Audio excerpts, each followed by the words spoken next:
You know what time it is. Time it is. Time it is. Time it is. Time it is. Time it is. Hey guys, and welcome to Little Black with 91. Listen, I'm meant to do an impromptu live. Listen, they are smoking Ovie alive. If you don't know who Ovie is, for us in the UK, we have Americans know as well, a show called Love Island. A few seasons ago, Love Island UK, we had a gentleman called Ovie, this fine gentleman here, who all the ladies fell in love with, and all the black women fell in love with. But they have been saying for time that, you know what, they didn't want to hear him speak, just look good. And unfortunately, yet again, Ovie has put his foot in his mouth once again.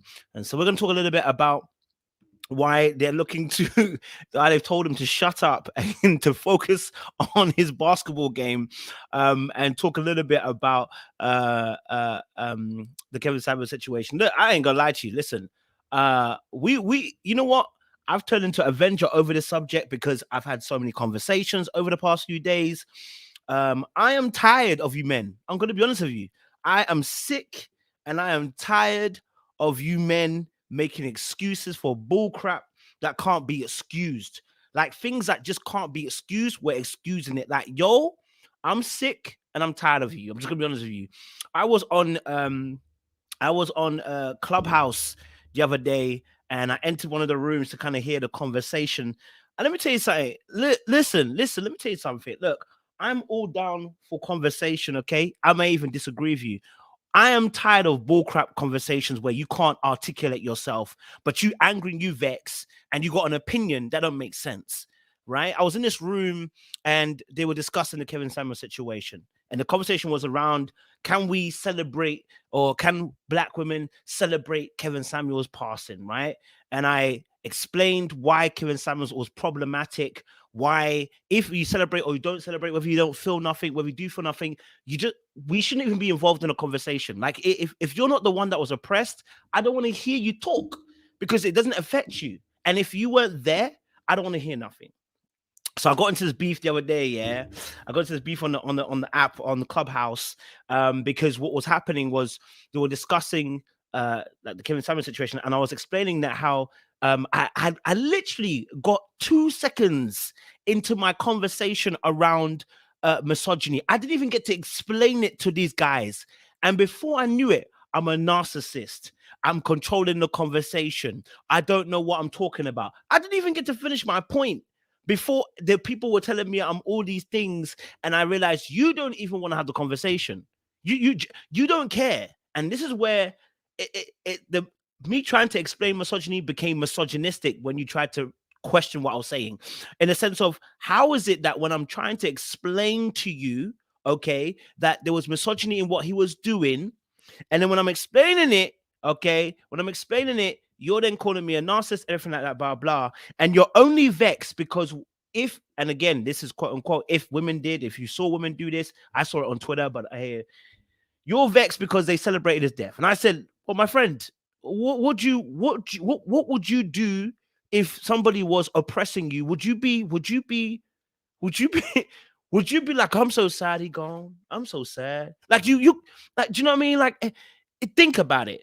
I didn't even get to finish my point before they started moving mad. But anyway, listen. That's not what we came to talk about. We came to talk about Ovie situation with the Kevin Samuels. I'm going to show his tweets because my brother got decimated. Ovie, if you're watching this, my friend, let me explain to you why you're getting decimated and why you're trending on the Twitter app. Okay, this is Ovie's tweet. Okay, this is Ovie's tweet. Now, Ovie, like I said, was on Love Island. Very handsome gentleman, model, basketball player. People really did like him from the season. He seemed to be unproblematic. And now I guess the pink colored rosy tint eyes have come off. Especially, listen, the black women were on him. They were enjoying him. But he's just problematic like everybody else, it seems. So he put a tweet here saying, celebrating anyone dying is weird, creepy, and I pray God works on your heart, even if I disagree with someone. For it to affect me to the point of feeling good in death is just wild. Now, this tweet wasn't so crazy, but you know what? It went mad. Okay? It went mad. At that point, it went mad. People were just replying to him, telling him to shut. I'm going to show you. Telling him to shut his mouth and that he should keep quiet. And the fact that he's talking too much. I said, woo, baby. I said, woo. They were going at his neck. Let me show you some of the tweets that were going in because it was ruthless out there, but ruthless. Okay. All right. We have people out here commenting back. Someone said, hey, Ovie, babes, why don't you focus on your failed basketball career instead of focusing on what others are doing? Someone said, wow. Yo, they were coming for his neck. A man. Man. Let me see what other ones they said. Someone said, death doesn't make someone a good person. It's weird to pretend it does. And it certainly doesn't make them deserving of respect or grieving. Per somebody said. Then his death news makes me happy. Love. Let's see what they were saying. Someone said, "Yeah, praying for you. Clearly, you've hit your head and experiencing concussion." Someone said, "If people don't respect him in life, don't expect the same people to respect him in death. Just because a terrible person died doesn't mean you have to more respect them." Also, Ovie, you don't get to tell anyone how to react. No one I've seen is celebrating. People are just reacting. Someone said, "Not Ovie, not you." Yeah, you know what? Someone said, "Go back to Love Island and chill." Someone said, "I'll be celebrating the death of Boris when the time comes." God damn.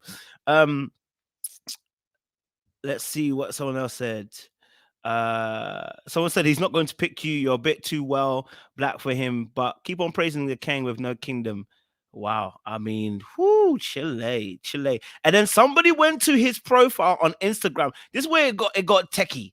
Then somebody went to his profile on Instagram and they went to his Instagram and then someone said Ovie has got the biggest. His attempt at maintaining a neutral stance to the whole dead Vin Samuels is pathetic. I mean, it's clear his sides with an abuser, enabler, and I respect him more if he was blunt and forward about it as opposed to kumabaya.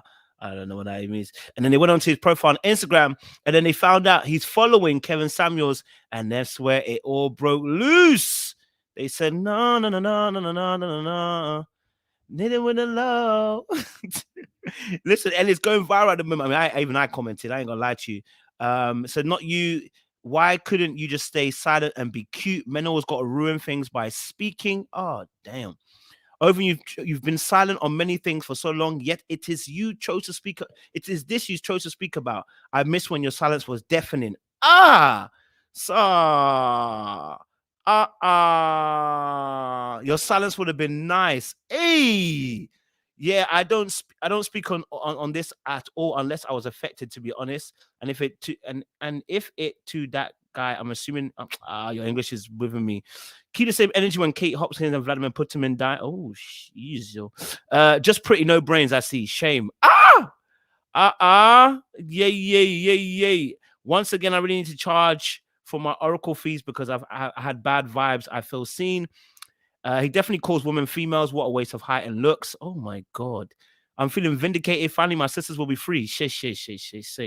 Hey! I'm so glad he said this. A lot of you worship him like the man doesn't clearly only date white women. Cabro Copos. Aye! It's getting hot in here. This is why men should shut up. I don't know if I've celebrated if I was alive. Okay.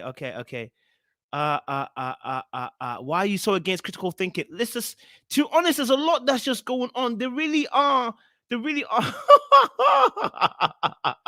Yo, they are breaking him down. They are breaking him down. Let me tell you something. On Twitter, now I need you to understand. Twitter is not YouTube. I need you to understand. Twitter is not YouTube, right? So I need you to understand this, yeah? When you're on Twitter, it's a completely different ball game. When you're on Twitter, yeah, when things happen, they will roast you. They will roast you like it's your own personal roast. They will send you to the gallows on Twitter. It is not Instagram. It is not Snapchat. It is not YouTube. It's not Facebook. On Twitter, you can catch smoke for free. I need you to understand this. So you may be thinking they're doing too much, but on Twitter, we all know one wrong tweet, and you will have the whole of Black Twitter knocking at your door.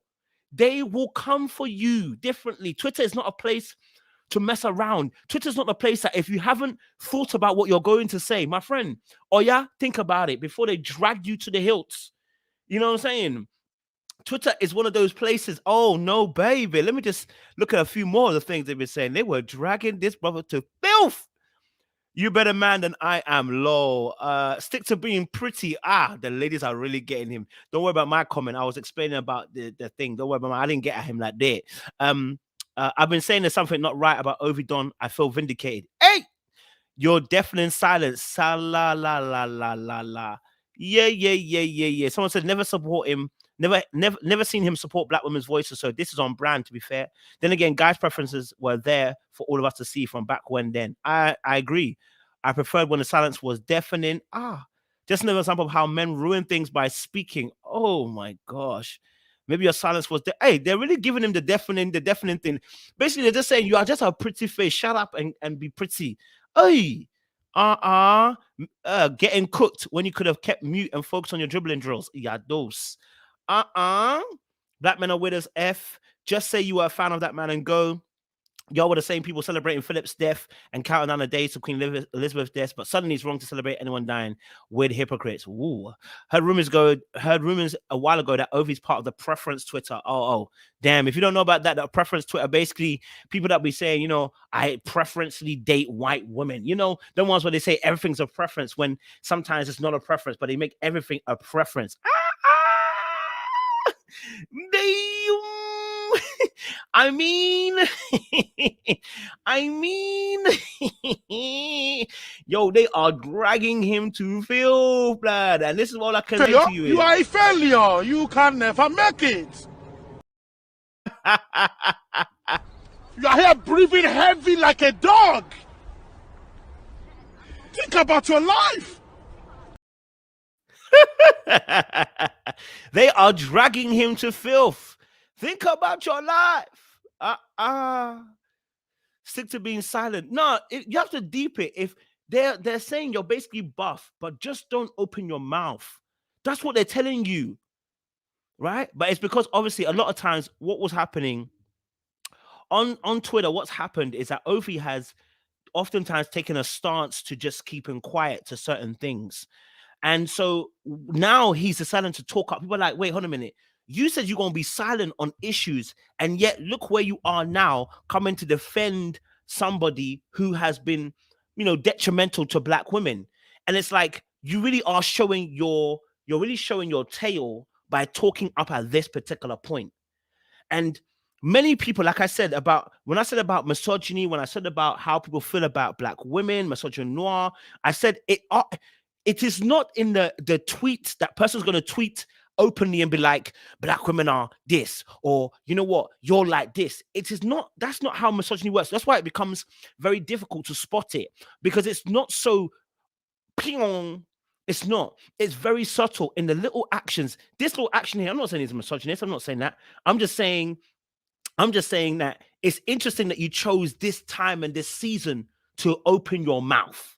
That's what is interesting. And unfortunately, the ladies have seen you and they've been following you, and they probably follow you closer than I do, have seen that you don't be talking up for Black women issues, but you go and talk when the Black man does something to the Black woman. That's what it's looking like. That's what it's looking like. You know what I mean? Like, so you have to really be conscious of the fact that why did you, and people are going to be like, oh, I just chose. No, you didn't choose this time by mistake. Let's not pretend that you chose it by mistake. You chose this time on purpose because you felt some type of way enough to tweet when you didn't want to tweet before. That is why they're now looking at you and telling you to shut up and focus on your basketball playing. Yes, Marlon Wayne's another brother too. He can get a smoke too. In fact, he another brother that came up, and I was like looking at him like, why wouldn't you shut up? Why do you talk? Why do you talk? Who told you to open your mouth and talk? You're out here doing eulogies. Where were you when women were complaining, saying that this person is oppressive to us? Where were you? You were in the shadows, focusing on your Warner Brothers aspect or whatever you are focusing on. Go and focus on it again. Why are you talking? See, this is the problem with men. They don't realize. Let me give you an example of what I'm saying. A lot of men didn't care Kevin Samuels was doing what he was doing. They're not angry that Kevin Samuels has passed. They're not hurt that Kevin Samuels has passed. What they're hurt about is women are having a say or having feelings or no feelings or even celebrating at that the fact this guy's passed away. Because men support men in bullshit. I'm just gonna be honest with you. Sorry, the language. I know I'm a man. I've also backed some bull crap before, so I know we tend to stick together and back some crap. So when and remember I told you about misogyny, how it works. We tend to keep the patriarchal structure and misogynal structure by defending other men in their bullcrap. So it's not about Kevin Samuels. It's about the fact that women have decided to say we don't like him, or do you know what? In his death, we're not going to celebrate him, or in his death, do you know what? We don't really care about him, or we're going to laugh. Whatever it is, whatever way they reacted, the men didn't like that because it wasn't about Kevin Samuels. It's about the fact that women have decided to have something to say about the situation. Now we're getting eulogies. Oh no. Kevin Sam, see Kevin, just like any when his other ladies, you didn't mind trashing them. You didn't mind trashing them when you let me not even go there. Let me not go there. Do you know what I mean? You know, like people think that you are so used. We're so used to as men. We're so used to as men doing whatever, and that when you're in the grave, they're going to celebrate you. We're not going to celebrate you. We are not going to celebrate you. We're not going to celebrate you if you've not been good. I admit this thing doesn't get me. Or respect the dead. You're dead. I don't understand this thing. Respect what? You're dead. What can be done? What more can be done? You've passed away. Do you know what I mean? And whilst you were on earth, you were out here moving absolutely mad.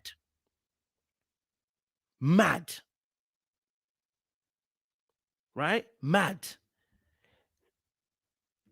Dejan, let's not. Okay, let's not. Who said I'm celebrating? Number one. Number two, is everybody a Christian? The argument is redundant. It's a redundant argument. No, when people say this, it's a redundant argument. Is the whole world Christian? Is everybody a Christian? Why are you trying to uphold laws for Christians against people who may not be Christians? It's a waste of time. And it's a poor argument to try and make this argument. It's a very poor argument.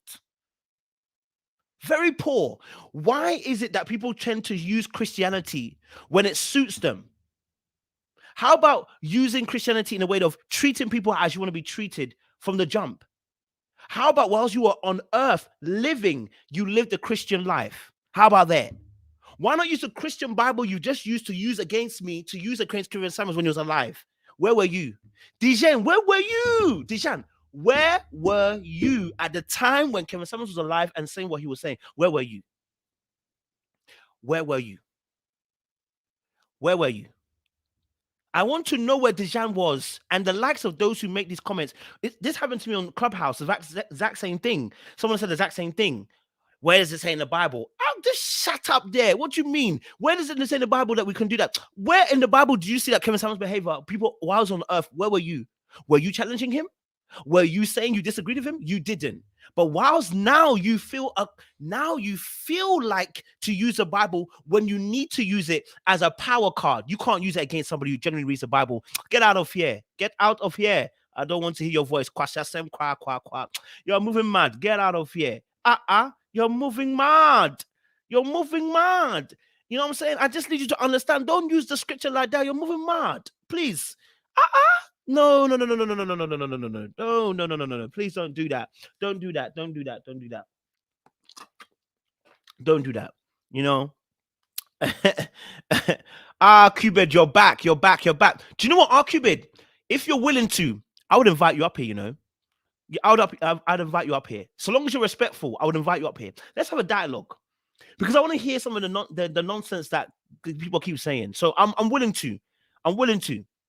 If you're willing to talk, I'm willing to. Because listen, I'm on smoke today, and I'm sick and tired. If I'm gonna pull a Kevin Samuels, if you come up on here and you're over talking me, I'll just mute you. I'll just mute you. Yeah, I'll do a Kevin Samuels.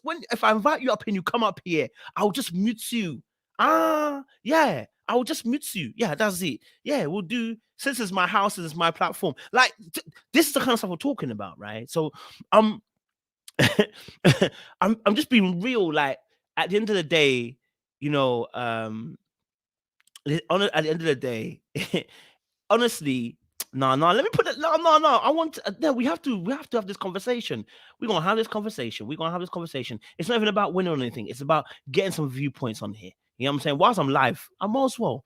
Yeah, if you're willing to, because people be chatting from the sidelines. You know what I'm saying? And talking what they're talking. Let's get you up here, mate. Let's get you up here. All right. Listen, send me an email. I'm gonna put the email below. If you want to come and talk, send me an email. If you're willing to come on, yeah, come and discuss. Have your say. Yeah, let me put have your say.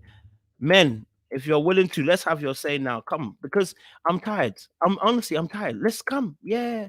Yep. Come, let's have a conversation because you are tweeting from the side of the comment section. Come and speak on the channel. Come. Just be aware that if you are gonna be disrespectful, I'll just mute you. But come. Yeah. We want you to talk. Yeah, they're gonna come up too. They're not gonna come up and be an avatar. If you know you can't come up here and put your face on, I don't want to see you thinking you're gonna come up here. You're not gonna come up here with an avatar. Come up here and say how you're saying with chest on camera so we can see you. Yeah. Until then, shut it because you're commenting in the comment section with too much chest. You know what I mean? I get tired of these people, bro. Like, man. It's a lot, man. It's a lot. Yeah, it does say that as well, too. It does as well, Sharon. It does say that as well. You know, you're right. In fact, you're right. We're on smoke today because it's honestly, I'm tired of them. You know, they be just talking and then, fam, not really thinking. Critical thinking is not there. It's like, let me calm down now. A critical thinking is so important to being able to deduce the information you're hearing. Okay, right? To be able to slow down. Okay, RQbed, send me an email. Send me an email. I'll send you the link. I didn't want to put it out there. RQbed, you send me an email. Come up. Don't come here and do no cam. Come up. Okay. But yeah, no. I'm fired up because of Clubhouse yesterday. I was tired of it, bro. Like people don't really deep. You know what I'm saying? Do you think we should go? Hey, listen. What are you not saying? Should we Clubhouse it today? No, I'm ready, you know. Should we Clubhouse it? But the thing is, Clubhouse, you know what I don't like about Clubhouse? It's the way that people the way that people just be talking you have to unmute them, mute them. They go mad with them. The mutations are mad. That's the only thing about Clubhouse. The mutations, people just be talking, and it's like, yo, like, if we getting mad on Clubhouse, but maybe we should do a Clubhouse thing. I'm trying to remember what my Clubhouse thing is. You know, maybe I should shift it to Clubhouse. But yeah, I was tired of seeing it. That's why I was like, about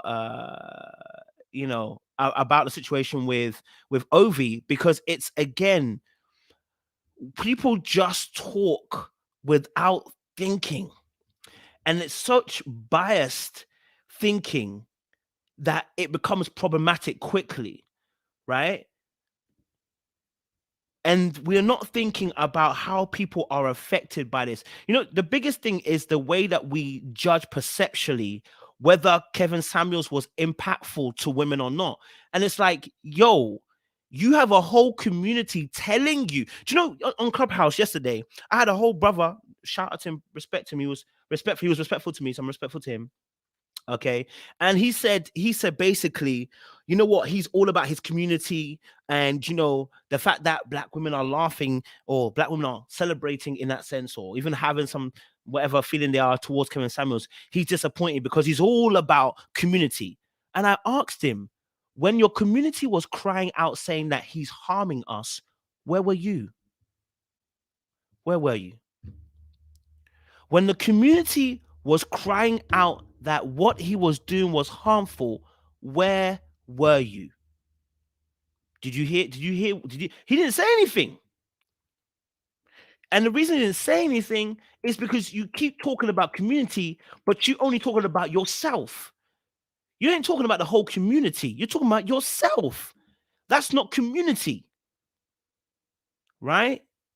You didn't want to talk up. You didn't want to get involved and talk about Kevin Samuels. Listen, I've said this before, and I'll say it again. You already know I've said this before. I think some of the things that Kevin Samuels said was true. I do believe some of the things he said about concerning male and female relationships and how it works. I believe some of the things he said is true. A lot of us men have said some similar things. Now, there are other aspects. I'm like, no. I'm like, but I'm so sorry, bro. Like, no, you got a dangerous rhetoric. That's what I said about mixing truth and mixing lies. You know, there are pastors out there who will mix truth and they'll mix lies together. So there will be part of their message which is true, but it's mixed with lies. It's mixed with lies. So it's problematic, you know. But you know, so that yeah. Yeah. You know, so that's the truth right there. You know, when we're talking about, and this is why I'm looking at the men, because they're so quick to want to defend the fact that you have to, when we talk about self-awareness, my new podcast is soon coming out next month for you guys. I got a new YouTube for you as well, guys, called Dark Arts Podcast, where we're talking about all things dark arts, manipulation, self-awareness, psychology, people's own experiences, a whole different channel to talk about real deep things.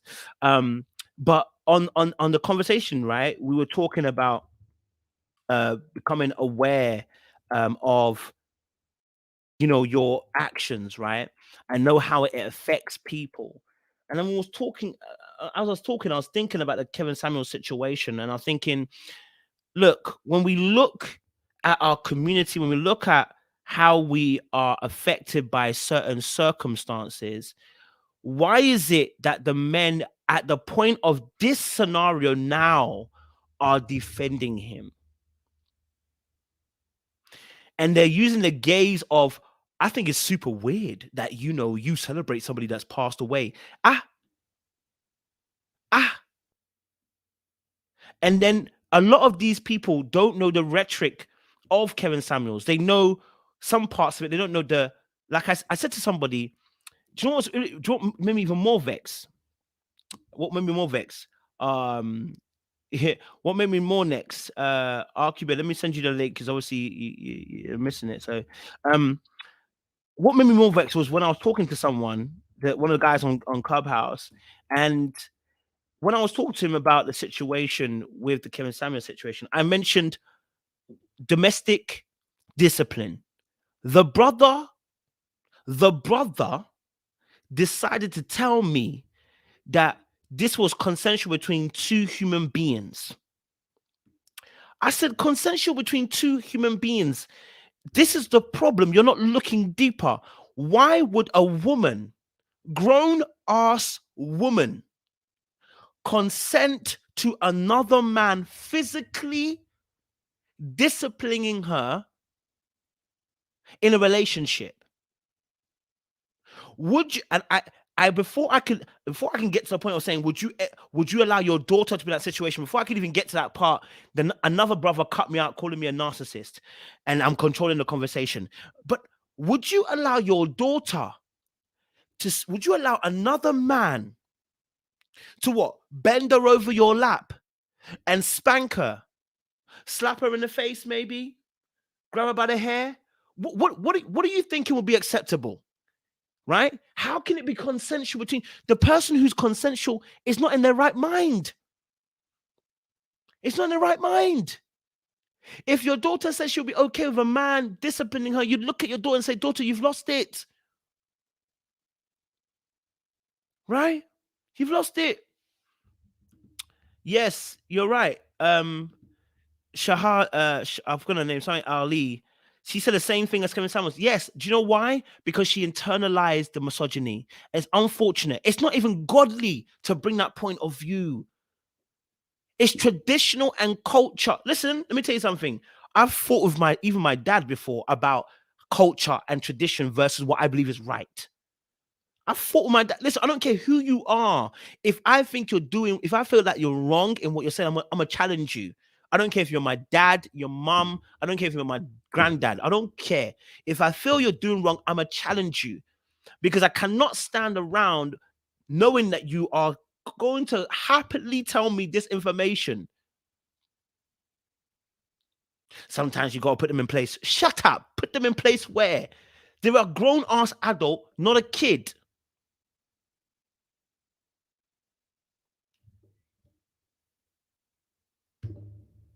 Right?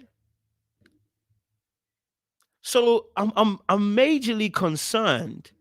This brother tried to bring it as consensual between two adults. I'm like, but would you let your daughter be in a situation? Do you know what I'm saying? So yeah, Shahrazad Ali, I seen her recently. She's actually in alignment with Manosphere. I mean, I could believe it because she preached the same things. Shahrazad Ali was a part of the Manosphere because she came on and had a conversation with mediocre tutorials. Yeah. Mediocre tutorials. And she did a video with them very recently. I think it was last year. But just because a woman's saying it and agreeing doesn't mean I'm gonna like, oh well, she must represent a woman. You have to understand that some people swallow and internalize misogyny to a point, and patriarchy. They can swallow patriarchy to a point where they will even turn against their own. I mean, we see black people turn against black people. So how much more would a woman turn against women and say that it's okay to do this particular thing? How much more? How much more? I'm not just about to believe her because she said her piece. Listen, she has her piece that she said. That's to her. No disrespect, but you've shown where you stand with these issues. Like, and I can't believe that. You know what I'm saying? So physically, physically calling it domestic discipline as a consensual thing between two adults, it's madness. If you can get to a point. If you can get to a point where you can get to a point and tell me I need to be disciplined, Kojo, discipline me. I'm like, look at you, like, what's wrong with you? Are you right? Or you're right. In your right brain, you've got to a point where you've been able to tell me you need to be disciplined.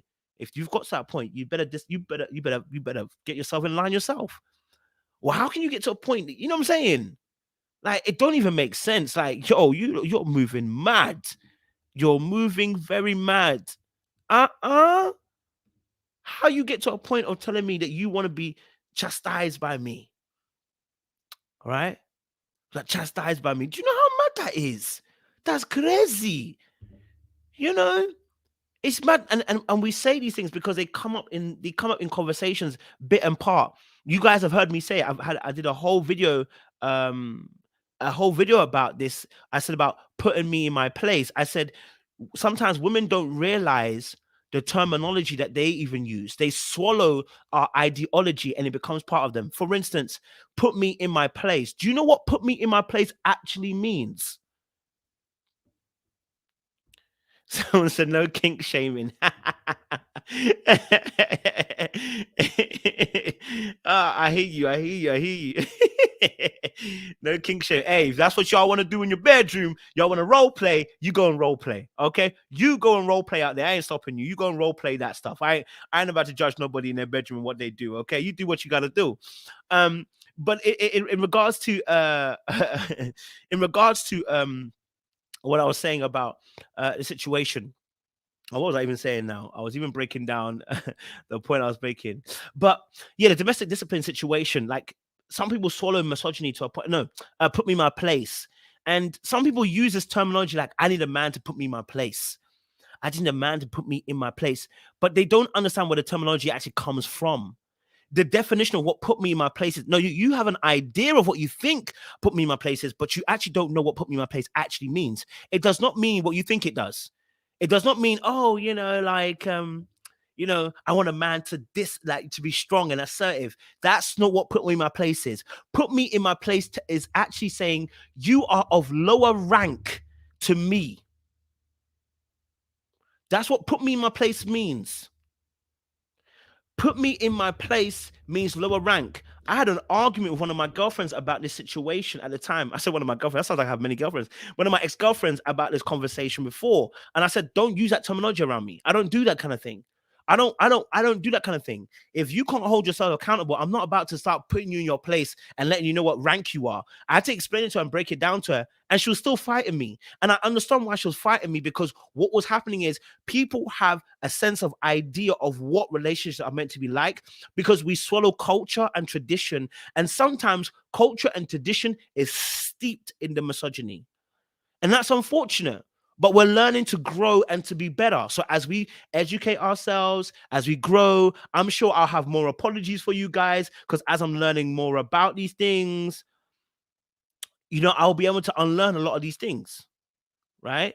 I'll be able to unlearn these things as I'm having more conversation with people, as I'm having more conversation with ladies who are steeped in these kind of issues and are breaking it down for me. I'll be able to see, oh, okay, do you know what? I didn't realize that was a blind spot for me, or that was a blind spot for me. There are gonna be things I'm gonna have to see, because when you are privileged, it's very hard to see where you are privileged. So this whole put me in my place situation, that's what we're talking about. That's what we're talking about, right? That's what I'm talking about, building blocks and root causes and the beginning of things, right? That's the whole point. That's the whole point. Making sure. Now, Archibald says, are we producing better families, more stable household and communities? Okay. Is that what Kevin is doing? Is that what Kevin's doing? No. All right. That's not what we're doing. You know, I've sent RQBed the email, so I'm waiting for the email from RQBed so that he can join the thing in it to get me. RQBed, I've sent you the link so you can come and speak your speak. I'm waiting for you, sir. I've sent you the email. Do you want me to send it to you again? But I think with the situation, like when people talk about whether families are thriving, I always say that there are many different reasons as to why couples and marriages and stuff like that break apart. Okay. And one of the biggest things that people fail to take into account is that, and I've said this before, is that when you have marriage the way it was before, where women couldn't even really divorce, because if you divorced, you were going to be left stranded. You were going to be in a place where basically, uh, where you're going to be in a place basically where you were going to be in a place where you wouldn't be able to have any power in society. You wouldn't be able to do anything for yourself in that society. Then what will happen is you will stay in situations you feel you have no power to get out of. Now, when marriages when marriages come to a point where, you know what, uh, you can divorce for, and do you know what's really interesting? No, what? Do you know what's really, really funny? Do you know what's really funny? Do you know what's really, really funny? In Jewish culture, or at least in ancient Jewish culture, this is what Jesus was addressing, right? Oh, this is so funny. This is so funny. A lot of men complain about how women now, they're not the same as they used to be. That's why divorce is up and everything like that, right? Okay. That's why divorce is the way it is and everything like that. What's really interesting is that biblically, when Jesus was addressing marriage and divorce, what he was addressing as well, one of the things he was addressing was the way that men, not women, men were divorcing women for anything. Oh, see, y'all don't know the history. Let me get a sweet. Y'all don't know the history. Y'all don't know the history. Y'all don't know the history. Mm-mm-mm. My oh my. My oh my oh my. I'll keep it. I can't see your email, bro. Where's your email? I can't see it. Have I sent you the right email? In the history of when it comes to Jewish culture, the men were divorcing women for anything, right? Anything. And do you know what's so funny? a little link to the film I watched. I watched Doctor Strange multiverse film the other day, yeah, and Christine, his girl that he liked in the film, said, "You like to be the one holding the knife." And what I gather from that is the same thing for the Jews as it was for us in this modern day and age with men. Men want to hold the knife, don't want to give you the knife. Men want to hold the knife, but not give you the knife. What that means is I want to be able to control, okay? I want to be able to control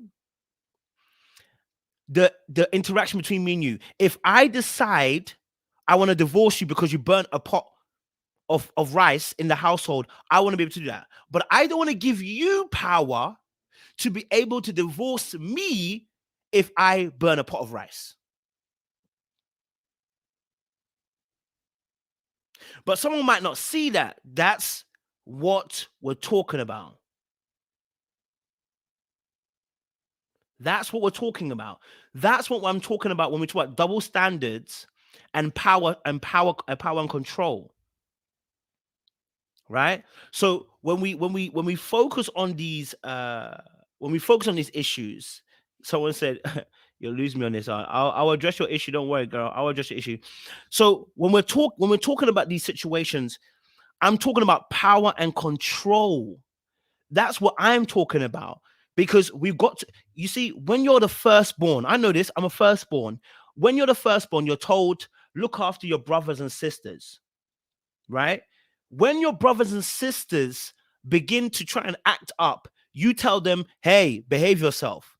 You get used to that level of power. When your parents say nobody has any power over anybody, you will start to realize when you try to tell your brother something or your sister something, get out of it. Don't listen to what you're saying, man. You start getting offended. What do you mean? I'm the older brother, you know. Older brother. What do you mean, the older brother? What do you mean you're the older brother? I don't care if you're the older brother. Do you know what I mean? I don't care if you're the older brother. And I'm like, oh, okay, okay. Now we're beefing. We're beefing because now there's a power struggle, right? Power struggle. So what I'm explaining to you is when people get into a position of power, when they're losing that power, it becomes very difficult to let that power go. So so when we're talking about divorce in this modern generation, what we have to take into account is you and I as a male are no longer in control. When we look at no fault divorce, come and see. They were talking about no fault divorce. Man, the women are gonna be just divorcing people anyhow, anyway. When they're upset, they're just gonna be divorcing. Yes, they are. Because you know what?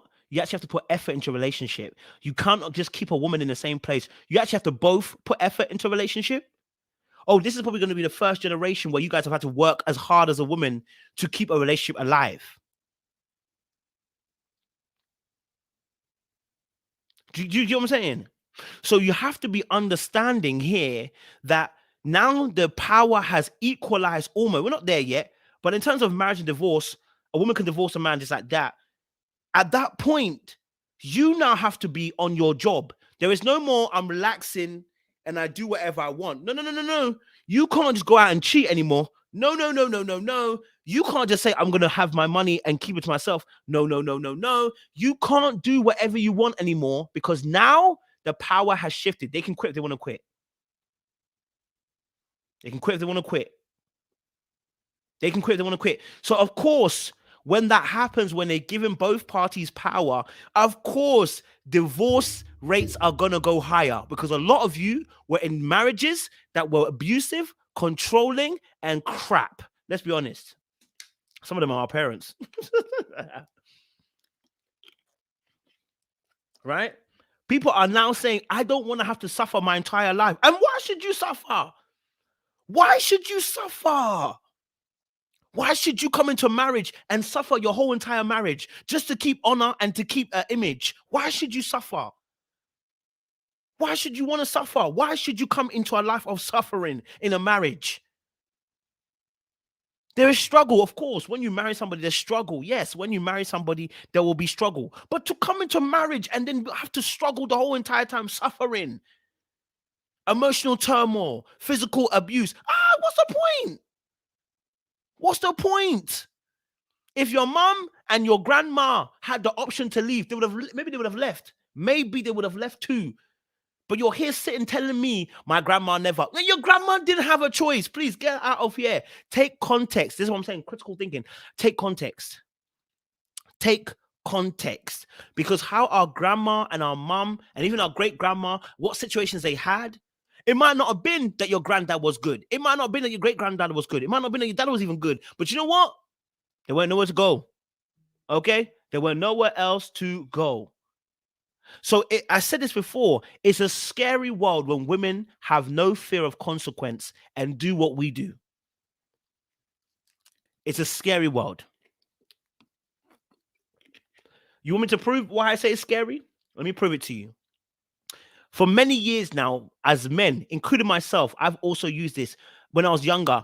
When women cheat, it's deeper and different to when men cheat. Wait, what? Wait, what? Oh, when women cheat, it's so much more different to how men cheat.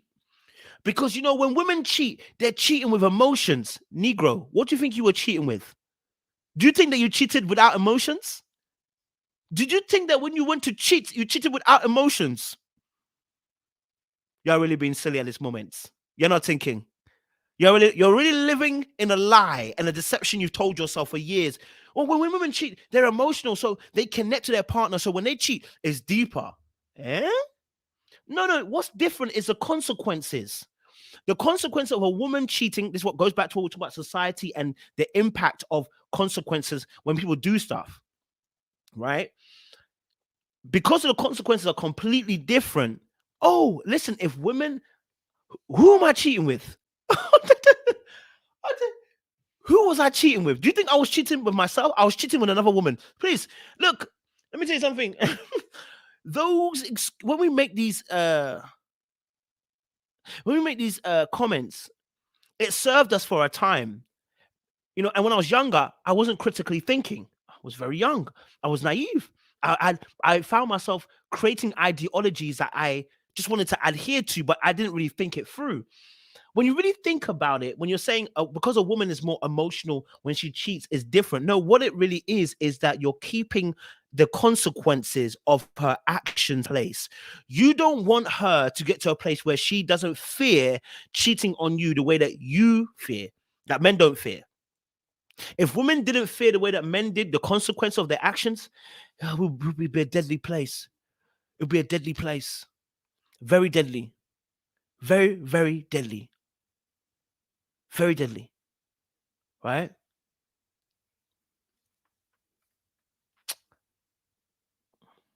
So it's crazy to think. Shy. See? They won't want to tell you that. These are the kind of things I'm talking about. Because a lot of times the people listening to KS, their whole thing, a lot of times what people listen to KS, their whole thing really is about power. How do I strangle you emotionally to get you to a place where you surrender? Rather than being actually, how do we actually navigate this together?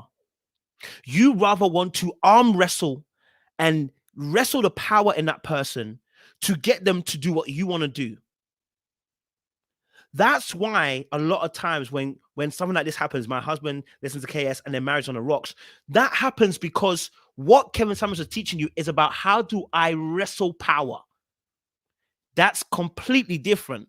When we now want to wrestle power from our partner, we're no longer in a partnership.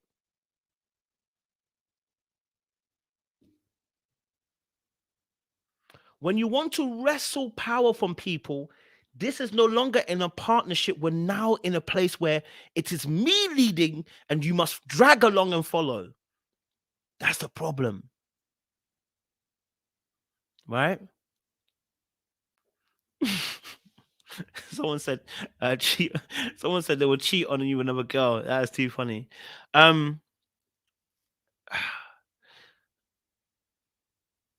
You know, and so I'm trying to get people to see by putting out this kind of content to say, look, we're going to see things differently. That means putting out 10 videos about Kevin Samuel. I'm going to put out But you know what I'm saying? As I have been, you guys have seen me. I've put it out. Whenever the manosphere were doing some craziness, I called it out. When men were saying, let's lie to women and sleep with them, I'm like, let's call it out. Let's be regular honest. Oh, okay, I've seen it. Okay, Archibald, I've seen your email. Let me give you the message. Bro, I need camera on. Camera on, sir. Please don't come and do no camera here because I can't do it. Okay? I can't do it. But thank you. All right. I've sent you the link now, RQBed, so you jump on when you're ready to, as well. It's a partnership, so we're not dragging anybody into relationships. And what happens is a lot of men lack power, so they try to drag it. I don't want to drag it. I don't want to drag you in this power thing. I don't want to.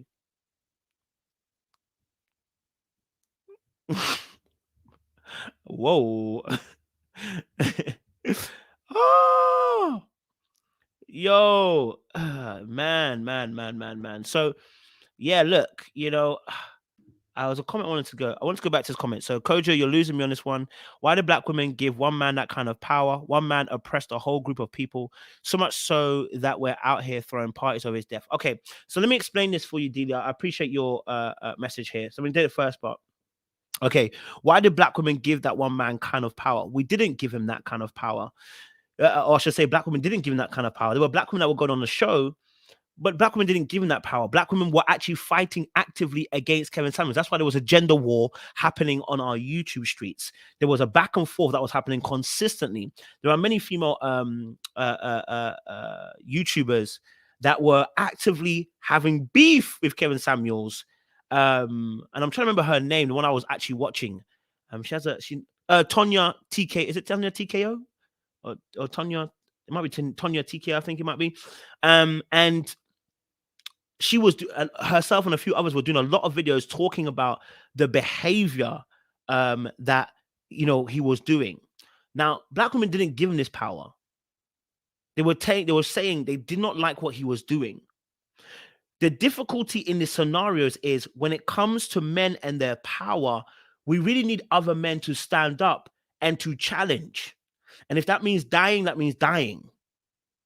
That's the difficulty behind it. It needs other men to stand up and say something because quickly it can escalate into violence very quickly. Right? So it wasn't black women that gave him power, it was black men. Let me give you an example of what I mean by black men gave him power. You only need an audience for your bull crap for you to feel empowered. You only need a platform for your bull crap to feel empowered. So when you look at Kevin Samuels, the lead attorney, mediocre tutorials, O'Shea Jackson, when you look at Greg Adams, when you look at all these kind of black male manosphere platforms, I want you to pay attention. Do you know how much money they give these people? I honestly thought women were the biggest spenders until I went to this side of YouTube. Hey, let me tell you something. Whoa. Listen, when you go to that side of YouTube, y'all thought it was black women that spend the most. But let me tell you something. On YouTube, in that space, men are literally giving hundreds, $200s, $300, giving them money. What for? To tell the truth on women, apparently. That's when you realize, bruh, the black women were not the ones giving him power. It was black men empowering him, not only through their presence, not only through their time, but financially.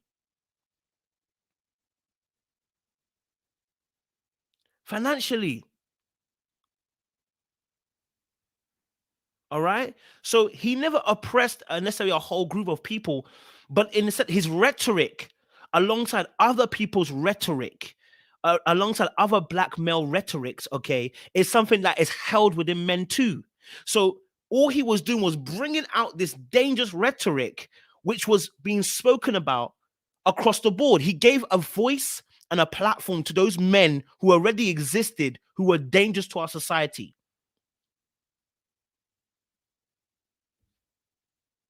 So I'm telling you, bruh, I'm telling you, bro. Hey, Corey, I need you. Corey's come on, blood. I need to come on, bro. I need to come on, bro. I'm gonna give them the speech, bro. Come through, bro.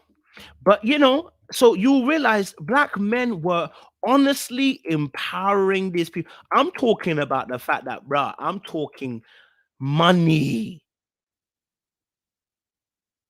Money. Listen, I was on. Listen, and I don't actually have a problem much with lead. I actually like lead attorney. I think he's quite. He gives some kind of balance. I think lead attorney, mediocre tutorials, they actually give some good kind of balance. I'll be honest with you. I do think that. Um, but I was on lead attorney's video, and he broke down how much money he made, and I realized a lot of the money were from donations. The donations are so much, bro. He must be a church because that's the kind of preaching he was doing. He it was, and listen, I rarely hear the men say, "Give me money." I rarely hear the men say, "Support us financially." I rarely hear that. I rarely hear the men say that. The men just give it. The men just give it. Man. Woo. Yeah, yeah, yeah, yeah, yeah, yeah. Woo, baby. Ah. Woo, baby. Okay, someone said MTR nope. Okay, maybe I haven't listened to enough of his stuff then.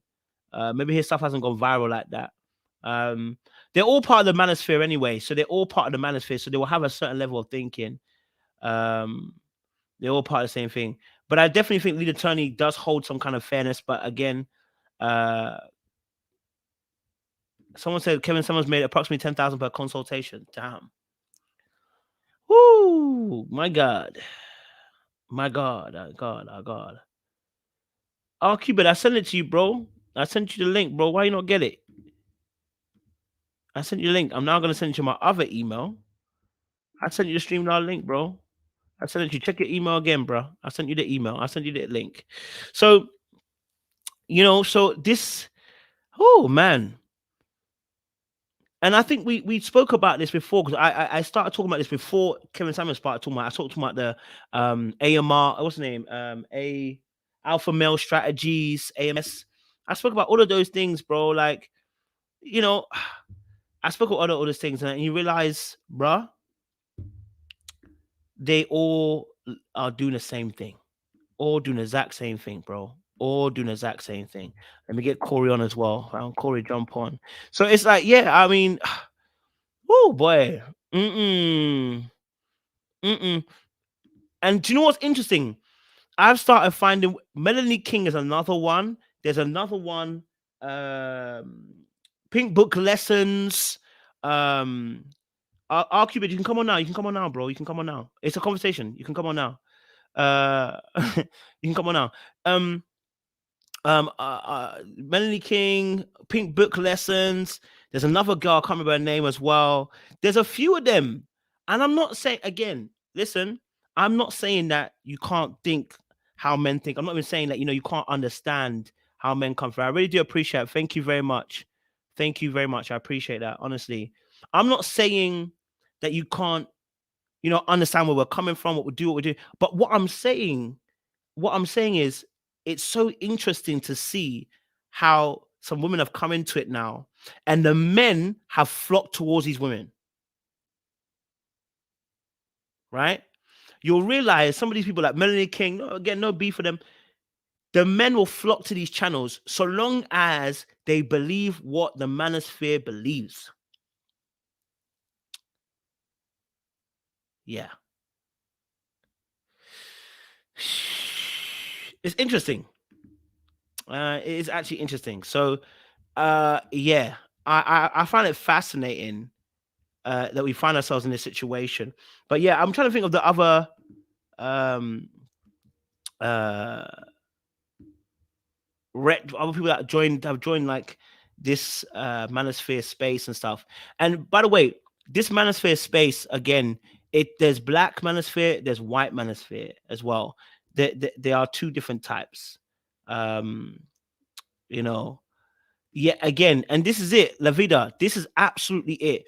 When you watch the interviews with Tommy, Brittany Renner, and Nicki Minaj, that energy of I'll shut you down ended, which proved the point, which is you are only doing this against other black females who you feel you have power over, which goes back to my whole point.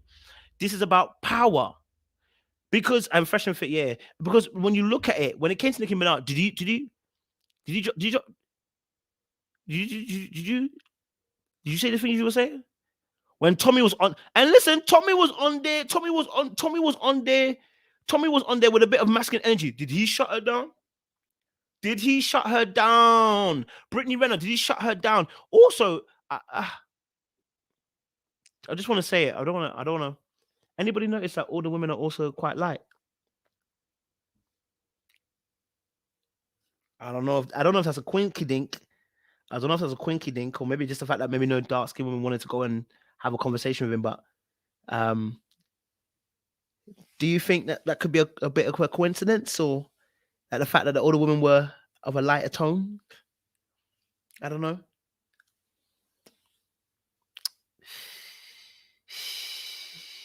I don't know. Maybe. I don't know. I'm just saying, because the only one, and when I say that, I'm talking about the people who are celebrity. We're not talking about normal people, because we're not everybody, right? I'm talking about those who are celebrity. So I don't know. I'm just saying, maybe. I just don't know. I don't know. I'm just saying it could be. It could be. I'm not saying the definite is. It's just something that came to my mind. I may need to watch more videos. You know what I'm saying? So I just pointed out that both Tommy, Brittany Renner, and Nicki Minaj are not of a darker hue.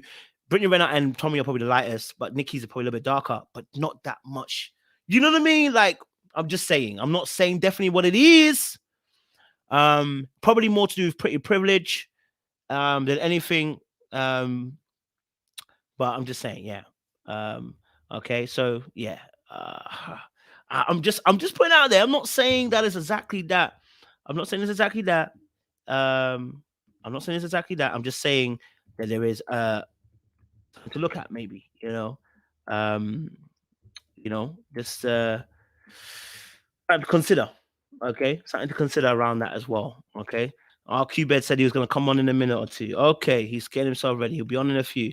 All right, RQ, you come along then. We'll be waiting for you to come through. I'm trying to think of other channels in the Black Manosphere that were happening. But you know what I want to watch? I want to. I don't know if I'll get will I get a copyright strike for it? Not copyright, but will they say something? Let me see. DJ Academic and Brittany. Let's see. Yeah, this, because I watched this the other day to kind of go back through it. And this was interesting. Let me see if I can share this as well to you guys. Okay. Let me see if I can get this part. I actually love. Listen, I told you, Brittany Renner is my supervillain. You know me, I like supervillains, innit? You know what I'm saying? Like, Brittany Renner be doing the supervillain stuff that you. But this is also true as well, and this is what I'm saying. Okay, this is another thing as well. Like, I didn't want to talk about it, but let me talk about it. Right? You're out here telling people high value men do not want big gal. You said high value men don't want gal that are big. Right? You do not want women that are of a certain size. You said high value men don't look for these women. Yet when you passed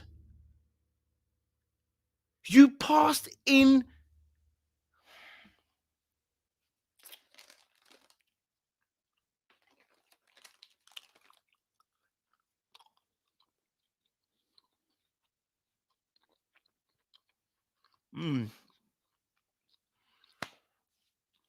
do you know what it reminds me of? It reminds me of when you hear about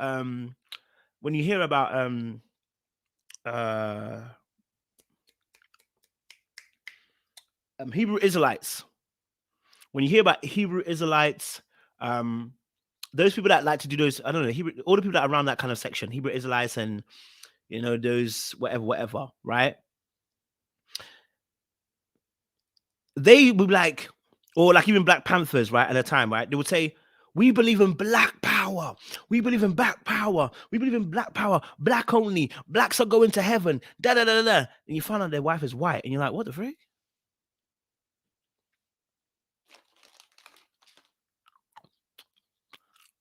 Bro, what are you preaching about black people this, black people that? But then you don't do actually what you preach. So you end up with a white girl. And I'm just like, what the?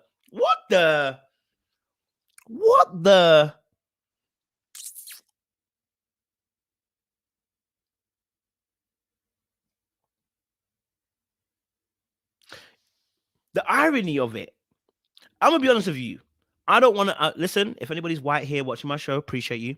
I personally don't want to marry someone that's white. I just think to myself, there's a lot of complications that we have that are different.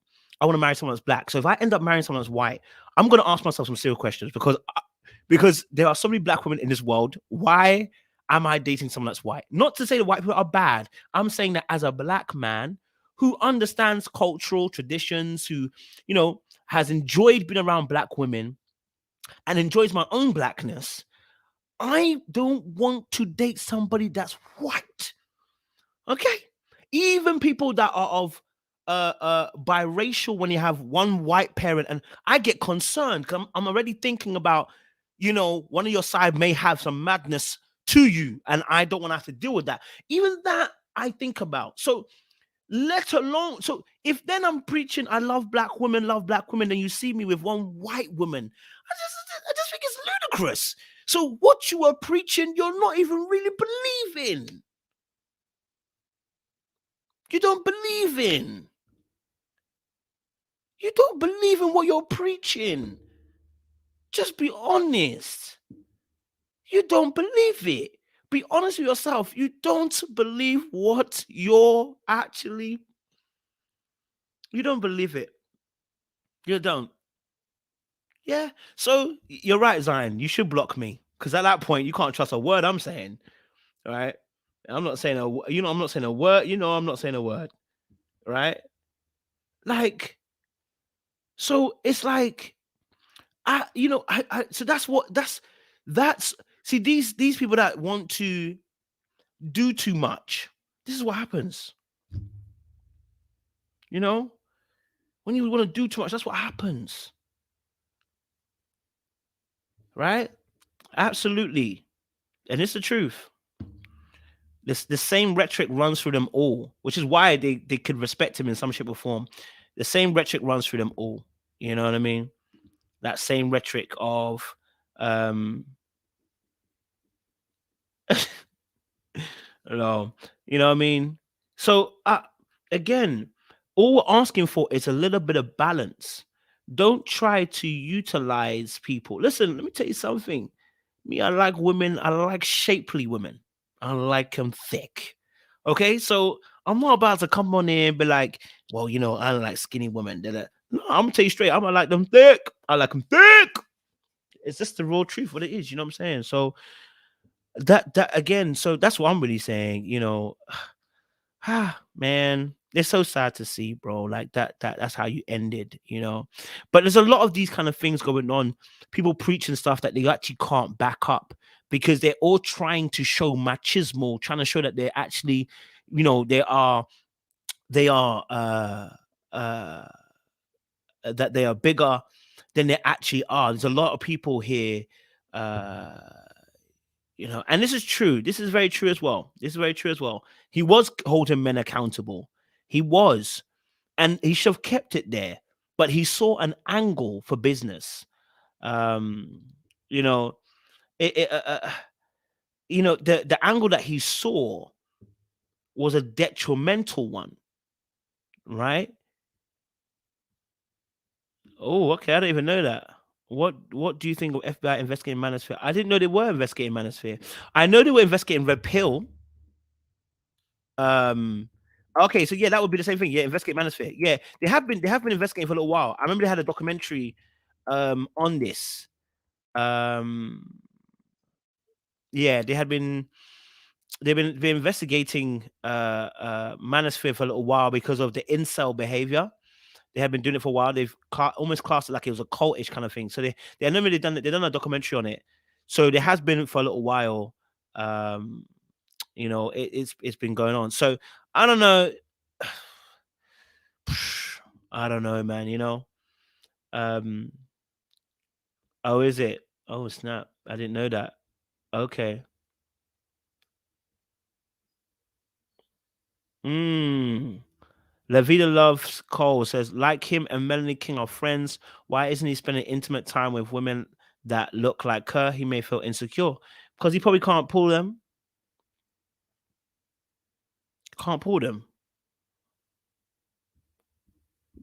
That's the truth. Remember, he was saying, as a high value male, when you're high value, you can pull women that are 20. Yeah, but bro, quality is quality. Quality that you were pulling, that you're saying you're pulling, it's not what you're pulling. You know. Um, Sheesh. So it be like that. It be like that. People be preaching stuff that they can't actually do. I'm waiting for RQ. You've been saying you're gonna come through, bro. We're waiting for you, bro. RQ, we're waiting for you. We're waiting for you. But in the meantime, I want to even watch a little bit back again. I remember this.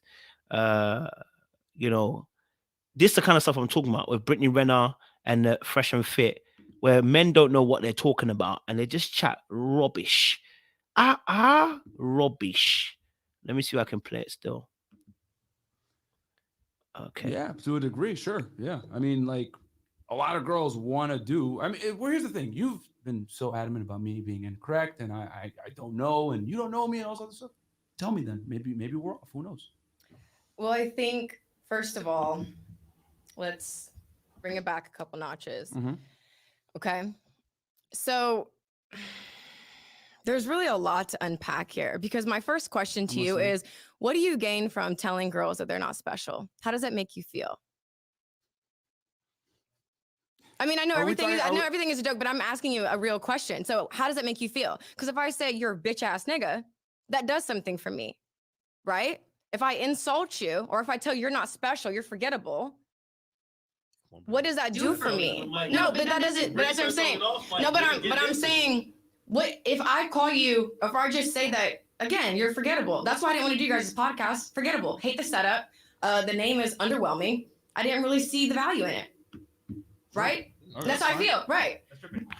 Do you know what's really interesting? When you're face to face, yeah, bruv, all that chat you were bringing about talking this, talking that went out the window. All the chat you were having went out the window. Out the window. Out the window. Out the window. So it's like you were saying all this stuff about women like her, blah, blah, blah, and she put you under press. She put you under the press. I'm saying, like, honestly, she put you guys on smoke. Appreciate you, Anita. Thank you so much. Thank you. Thank you so much. I honestly appreciate you, man. Thank you. They put us under so much smoke. Bro, listen. She put them under so much pressure, it hurts. Let me just look. But so that's fine. But for me, that's okay if it wasn't a fit for me. But I also don't need to, in a way, kind of try to devalue what you guys have going on. Because at the end of the day, I may not agree with anything you guys talk about. Because honestly, I feel like when you've seen 2 or 3 videos, you've seen them all. But the reality is that I went to your guys' page and I went to the different links and the different services and the courses that you guys offer. And I do see that there's a place for that. So even though it may not have been in alignment with what I am about, I can still give credit where it's due without trying to devalue you guys, because you guys are doing something special, right? Because you guys are, I mean, are there a lot of other people doing what you do? You could consider your guys' podcast special, right? I think what she's mentioned is like the self-help portion for dudes, where you guys offer services to help guys either attract or try to talk to women and really engage with them at a higher rate that you could potentially date them, right? It's a. Do you know what's more funny? The funniest part of this is what DJ Academics is actually doing. The fact that he's having to translate what she said. Did she say anything that I couldn't understand? I understood what she meant. Why did DJ Academics have to break it down for them? Are they dumb? Like, that's how much she had them finished. And I'm looking at it, and it's like stuff like this is what I'm talking about. People be saying stuff on cap, but not be saying nothing. Like, literally, and that's why I said to you guys, when I look at Brittany Renner specifically, out of all the women, forget Nicki Minaj or Renner, Brittany Renner herself, whether people like her or not, I always said she's an intelligent woman because the way she's able to reason and understands what she can do with what she looks like, she knows how she can move. She's able to articulate the game in the way she does. That tells me everything I need to know. That tells me everything I need to know. This woman is a very intelligent woman. Now, she may have her own issues that she's trying to deal with emotionally or whatever. But the fact that DJ Academic had to explain it to her.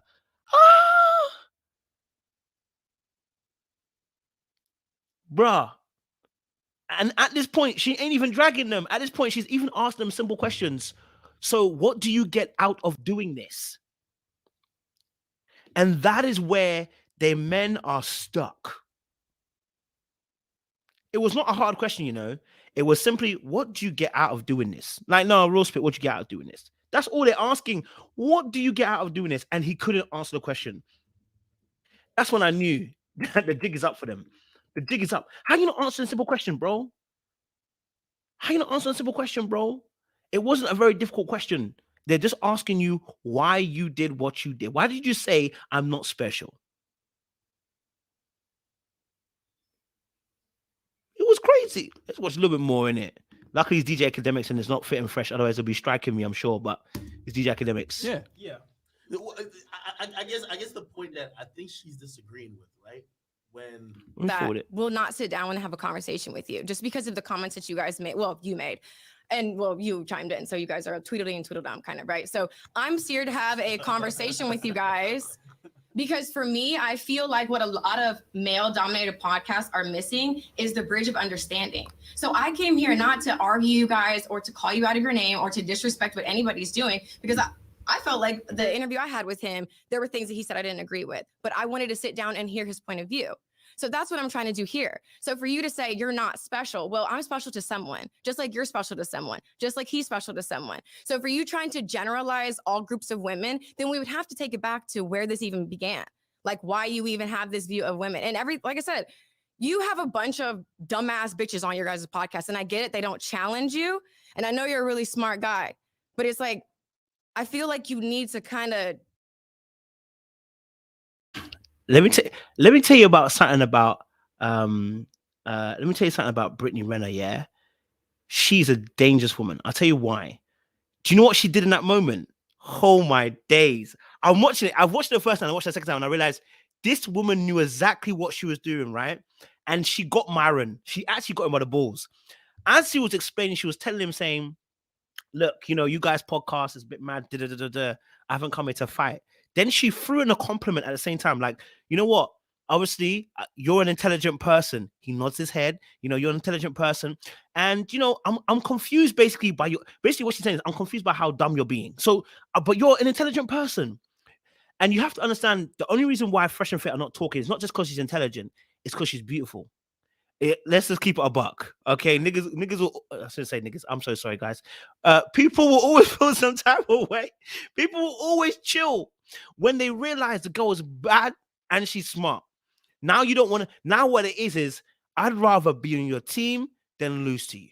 You know what I mean? I'd rather try and, you know, make sure we're on the same team at the end rather than fight. And that's what she did. She disarmed it from being about, I'm trying to beat you, to being about, do you know what?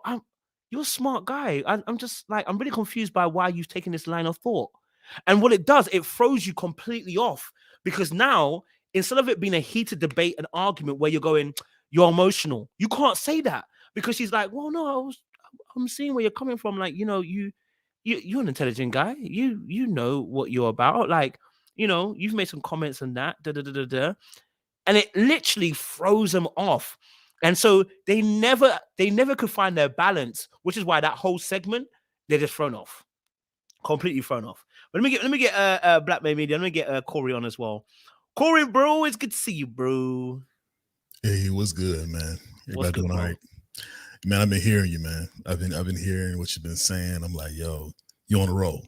I'm not gonna take too much. I'm not gonna do too much here, but you on the roll right now. So, definitely want to give you props for what you're doing today. Love, bro. But yeah, when it comes to Brittany, though, my 2 cents on her, yes, she is very intelligent. She's not going to take an interview she hasn't prepared for. That's right. That's one thing I can say I like about her. She does not take interviews she hasn't prepared for. So whoever's going to be there, she's going to find who's going to be there, and she's going to make sure she can combat whatever they throw at her. She's going to have a retort for it. So yeah, by far. I'm hearing that, bro. I'm hearing that. What's your thoughts, though? What's your thoughts on this Kevin Samuel situation, bro? What's your honest thoughts? I know you're going to keep it 100, so but if you get smoked, I can't defend you. They smoke you. Man, I don't think I can do is be real. You know what I'm saying? The whole Kevin Samuel situation, I grew up amongst those people who do say don't speak ill of the dead. You know, that's my background. You know, I'm not saying he didn't have some dirt. He definitely did. We've spoken about it. I've spoken about it. He's definitely a different type. But the space that we're in, though, as far as being like a relationship advisor, coaches, and he said a self image consultant, but it's heavily saturated for a reason, right? So people say, everybody said they're a relationship advisor, but it's good though, because not everything that I say is going to resonate with what everyone is listening to. Not everything that you say, Kojo, is going to resonate with everyone. So you need different type of perspectives. Some people obtain information from different people because of the way they explain it, the way they really just do that. So I can't ignore the fact that he had close to 2 million subscribers, right? So to some people, he was speaking to them. So I don't agree with it. I wasn't a subscriber, but honestly, the thing with him is that, I can tell that some people are taking the situation differently. Some people are celebrating his death. Some people are mourning. Some people are saying, oh my goodness, I feel like I lost a family member. I won't take it that far. We have to be able to, divide things up accordingly. Some celebrities, when celebrities pass on, I understand you have you grew up with them, they influence you in some kind of way, but to say that like family is like, but I can't tell anyone how to feel. That's how they feel. Just like you can't tell anyone how to feel as for those who are celebrating. So, just for me though, I wasn't necessarily a big fan of Kevin. He made some points here and there, even the clock is right twice a day, so he made some points here and there, but for the most part, I was not a subscriber. Yeah, I think it was, and we've spoken about this before as well. We spoke about this. We did a men's review panel on this where we said, it's every man Kevin Samuels when they say some of these truths. And it's because he had taken it so far to the left. Whenever we said anything left, it went left. Instead of it just being, this is what we actually think, because of what he had already done. It made ears sensitive to anything that was in alignment with what he said, which means anything that we were going to say now no longer became a point that we can make. It would now become your Kevin Samuels or your Kevin Samuels Jr. or anything like that. And that's because those things were wild, right? When we talk about, and the thing that I think found frustrating about Kevin is it is the language around some of these issues, right? Like, you need more language around what you're explaining, because a lot of times what he was explaining, when we talk about high value male, it's not a high value man, it's a highly desirable man. The truth of the matter is, I can't get the girls that Brad Pitt gonna get. Let's keep it a buck. I'm not gonna get the girls that Idris Elba's going to get. That is essentially what it is. You know what I mean? Like, that is now choices and options. That is highly desirable. It's not about value, it's about the desire. Because he is who he is, power, wealth, status, which was what they were talking about. But when you put it as high value male, what happens is it changes it. It just slightly changes it, the wording of it. We know exactly what he meant, but when you don't explain it, you know what I mean? When you don't explain it in that particular way, right? That's what becomes an issue. Someone says, stop down yourself. I'm not. I'm being realistic. You have to be honest with yourself. What this man can do, we can't do. And that's okay, because you know your level. You know what I mean? This is like the whole Laverne Ready to Love saying, if I was next to Obama, I wouldn't feel no way. Sir, I mean, we all gonna be confident, but you know, he is what he is. So yeah, it's stuff like that when it's stuff like that when it comes out the way it does, and then it's packaged in the way that it is, it can become very problematic. So yeah, I mean, there was some truth to it, but there was a lot of stuff which is mixed with dirty water, I say. Yeah, the biggest part for me about his whole setup was that I really disagree with is that he only was able to speak on his side. Many times he shut women down. Yeah. You know, if you're confident in what you're saying, you have to invite, if you want to invite a woman onto your platform, you got to hear her side. You got to be able to let her explain, because if you're confident in what you're saying, you should be able to articulate what you're meaning, and explain your side in a way that can resonate with her. That's what's called a convincing argument. So be able to do that, but you got to be able to communicate back and forth to dominate a conversation, to spearhead it towards you and only you, to meet your points. That's not fair. That's not a fair fight. So I think any woman who went onto his platform was fighting a losing battle, even starting out. Yeah, and that's those are the little intricate things that make a big difference, right? Like, I want to make sure that if we're having a conversation, you have the freedom to speak as you're speaking, not to when I'm talking, you don't talk over me, or if you're making a point, I'm interrupting you and trying to almost kind of control how it goes. Like, of course, you want to make sure you want to control the flow of conversation if there's various people, but if it's a one-to-one, I'm trying to hear you out.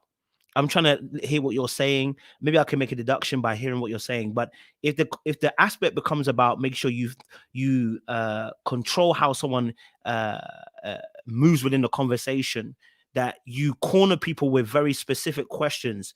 Oh, what do you rate yourself on a scale of 1 to 10? But can't use 7. You know, it corners people into this particular area that forces a certain narrative to come out straight away. You're going to say 8, you're going to be saying you're above. You're going to say 6, you say, well, you know your level. Like, it didn't really matter. You know, it didn't really matter what that person was going to say. He was always going to take it the way that he wants to take it so that he can tell you what he thinks in the end. And that is problematic. That's controlling. You know, it's a very subtle way of doing it, but it's controlling, you know? Absolutely. And my thing is that he doesn't change his speech either. You know, he talks to young women the same way he talks to older women. So what kind of hope are you giving? You know, I heard him one time.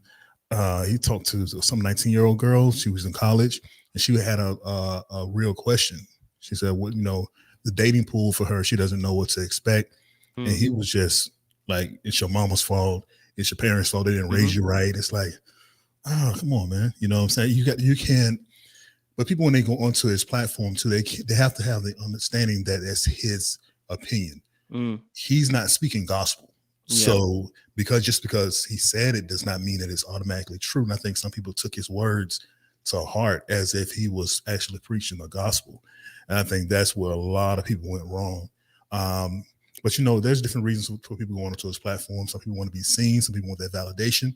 There's a lot of toxicity out here that Kevin brought out of a lot of people. So we have to acknowledge that as well. You have to be confident within yourself. Don't need to go on someone's platform for them to judge you, rate from 1 to 10. Know your self-worth and go out here and attack life the best way you can. That's what you have to do. But going to him, image consultant, whatever he was, you know, whatever he claimed to be, I don't think it was fair for him in the conversations he was having. Like I said, be fair, you know, stand by your word, speak on your word, do your convincing argument, and then leave it alone. Point blank. And I think also as well, another thing that people don't realize is I talk about the responsibility of power that you have, right? You got a huge platform like that. And as that huge platform, you want to be able to utilize the power you have correctly, right? So I agree with this, that the accountability is on those women going to going onto those shows, right? We say this all the time, the accountability of why do women go to those shows? Why do they keep going on to Kevin Samuels when they have a history now? They can see it, there's videos upon videos. And then the other part is also when you have great power, what do you do with it? You know, because the reason why these women were coming onto shows because they were looking for an answer. You know what I'm saying? That leaves you in a place of responsibility. And this is why I said about leadership. Real leadership, okay, is when you have this power, what do you do with it? You know what I mean? And when you have that greater platform as you do, and then you treat people the way that you do, that becomes a big issue. You know what I'm saying? And so that's for me why there was such a big thing. It's like I will always say, yeah, the women are coming on that show after the first year. You can't be complaining like, yo, if you're coming onto that show, you're coming to that show. You know what you're coming onto that show for. But then at the same time, when you have that level of power, what are you doing with that power? Yeah. Yeah. And speaking about that power, that's one of the interesting things that I find is going to happen in the future, because someone is going to take your spot. Or someone's going to make the attempt to take your spot.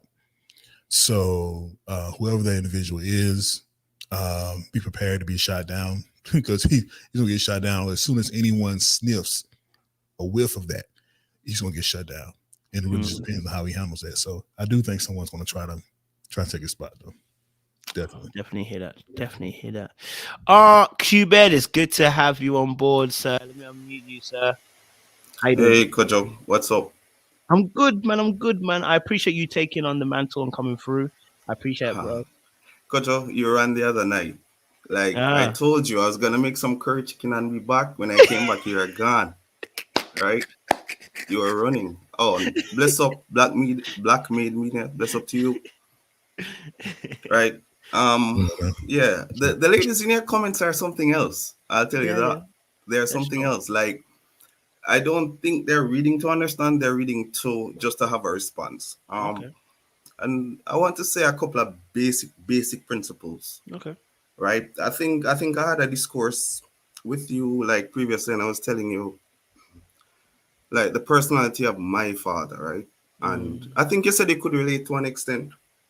But the point that I'm making to you is, and what I was trying to make to the women is this: it's simple. You cannot give up your own mental and emotional power to anybody, especially a stranger. Just because he says you are not this, it does not make you that thing, or it doesn't make you not that thing. That power lies within you. If you give this man permission to define you, to get you off balance, off kilter, mentally and emotionally, the responsibility is upon you. Right? As Black people, I heard a lot of the women saying, oh, he doesn't respond. I've seen him completely run over women of other races. He doesn't care about the color.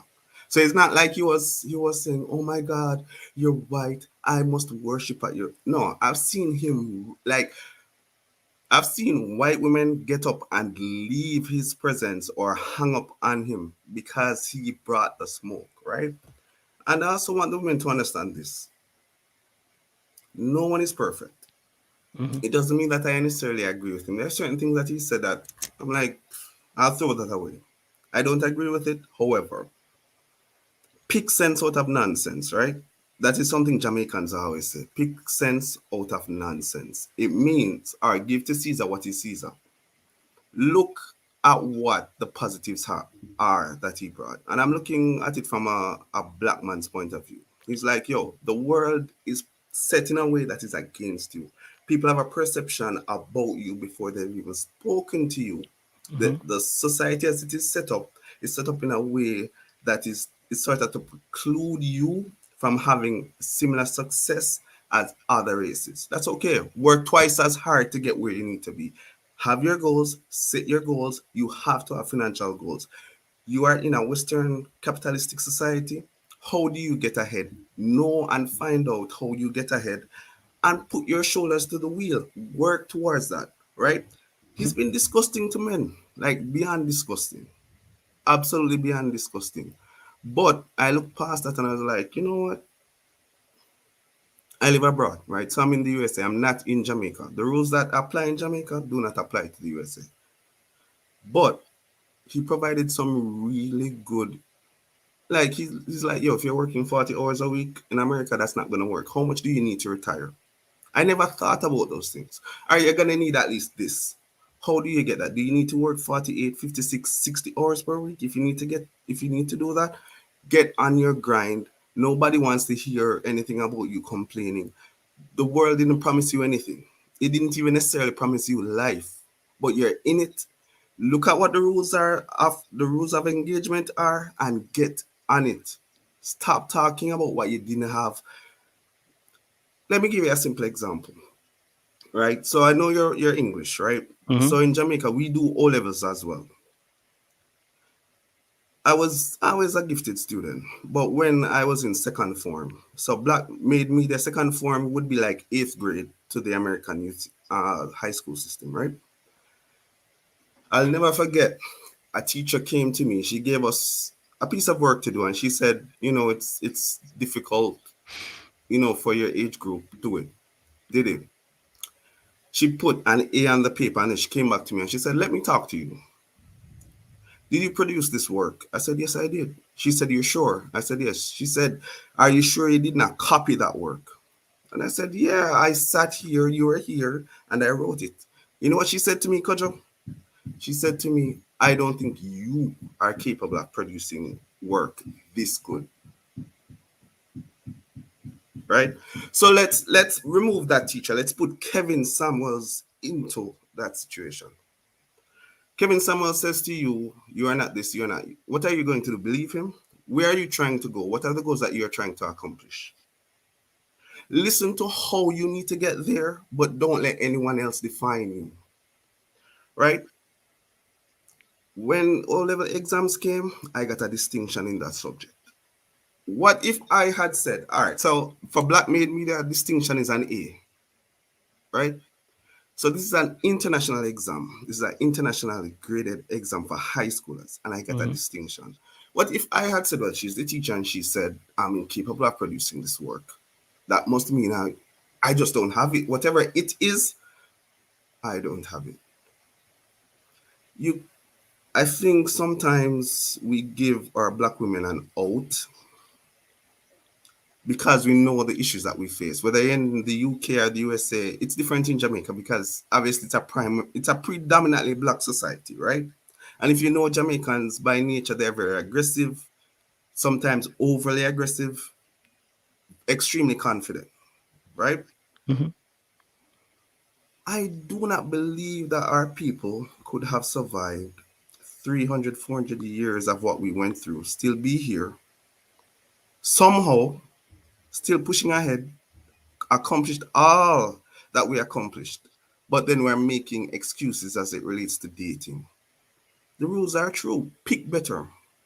Do not have children with a man that has not married you. I agree with that. I know you were saying, and some women were saying, because I was saying that compare the Jamaican society to Ghana, right? A ton of Jamaicans, the vast majority of us, our lineage goes back to Ghana. That's just facts, right? So Mhm. whether it be Ashanti, Fanti, I agree. Ga, we know, right? We know that has been ingrained with us. And if you know Jamaican history, you know that those were the ones that caused the most problems in plantation society, right? Now, we have gone through all of that. We faced what we faced, and we're still facing issues right now, right? However, look at Ghana society and look at Jamaica society. To a large extent, very similar people. I've heard this from Ghanaians who visit Jamaica, Jamaicans who have visited Ghana. Not just in the linguistic retention, not just in our vibe as a people, but in how the society is ordered and structured. But look at what Jamaica is producing, and look at what Ghana is producing. Ghana is one of the most peaceful countries on earth. 2 generations ago, Jamaica was the same. It was one of the most peaceful countries on earth. Now, Jamaica is what?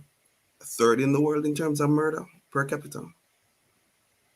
And a lot of that has to do with shitty families, broken homes.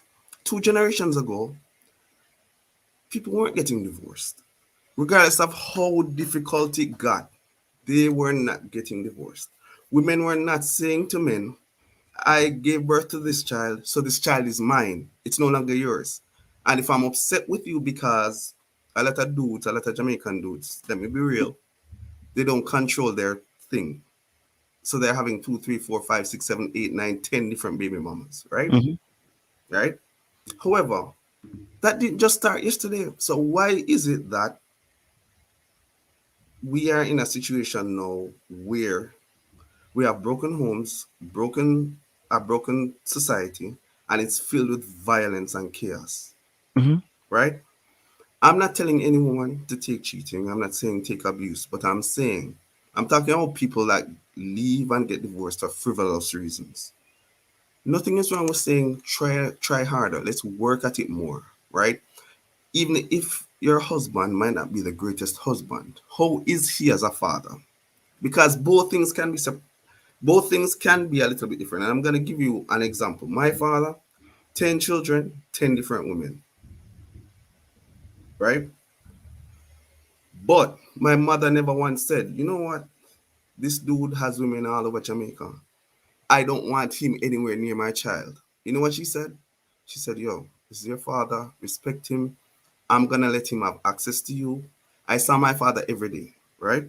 Every single day. Even when he wasn't living with us, every single day. And that was absolutely vital because where I grew up is not easy. It's a tough place to come out of. And all that I've accomplished to a large extent is because he was there. Because when my mother spoke and said, listen, come in at 9, I'm coming in at 11, 12, 1. My father says, come in at 9, I'm there at 7:30. Right? So I'm saying, I'm not telling you to accept abuse, but the message remains the same. The message is there. We need to fight harder for our relationships. We need to make better families. And yes, hold men accountable, of course. I don't agree with him that men should be allowed to cheat because you make a certain amount of money. That's ridiculous. And this is coming from somebody whose father had kids everywhere, right? But Marley had kids everywhere. The point that I'm making is simply this. You can take the salient and important points that apply to you that will help you to advance and reject the rest. You cannot give up your power, your emotional power, your intellectual power to anybody else. That's rubbish. And then you're so upset at him. You're quote unquote proverbially dancing on his grave. That nah. So now you have now lowered your standard to meet his standard because you thought he's a shitty individual. So let me get in the shit too. Let me treat him how I feel he treated me. Nah, we're better than that. And I think women are better than that. So I'll work backwards. You Yeah. want people to be better than what he was. So you want people to be the bigger person. You're asking. No. Listen to what I'm saying, Kojo. Is that not what you just said? Listen what I'm saying. No. I am Wait. saying, Pause. Wait. Before you go, you said that if their perception, you're saying from their perception, if they're saying he's low and he's crap, then them dance on his grave is also them being low and being crap, right? can I explain it? Can I You explain don't it? need to. You No, don't get the point. No, because You're what you're being doing, Kevin Samuels right now. bro. You're I'm controlling the not Kevin Samuels, but conversation. you've spoken for a long time. Hold you're being on, Kevin Samuels hold light right on, now, hold Kojo. on, hold on. I'm asking you a very direct question because I don't want to go away from that. You can No, explain you're after. not. Oh, You cannot make a Archibald, box. wait, hold on. It's cubed, Kojo. It's Oh, sorry, cubed. cubed. Sorry, Cubed. apologies. Yeah. Cubed. Yeah. You said by your words. Let's take it slowly. I don't. I'm not. This is not me being condescending. I want to take it slowly so you can No, agree with what I'm no, saying. can I No, I repeat don't want what to I explain said? yet. Not yet. Not yet. Okay, you want to repeat All it? right. Okay, repeat what you said. Repeat what you said. All right. Let me make it clear. I'm gonna try to be as succinct as possible.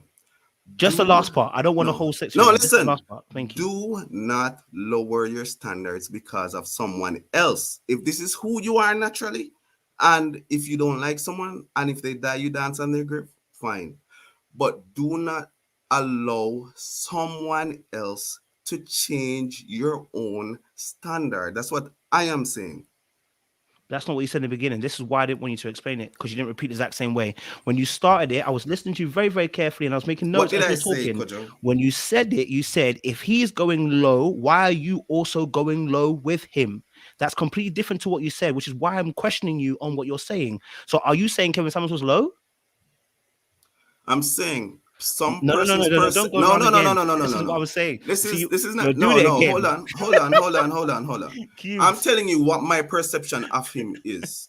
All right, go My on. Then. perception of him is he's not important enough for him to have a high or low standard as far as I'm concerned. I don't care. He But lived that's his not my life how question. My he. question was, do you No, think he's no, no, no, no. low? Listen what I'm You're, saying. I'm no, saying a because lot what of you're these doing, you're going women. round. Cube. No, I Stop. am not. Let Probe, me wait, hold on. answer the Cube. question. No, Let I'm not me gonna let answer the you. question. I want you to answer direct, because what you're doing again is give me a story. I don't want a story. I'm telling you directly. I ask you a strict question. Do you think Kevin Samuels is low? It's a yes or a no. Don't give me an No, explanation. No. no. Fantastic. That's the point done. We'll move on from there, because that's what I wanted, bro. We don't have to drag that point. Now, you said a very interesting thing. You said, and you can explain on this part. This will be good because then you can explain on this part, right? You said about the fact that your father, okay, had 10 baby mothers or 10 children, I should say. Was that 10 Yeah, baby 10 mothers? baby mamas, whichever way Okay, you want to define it. 10 Yeah, baby mothers, yeah. right? Okay.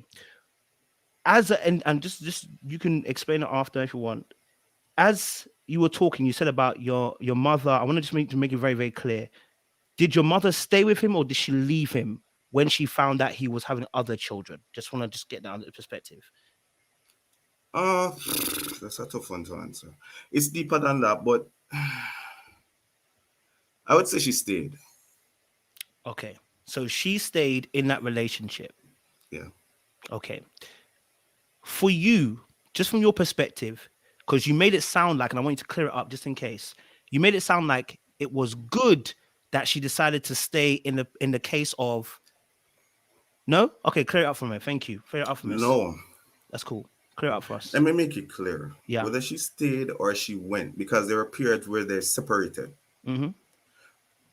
Her thing was, he is your father. Whatever is happening between him and I is none of your business. And that is one of the things Kevin Samuels always said. Do not involve your children in the relationship between adults. However, I think owing to that fact, I got an opportunity to formulate my own opinion of my father. That's fair play. Right? He's a shitty husband. He's a shitty boyfriend. Mm-hmm. He's promiscuous. Mm-hmm. But he loves his kids. Mm-hmm. He loves his children. He'll die for them. He's super protective of them. He wants them to accomplish far more than he ever accomplished. Mm-hmm. He'll sacrifice for them.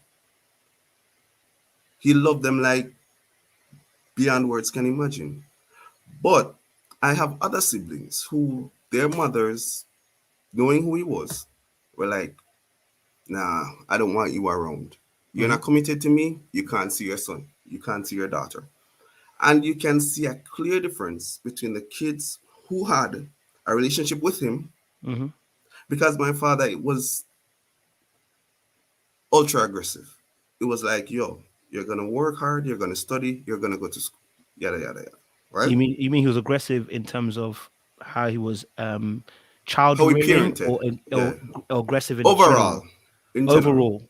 Yeah, you're in the UK. You know how Jamaican fathers Yeah, are. I know. I'll date the future, Yeah, but I'm making it specific so we can understand something as well. So first and foremost, we're hearing you. I'm saying, so you're saying parenting style was kind of aggressive, which I can understand. African got the same aggressiveness, but in terms of relationship, was he the exact? Would you also class that as being somebody that was aggressive?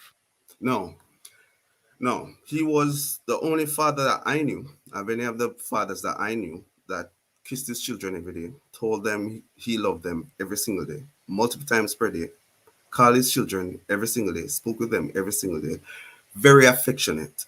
But once again, I would not have had the opportunity to experience that had my mother went, you know what, this guy's an ass. Stay away from my child. So I'm saying it kind of seems contradictory that you can be a shitty husband or boyfriend, but be a good father. Love that point. Pause. I love that point because you were about to make the point I was going to make. Yeah. Someone said to me, a woman said to me, can you be a good father and a crappy husband? And it's been sitting with me for a very long time. And you were about to say the opposite, which is basically Can he be that bad as a partner if he's so good as a father? And I'm going to ask the question then, is he really that great of a father if he's not a great husband? Not to say that he's a bad person. This is now talking about roles. Listen, we I'm play. not putting any valid judgment on him. He lived his Yeah, it's life not the about way judging he him. It's lived it, about what we're right? what He we're lived going his through. life the best way I guess he knew how. And we had conversations later in life. I asked him about, why couldn't you do this? Why Yes. couldn't you do that? Why? I'm not gonna go into his answers, but I understand. He didn't have a great example. Mhm. As he got older in life, which happens with a lot of men, you realize that having all of these women is a waste of time. Mm. But I think he was covering up for a lot of issues that he had in his home while growing up. And women kind of masked that. That is my conclusion based on Okay. our That's fair. conversations, That's right? fair. Right? But I get what you're saying.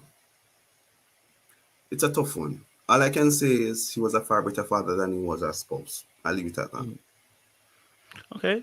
So when you said obviously about how we want our community to be a certain way, and you talked about Kevin Samuels telling women to not intrude on their children, to be able to formulate their own judgment. I absolutely agree with you. This is something we said on this channel before as well. We don't want women to be using children as a weapon.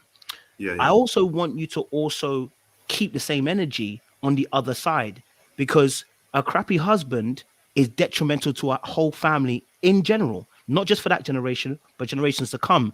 Because as much as you may have enjoyed the relationship with him being separate, he was not in the household. Therefore, your mother has to cover where where he no longer is. That's another stress on her. No, all right. I get that.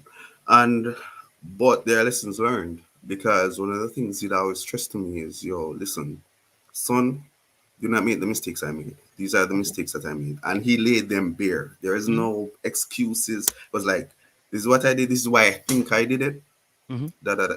So I looked at it and I looked at his mistakes and I was like, and in instances where I looked like I was gonna make the same mistakes, he'd jump in and he'd be very hard. Like, listen, this is what it leads to. You do not want this for your life. Trust me. Do you get what I'm saying? So I get what you're saying, and I agree to an extent. But what I'm saying is, in situations where you have a man and a woman, you're building together, you're working together, you're married, not boyfriend and girlfriend. You have devoted yourself, you've taken an oath, you have children, or you don't have children. Try your best. If the man isn't abusive, if he's not cheating, you get what I'm saying? And one of the mhm, things he would always say, which I don't know if it's true or not, is in a lot of instances where divorces occur, it's usually a lot of times where there's a huge financial dip on the part mhm, of the man. So whatever has happened, he's been fired, he was demoted at work, there's some sort of economic issue, and his finances fall mhm. tremendously, right? So I'm saying, are we actually giving our best to unions, to marriages? Are we really committed to it? And like I said, I probably agree with half of what he says, and I disagree with half. I try Yeah, to focus on what makes me better, of course. right? Because at the end of the day, I think part of the issue that we have is we're not good at looking internally. We're not good at assessing our own selves. We're not good at looking, whether men or women, and I'm speaking to the women in the comments who are absolutely trying to kill me in the comments. I have nothing but love for you guys. But you cannot focus necessarily at all times on how the message is delivered. Mhm, Sometimes it is absolutely important, depending on the situation that you're in, to focus what is he saying. All right, I'm gonna look past how he's saying it. What is he saying? Will this benefit me in the long run? Because I used to, for the first couple of years, I used to think this guy was just an ass, right? But I mhm. started listening to him. I started listening to going past his delivery, and I started looking at myself. Can I do better? How can I improve? I Right? agree. How can I be a better spouse? How can I be a better man? How can I contribute more to my society? No, the way he put it across was abhorrent. It was disgusting. But, but part of the reason why I was able to look past that was my father wasn't being, when he was talking to you, it wasn't sort of this soft communication. You got that, you kind of got that from your mother. But my father, I'm telling you, Kojo, I am telling you. And that's another discourse for Black people, whether you're in the UK, America, or Africa. Because I know one of the most brilliant minds in Jamaica.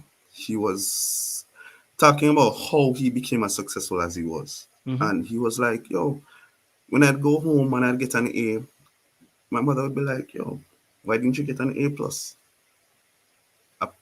Yeah, I think you only finished first in your class because obviously there are a lot of dummies in your class.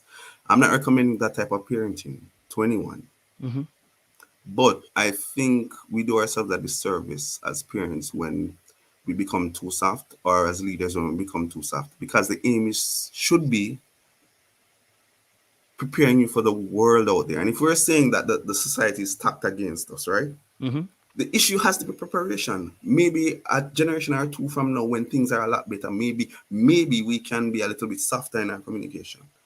But I understood later on that my father's concern, and you can look at older Jamaicans and the children that they produced and how they're at the top of almost any industry in the world compared to the new generation that's coming up, where it's not the same. Because the aim was, I am trying to get you to go out there and be a success. I'm not saying their methodologies are always right, but I'm saying there are benefits to it. And let's not just throw away the benefits because it's not communicated in a way that we would like.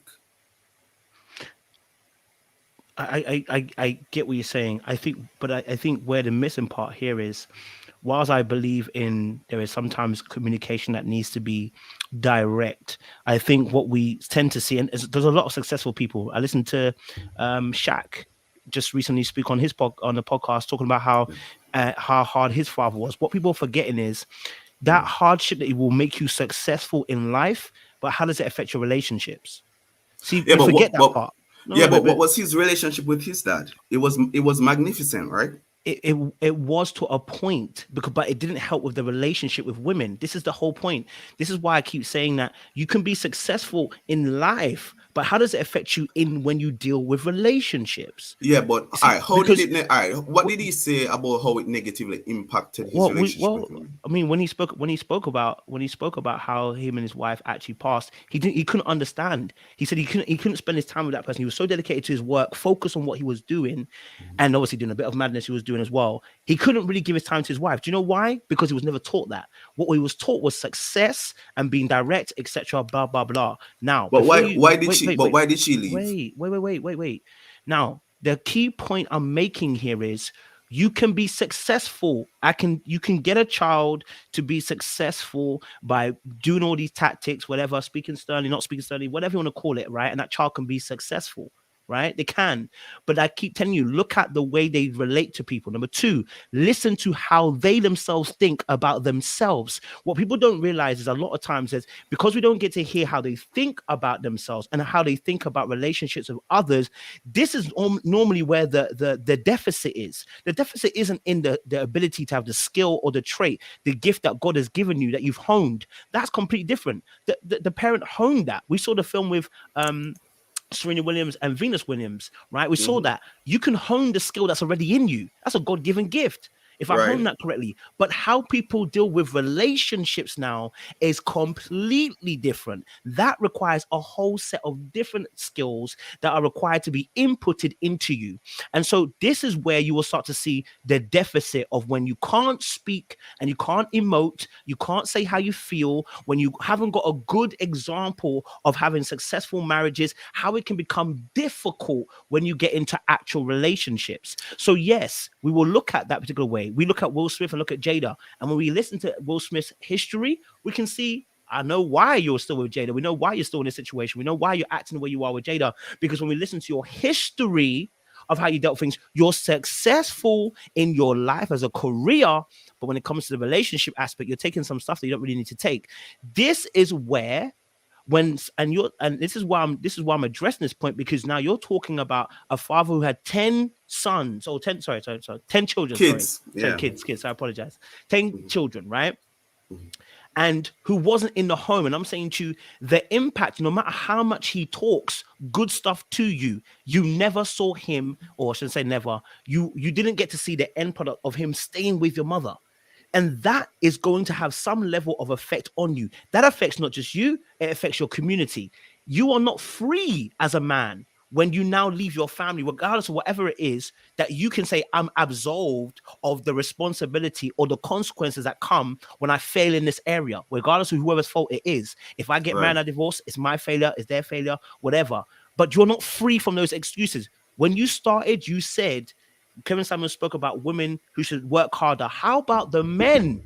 Because you didn't add that part. Why aren't the men doing what they're supposed to do? Why is it? No. I'm gonna let you jump in. Let me finish the last line. I'll let you jump in. I promise. Yeah. Why is it that when we're preaching about this situation, we're not trying to help men be better in their emotional intelligence, how to deal with women? The Bible says, "Deal with women according to knowledge." If you lack knowledge in how they move and how they think, we're gonna be in trouble. And if we think that they're manipulative, lying creatures, guess what? Then you're never going to have a successful relationship, because you're going to deal with them in a particular way.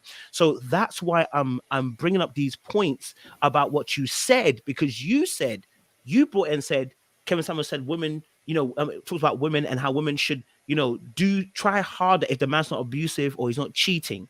But I'm saying to you, why didn't the man try harder? You gave me an example of your own life. Why didn't he try harder? Why is he having 10 kids in different households? Tell me how that's productive to helping my community and helping your community. Okay. All right. Here's what I'm going to say. Yes, sir. I also said at the beginning, clearly, that he spoke about men and what men needed to do. Mm-hmm. No, he wasn't big on the emotional side of things. That wasn't his thing. Yeah. His thing was protect, provide, stand up, be a man. Right. You're saying that, yeah, there are other issues that men need to pay attention to. I don't disagree. However, here's my thing. Right.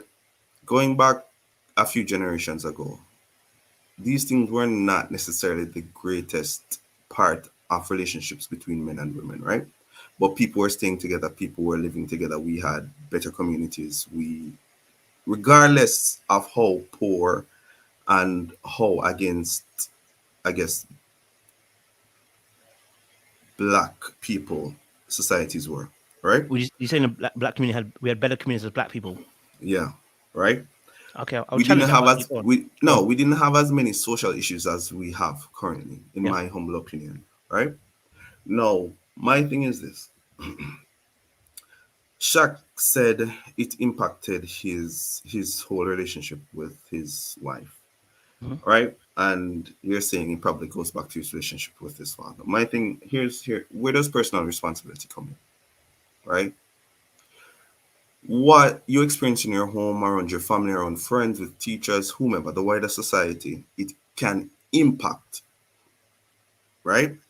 But to say because it impacts you, it's the root cause, or it's the cause of why you're behaving this way, or why you made the choices. Yes, it can impact you, but a large part of what you experience and what you do comes back to personal responsibility, right? Okay. So for instance, my father wasn't faithful.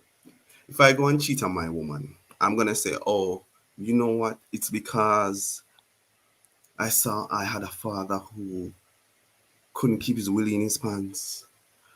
Oh, woe is me. Please help me.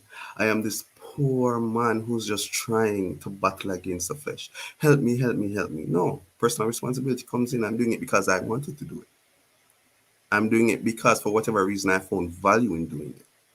Mm-hmm. So I take your point that, and even if you grew up in a home with mother and father and they were both there, you had a solid family, you had a lot of love, there are things and issues that are going to happen in that utopian concept of a family that's going to impact you negatively, and that may influence you to make certain negative decisions. Now, what do?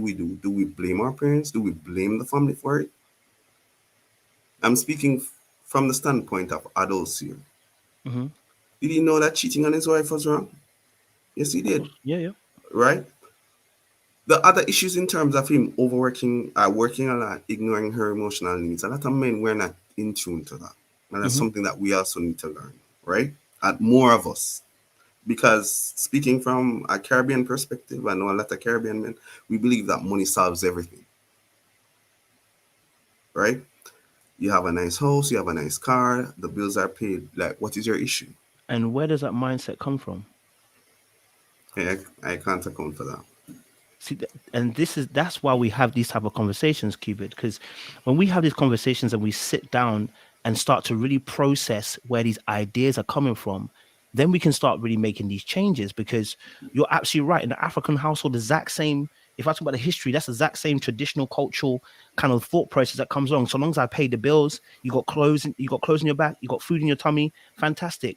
But what we don't realize is when you were in when we were in survival mode, that was okay. You're absolutely right. For a man, when we were in survival mode, you paying the bills, getting food on the table, getting and getting clothes on my back, absolutely beautiful because we're in survival mode.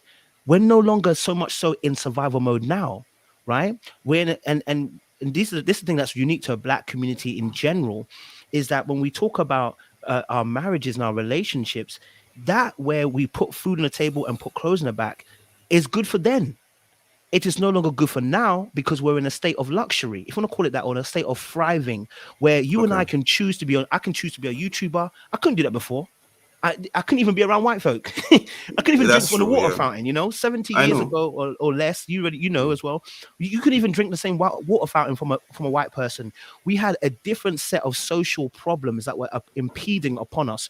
So, for instance, when we talk about even people staying in relationships, there's a bigger threat than leaving your marriage. There's a bigger threat, which is that you had now white folk, Caucasoids, I like to call them, right? Who now could potentially, if you're not in a community, you could be dead.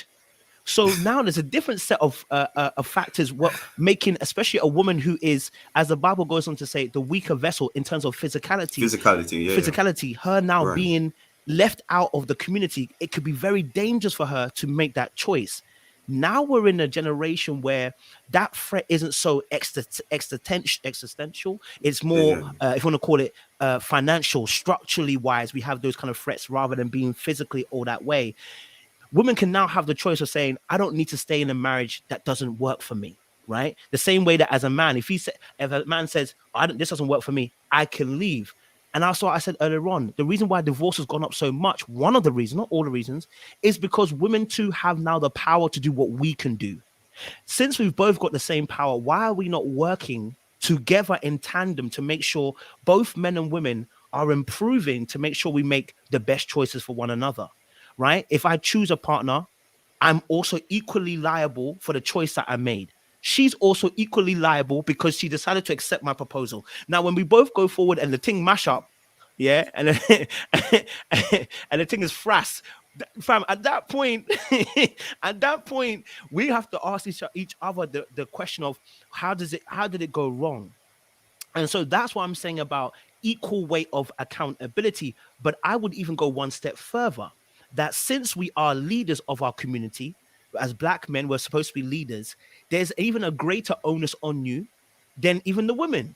Because since you are a leader, everything flows from you down. Because as much as she chooses you on the proposal, you make that forward move. Well, supposedly some women do choose men. So, but you go and choose a woman.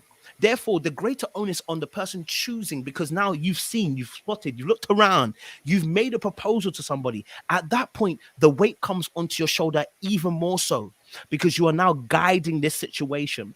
And so my thing is to look at men and say, listen, I'm not saying completely take the accountability of women. I want them to be accountable. We talk about it. If you're not healed, you got trauma, sit on a bench, you go and heal because you're causing trouble.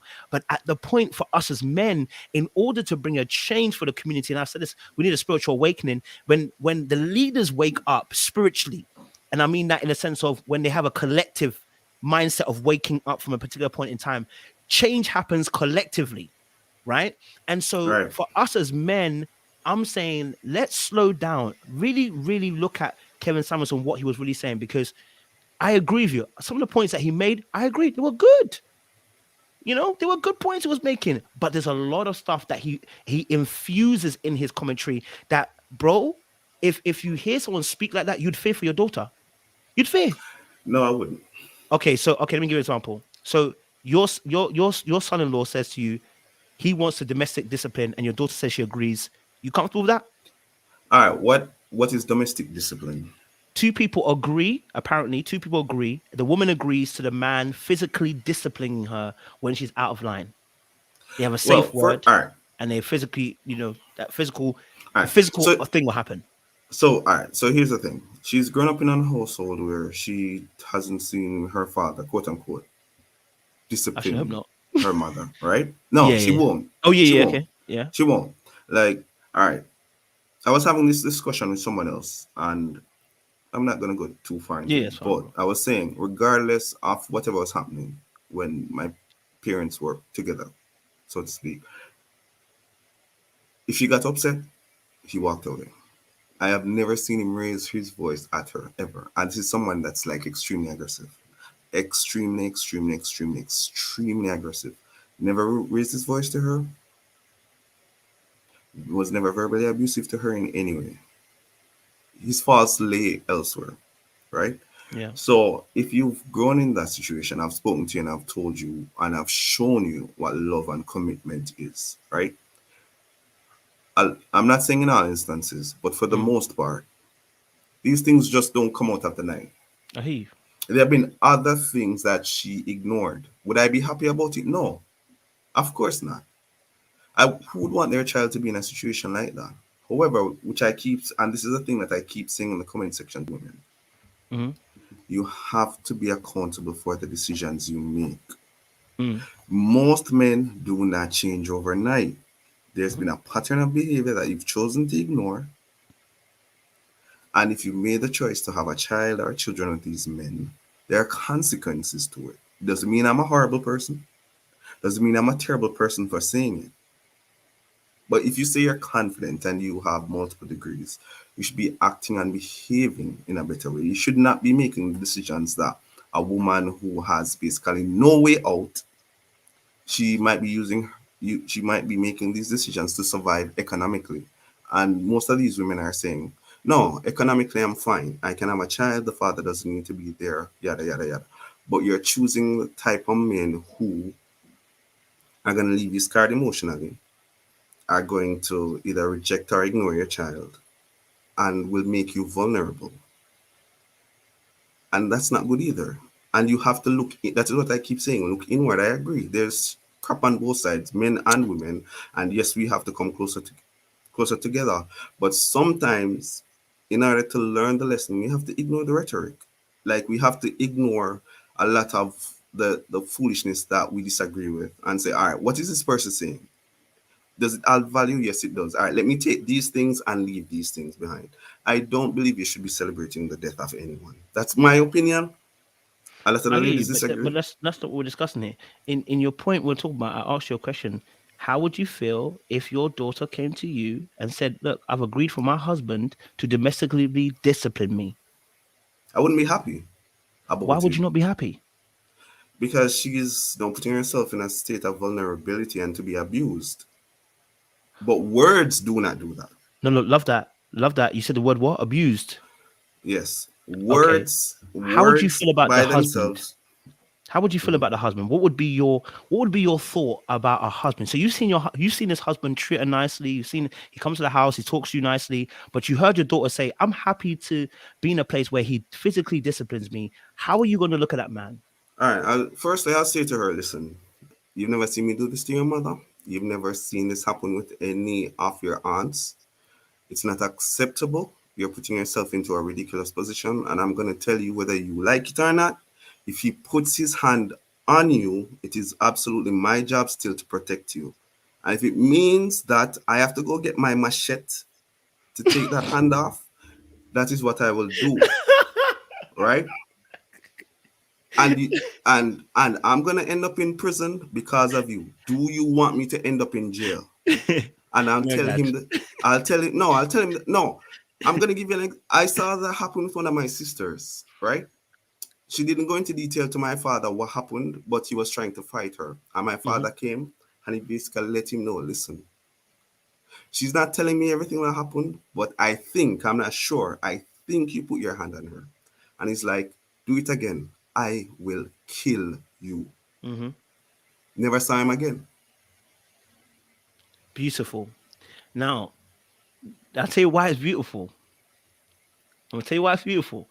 Because you've answered the question the way I wanted you to answer, which you've spoken very clearly that you didn't even give that man a chance. You said, listen, if I even asked you, I said, if your daughter says she's consenting, she's going to do it. You said, if he even thinks about it, you are going to take a machete. I know you didn't mean it in that kind of sense, but I know what you meant. Like, you probably did mean it, but like, I know what you mean. No, It's I about the meant it. hypothetical situation. I meant right? it. Because you want to protect your daughter. Of course. Absolutely. Okay, so I need you now to translate what you just said to Kevin Samuels, because that's exactly what he advocated for. So No, hold on. No, wait, pause before you jump in. I Yeah. intentionally asked the question that way to get your perspective, because the person now who's coming to you, to your daughter, is Kevin Samuels-esque. Maybe not him himself, but some of his followers who are now saying, I'm marrying your daughter, and they've said to you, I believe in domestic discipline because you know what?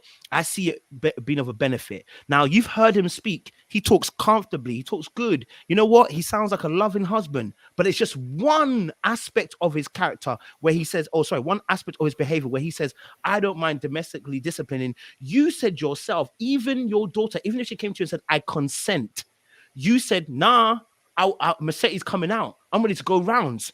That in itself, there is no need to answer anything else. You don't need to explain anything more. You've answered your answer by itself. And when we talk to men, this is why I give these demonstrations, because when I give the demonstration, you and I both know what the right behavior is. What we are doing is having cognitive dissonance. And it happens to not just men, it happens to women too. But since we're talking about men in this case, cognitive dissonance, what happens is we compartmentalize thoughts. When we have a clash of emotions and thoughts that have two ideals that we're not 100% sure of. An example is when you cheat on your wife, you know that your wife, you love her, but then you end up cheating on her, and then you're like, I don't know why I cheated on you. That's an example of cognitive dissonance. You're holding two thoughts. It's like, I'm confused. This is too much. And what happens is sometimes the KS situation becomes cognitive dissonance, because what we're saying is, for us, me and you and Corey, there is no physical threat. I'm going to be honest with you. Whatever KS says, there is no physical harm coming to us. Women are not about to start beating us up. Women are not about chopping us up by the balls. You know what I'm saying? That ain't going to happen, right? I mean, of course, there might be one or two cases, but majority of us men are not going to get hurt. So what happens is we look at it from our standpoint. I'm not going to get hurt. This speech is hard language. Get up, go over it. Yes, but the rhetoric I was talking about wasn't necessarily about what he was saying to men per se. I was talking about how he was talking to women. And the way that he was addressing women and the ideas he was going with. That's why I brought that example the way I did. So I just need you to maybe take a second or two just to deep what's just happened here. Because what you've just described is a situation which I believe you're absolutely right for reacting the way you would. As a father, I would be on the same wavelength as you. I think Corey would too. If you say you're coming to if my daughter comes to tell me that I'm comfortable for domestic discipline, you called it correctly. It's abuse. No matter even if she agreed to it, because you and I know what a loving relationship is, that is not it. So no matter what Kevin Samuels preaches after that, you have admitted yourself, even if he comes with that one erroneous message, we've got a big problem. You can't trust him. That's what I'm talking about with KS. It is not that he has disagreeable points. His points are destructive and dangerous and can lead to murder. That is what we're talking about. Okay. Whether you murder him or whether he murders your daughter, whichever one. Yes, sir. All right. He can. All right. So the theoretical boyfriend, right? Yeah. He can come to her with anything. He's not gonna leave in the same way though. He's gonna be slanted to one side. A limb might be missing. He's allowed his own theory as to what he wants to do and what type of relationship he wants to have. Now, I told you earlier that I reject some of what Kevin Samuels pushes, right? Mhm. I do. That's just the truth. However, here's my thing. Like I said, men in general, like things don't just come out of the blue with us, Mhm. right?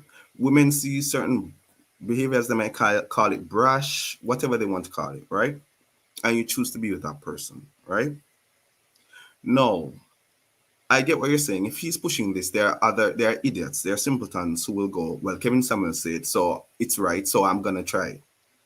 But this is here's the group responsibility for women as a group. They have to decide, I'm rejecting that. We're not accepting that. Men a lot of times are motivated by sex and women. And if you're not getting women that are allowing those type of men to have relationships with them, there will be change. But you didn't do that with your daughter. What do you mean? You're hypothetical. You did not do that with your daughter. You did not say, daughter, you should know better.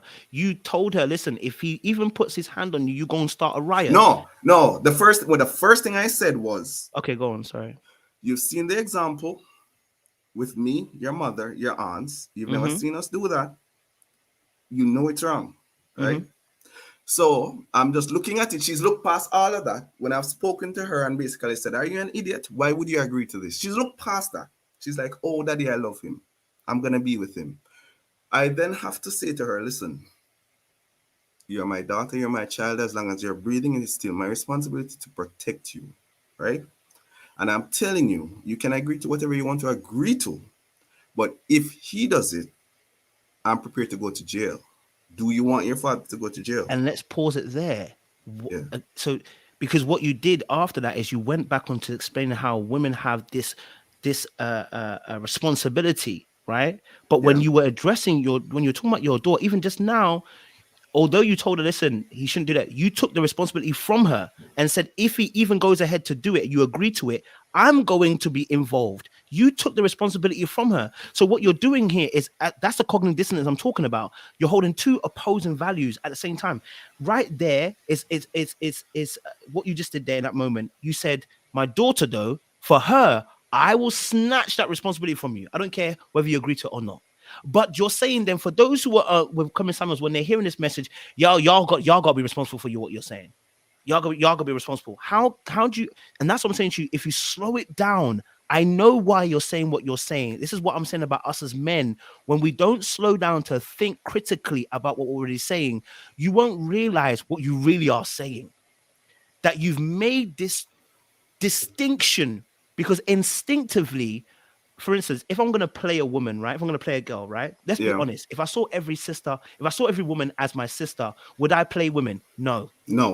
I wouldn't. If I saw them as a daughter, I wouldn't. If a man comes and tries to play my daughter, I'm going to mess him up. But when I look at someone else, I'm like, it's not my daughter. So I'm going to do what I'm going to do. That's what we do with men. But that's what we're also doing in this Kevin Samuels situation, because you're making it very clear that you would not accept it irrespective of whether she agrees or not. So, and you didn't ask any questions about the man's CV. You didn't care if he's done 5, 10, 20 years of marriage. So long as he's going to do this, you are going to do what you're going to do. That should tell you instinctively that you took away everything of his history and went straight to that one blip on the map and said, it doesn't matter what he done. That one thing cancels everything. That is what we're saying about Kevin Samuels. I'm not saying he didn't have good points. Me and Corey just said it. We agreed with some of the things he said, because some of the stuff he said is before Kevin Samuels. It's what men have discussed. Right. It is the extra additives that he's added into it that are dangerous. And we're saying at that point, look at what we're saying. Check Kevin and his whole message now. Now you got to actually ask yourself, I got to check his whole message. And why is it that women as a community are saying he's dangerous to them? But Kudjo, here's my counterpoint. After this, Corey, please respond, because I've taken. Here's my counterpoint to that. If women had come forward and said, Kevin Samuels is advocating for spousal abuse, and put that at the front, right? As well as other things that might impact them physically, emotionally, and else, right? Beyond just his words. But what a lot of women have done is, he said, if you're overweight, you can't get a man. He says that if you're past a certain age, you won't be. Do you get what I'm saying? So a lot of the focus hasn't even been on those things that are going to potentially bring far greater harm to them than just his words. A lot of it is he says this woman is a 4. He said she's a 6. He said she's a 2. He said she's a 1. If you've heard those other points that immediately impact your own safety, physically and otherwise, why is it that the focus is on what he's rating people, whether they're overweight or not, or whether they can get a husband? That is where I have an issue. Why is that your focus? Because ultimately, whatever Kevin Samuels thinks ought not to matter to you. If you're confident in who you are as a woman, how you rate yourself should or ought to matter more than anything he has to say. It should matter more than how he brings those points across. Right? Okay. What I'm getting in a sense is you have some women who they have gotten educated to a certain degree, right? And they believe the world is their oyster, right? And because he's basically crushing their dreams, they are reacting emotionally to that. I would have preferred that they had said he is supporting spousal abuse. He's supporting cheating within marriage, even after you've taken an oath not to do so. Right? He's basically saying men should behave any way that they want to within the confines of marriage, and women should stay with a man. But that's not what's being pushed first. It's his rating, whether or not they're overweight, quote unquote, whether or not they're ugly, quote unquote. And that kind of defeats in a sense, I'm sorry, the other arguments that they want to put forward. That's my issue. Okay, so Cube, I know you said something about the fact that when Kevin Samuels is speaking on these things that you said that don't really have impact. I think you were saying things about rating, how you look, and things of that nature. That shouldn't be a focus. Okay. Yeah. The reason why that's so important is because those words do actually matter. Okay, put yourself in a father's shoes. So I'm a father. I have a daughter. So if I go around telling my daughter, baby girl, you're a 3. You're not pretty. You're not this. You're not that. If I'm doing that to her, what do you think that's going to do to her character? So what I'm saying when I say this is this: although we're not dating women and we're not trying to parent women, we don't understand everyone's circumstances. So we as men have a responsibility to treat any woman with respect the same way we want to treat our daughters, the same way we want to treat our sisters, our mothers. So because of that, that's why that matters. So for a man, a black man, to publicly say that a woman is not beautiful, woman can't do this, you can't, that is downgrading a woman. And that's where the problem lies. You understand what it is? So if you're a Kevin Samuels, if you're a Kevin Samuels supporter, I want to ask you, what has he said that you really do like? I want to know from you. All right. So I'm going to address a couple of your points quickly. All right.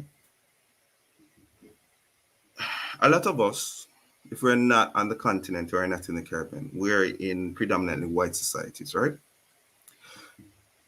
You weren't here, I don't think, when I made the point that we have to prepare our children for the world out there, because the world has a tendency to tell us, you're not good enough. You're not quite this, you're not quite that, right?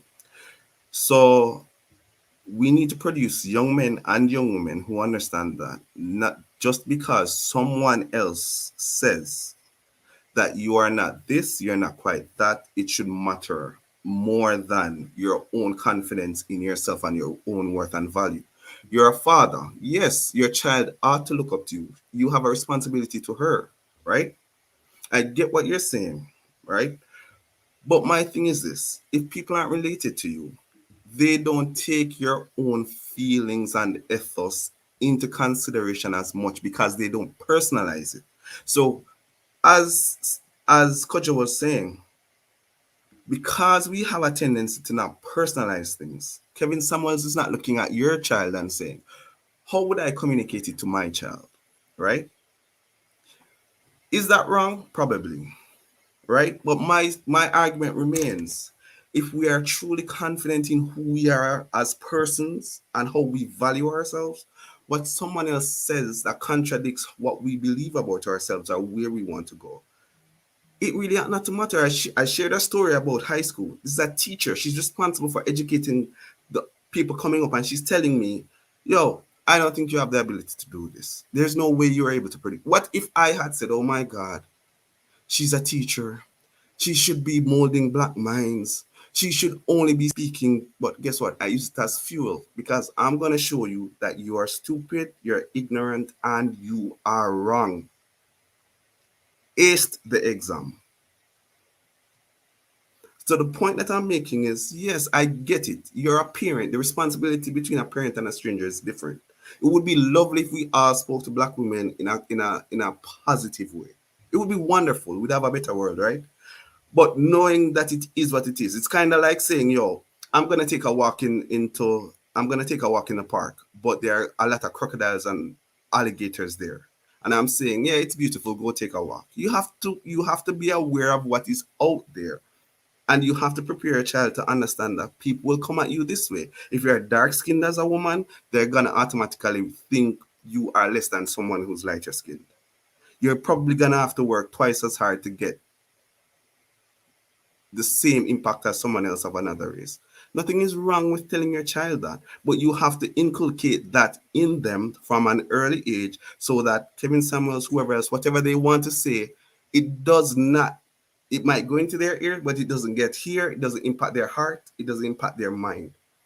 I get what you're saying, but the world just isn't like that. It's the truth. Okay. It just isn't. So I get what you're saying. The world isn't like that. But instead of us making the excuse saying that the world isn't like that, how about we as individuals do our part? If we as individuals do our part, the world will change.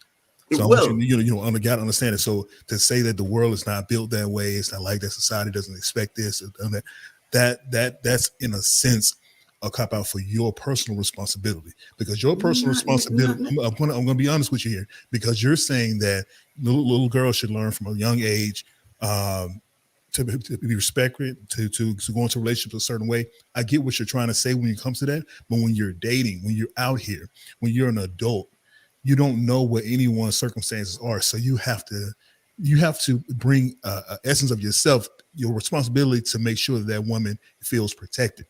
So I'll give you an example. I was in a relationship once, and this young lady was in an abusive relationship, completely different than how the relationship was with me, because she saw the relationship with me and how I handled things in the relationship, how I cared for her, how I showed her she was a prize to me in the relationship. She said she will never go through another situation like that again. So me as an individual, I changed one person's life, no matter what the reason was for us breaking up. The one thing that I can go home with, knowing that I did, was I showed her that there's a different way for a man to respect you, a different way for a man to treat you. And I think that's where it starts. If we show women out here that there's a different way, a better way, then they'll start to believe in us more. But they can't do it if we keep pointing to the world saying it's not our fault, it's not our responsibility. How you were raised was how you was raised. You let me hit on you, okay, I'm just going to hit on you. That's not my responsibility to not hit on you. I'm just using that as an example, just a hidden part of this example. But so what do you say for that, you? All right. Here's my thing. I think my point still stands, regardless of where you are in life. Right, you ought not to give up your power, your esteem, what you believe about yourself, your core values, how you rate yourself, how you see yourself to anybody else. Right? I get what you're saying. It ought to be this. It should be that. But that's great. That's conjecture. We'd all love to have a better world. We'd all love to have a world where men and women are more supportive of each other instead of this freaking civil war that's happening between black men and black women. We'd all love to have that. However, in the absence of that, it is my job to prepare you for what is there. I'm not saying it will only be this or it can only be that. My job is, all right, I'm going to marry your mother. I'm going to show you how a man loves a woman. Right? When you go out there, your standard of what you should accept from a man should be very, very, very high. That you're only looking at the 0.0001% of men. So I get what you're saying, but it still stands, because even in situations where we are more supportive of black women, where we are more positive in how we bring our points across, I just don't like the idea that anybody, man or woman, that you're giving over your emotional and psychological power to the statements of someone else. No, in a situation where you're a woman, you're weak, and a man is physically abusing you, that is a different situation in the sense that there is danger there, right? Words can hurt. But my thing is, one of the things I believe in is the people that love you the most, they at times can be the most hurtful, but you have to delineate and understand and decide whose opinion matters most to me. Is it my mother, my father? Why should a stranger allow you? Why should you allow a stranger to get you off kilter, to ruin your confidence, to ruin your how you look at yourself and what you expect from the world? That is my issue. You have to take personal responsibility. People can say whatever they want. You don't have to give it credence. I agree. Now, I agree with what you're saying. We I think we've all agreed to that. We're not discussing that part because we all agree with that part. What we're talking about, because you've done it quite a few times. As soon as myself or Corey asks you about your thoughts surrounding this issue of KS, you immediately go to the women to say this is their responsibility. I've but yet heard you speak once about what your responsibility is and what Kevin Samuel's responsibility is as well, holding that amount of power to do. I've not heard you say once. You immediately go to the women to talk about them. That rhetoric, for me, when I hear that, concerns me. Because what that means, what I'm hearing is somebody who focuses on women being the problem. And you're not looking at the fact that there was a man involved in this equation. You may shake your head, but you've had almost an hour to talk, bro. And you've said the exact same thing consistently from your mom and your dad till now. That is a consistent theme. Wait. That's a consistent theme, which is why I'm challenging you on it. Which is why when I asked you a question, you still flipped it. When I asked you a question about the physical assault situation, you flipped it again by saying, well, I mean, look, if that's the situation, it's different because it's Kevin. No, but his rhetoric goes to millions of men around the world who are listening to this. He has over 2 million people following him. There are so many men who are going to listen to that, and there have been so many men who will be emboldened. I absolutely deny the fact that words don't have power. You came on here because of words. No. Hold on. Pause. Wait. Let me finish. Let me finish. You came on here because of words. You didn't come in here because you saw me. You came on here because I said some things you disagreed with. You wanted to come on here. That's the power of words. I got you to move from your seat, get yourself on the camera. I did because you're here. I did because you're here. You're here. No, you did not. No, you're here. No, you did not. Cupid, wait, hold on. You're here. No. Cupid. You can't deny reality. You're here. All right, let me say.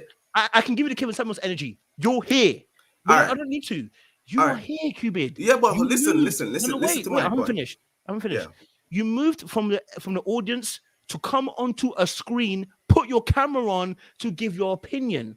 That is what my words managed to do to you. You shifted, you moved. Whether I asked you or not, you agreed. That is the power of words. So if my words now can initiate for people to begin to move in a particular way and get them to do something, that is the power of words. So to say words don't have power is even anti-biblical because we understand what the Bible says about words, life and death in the tongue. That's not what I said. I'm not. You haven't said anything because I'm not saying that you said anything. I've said that you came on a screen. Now, what I'm trying to get through to you in this point exactly is when we're dealing with the issues we're dealing with, right? We're talking about a rhetoric that doesn't just stick with KS himself and him dealing with the women that came on the show. It's not just him. It's not a pimp dealing with the girl that he's dealing with. This goes out to millions of other people who listen to what he's saying and watching what he does. Right? So what I'm saying to you is the impact of those words are impacting other men and they are impacting women in a way that for women, it becomes very dangerous. Very dangerous, to which you have acknowledged yourself. And I'm trying to get you to say, slow down, Cupid.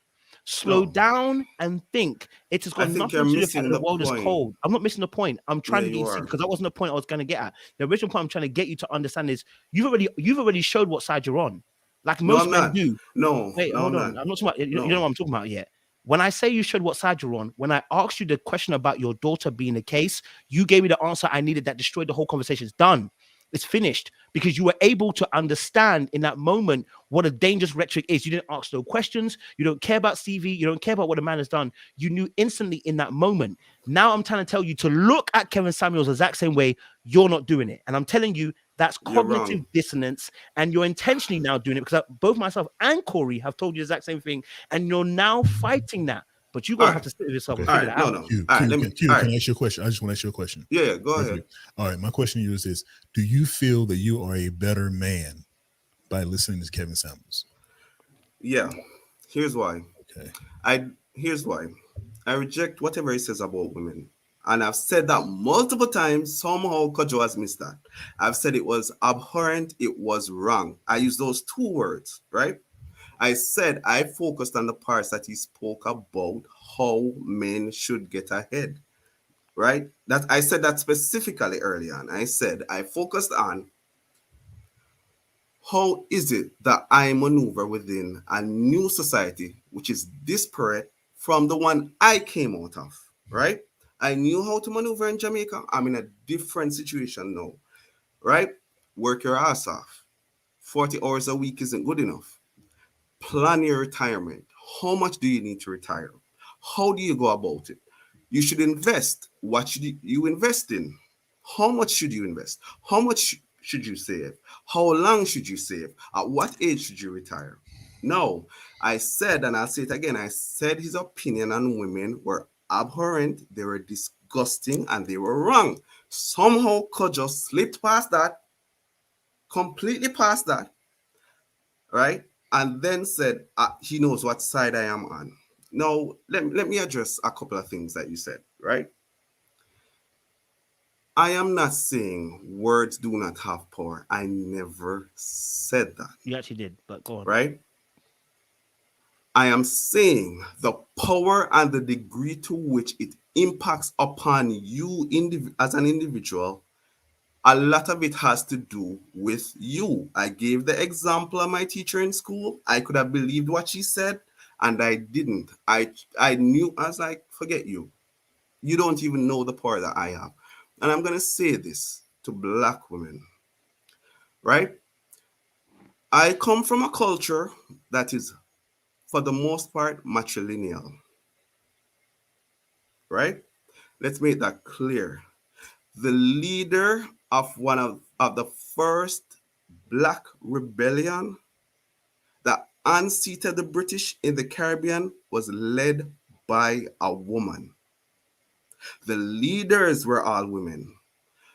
I personally believe that Black women have a certain power in their essence that goes beyond the words of what Kevin Samuels might say, right? I am focusing on, we all have a responsibility. People may be influenced, but where does influence, just because something influences you, does it account for your actions? Where does personal responsibility come in? If you as a man listen to Kevin Samuels and you go, well, he said to abuse women, so I'm going to abuse women. You're an idiot. You're a simpleton. You're a dolt. Something else is wrong with you. But we have simpletons in this life. That's the No, point you're I get that. Hold missing. on. Let me finish That's the saying what point I'm you're saying. missing. Let me finish saying what I'm saying. Bro, come Right? on. Like you're Right? missing that point. That's the only point we're talking about now. You've No, clarified listen everything to else. what. No. Let me finish That's the saying what I'm only saying. point we're clarifying is the fact that with his words, you're talking about something separate. Him helping Black men get on finances, we never had an issue about that. That's never been a No, conversation. Kojo, let me finish The saying reason what why I'm I'm saying. not I letting you allowed you finish to is finish. because you've gone off. You've gone off the track again. No, I Stick to the have original not. point. I'll let you talk again. No. Stick to this point. Let me give you the parameters of what conversation we're talking about here. Yeah. His words towards women affect women not only in an emotional sense, but physically they can be harmed because one, the influence of men towards women when they hear his rhetoric can harm women. At that point, that is what we're discussing. Everything else about how great he was helping men, I I'm don't not care about that. talking That's about not that. important. No, That's but you were neither here nor discussing there. that. So stick to that point. That's all I want to hear. Everything else is null and void because we already agree on that. That is the only point I want to hear. When his rhetoric affects men, to the point where they can physically harm women and even murder, because it's a type of rhetoric, it's a mindset. not his words specifically. It's the mindset, the rhetoric that he speaks. When it can affect women to the point where they're physically harmed and murdered, what is your say on that then? Can you now say, I can trust this person and have strength? That's what I'm asking you. So stick to that point. Don't worry about the finances. I said previously, I said to you, I mentioned and I said to you that women will remain unprotected in a situation where there's domestic violence because men in general are stronger than women. I said that, right? I also said to you, right? Whether we like it or not in every instance, but in most cases, men do not just flip like that. They don't. Right? So I do not believe in general, men are just going to go, you know what? I'm a saint. I'm a wonderful person. I'm a Christian. I'm a Muslim. I'm Jewish. I believe, and I've been living this life with my wife, my girlfriend, whomever. I've had this dating history of never abusing women, never being aggressive towards them. Right? And I listen to Kevin Samuels and I go, oh, shoot, I'm going to change. You know what? I'm going to slap this bitch. In general, that does not happen. In general, all I was saying was women have the power of choice, right? And if you're in a situation where a man seems like he's a certain type of male, then you have to close that door. That's all I was saying. But I'm sorry, but what I was saying is that with us being men, we can minimize them having to make that type of choice by being the right type of man. So you're putting that on women, or women have to decide this, have to decide that. Why? How can we make their decisions easier? That's questions that we should ask ourselves as men. But didn't I address that? Didn't I also say that men have? I spoke to you directly, and I said to you, yes, men have to do better. Men have to behave better. Men have to provide safe spaces. I get that, but I'm saying, whether I like it or not, I'm gonna give you an example. As a teenager, growing up in the church, there's this dude. He was knocking down everything, right? There's this girl. She was a virgin, right? She sang on the choir and everything. We went to her and we said, listen, this dude is a player. He's this, right?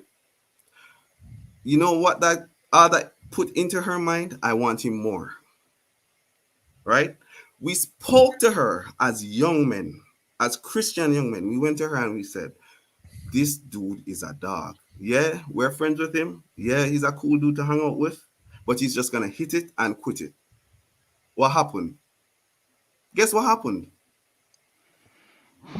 Bro. All right. So you've done it again. Yeah. So let me ask you this question. Maybe you can answer this for me. I asked you earlier, do you feel like you have become a better man while listening to Kevin Samuels? You said yes. So my next question to you is, what information did you obtain from him that's going to help you to be a better man to your girlfriend, your wife, fiance, what have you? No, I got that information. I got that from my father. So I'm not looking to Kevin Samuels for that example. My father, on the other hand, would not have been able to help me to go through this society.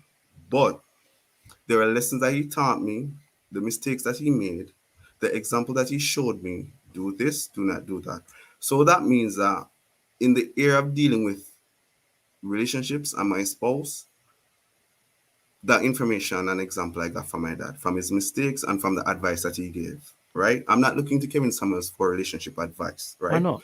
I know that there are other young men who do, and you're saying that there are simpletons who will jump onto whatever he has said and will act violently towards women, will make them unsafe, whatever, right?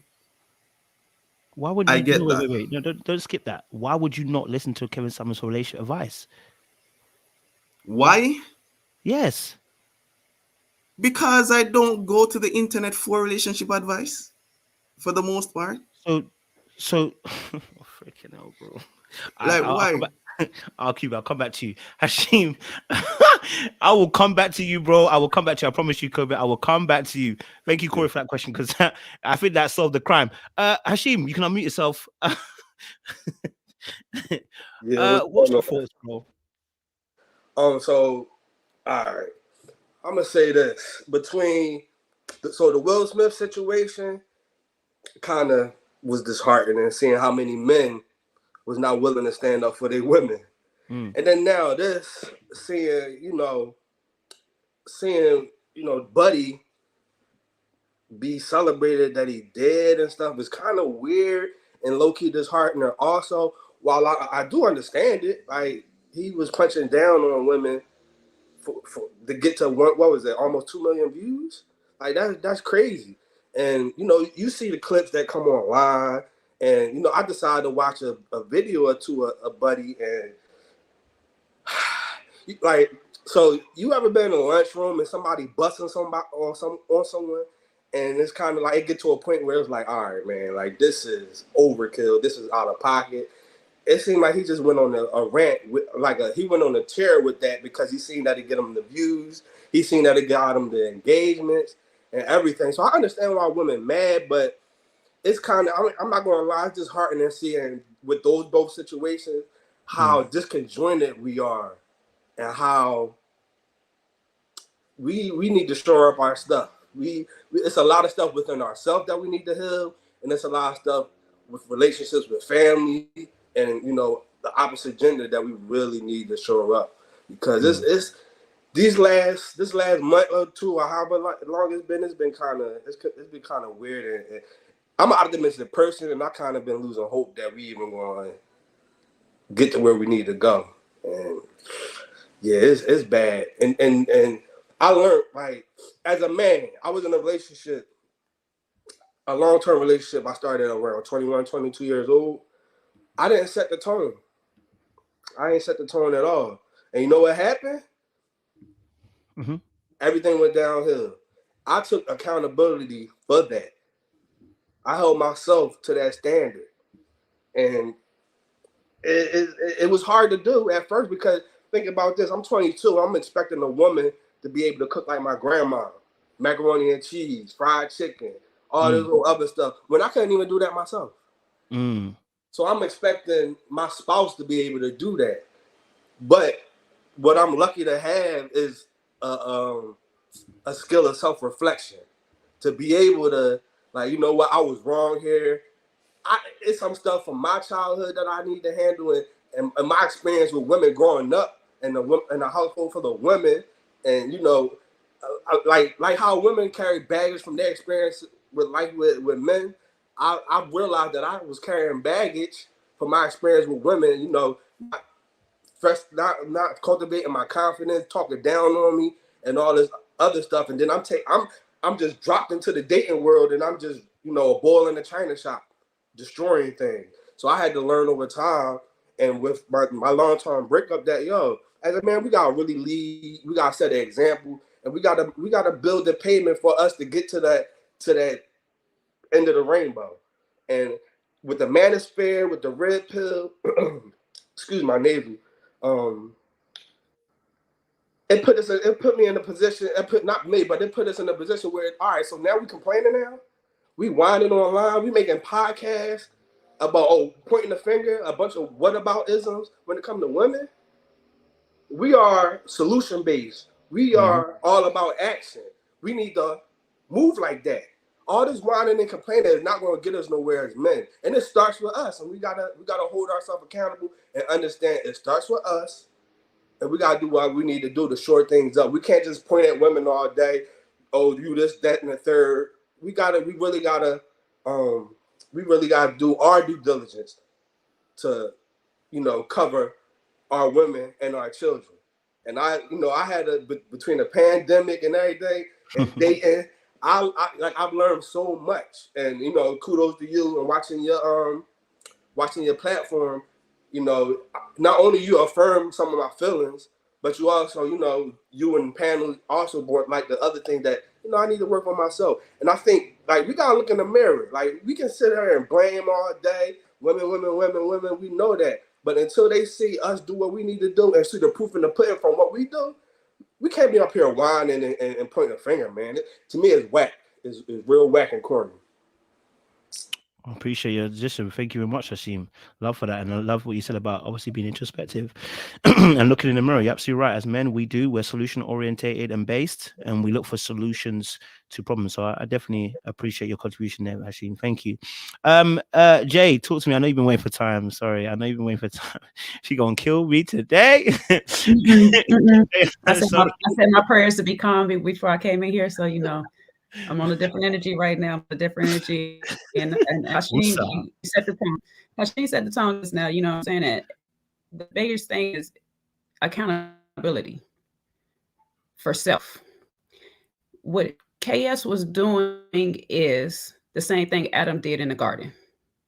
I'm going to blame you for eating the apple. But I was first. I knew the directions first. I knew the task at hand, and I knew I wasn't supposed to, because I love you so much. I did what you said, and it's your fault. No, that's not how it works. Because like I said, you were in the garden first.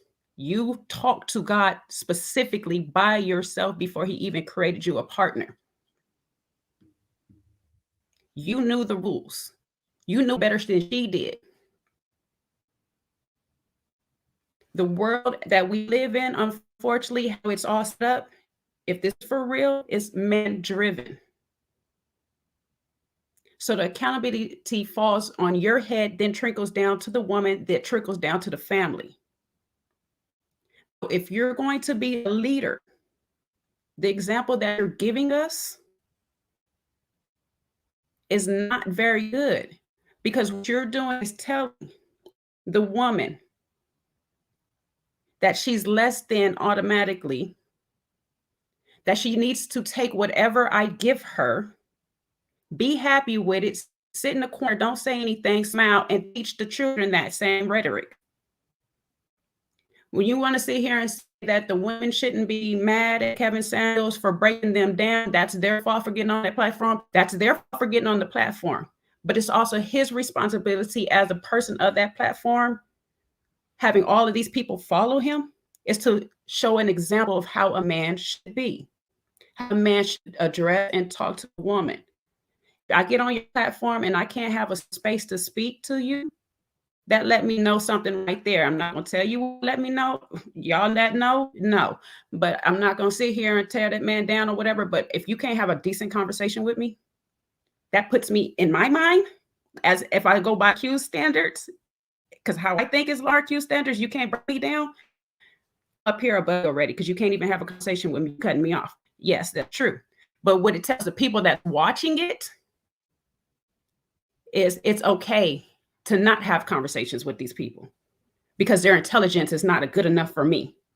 So on my platform, I cut them off. So that's when you watch everybody that's following his lead, they do that on their platform. So when they get on other people's platform and it's done to them, they're, why would they do that to me? Why? This? They start breaking down into tears.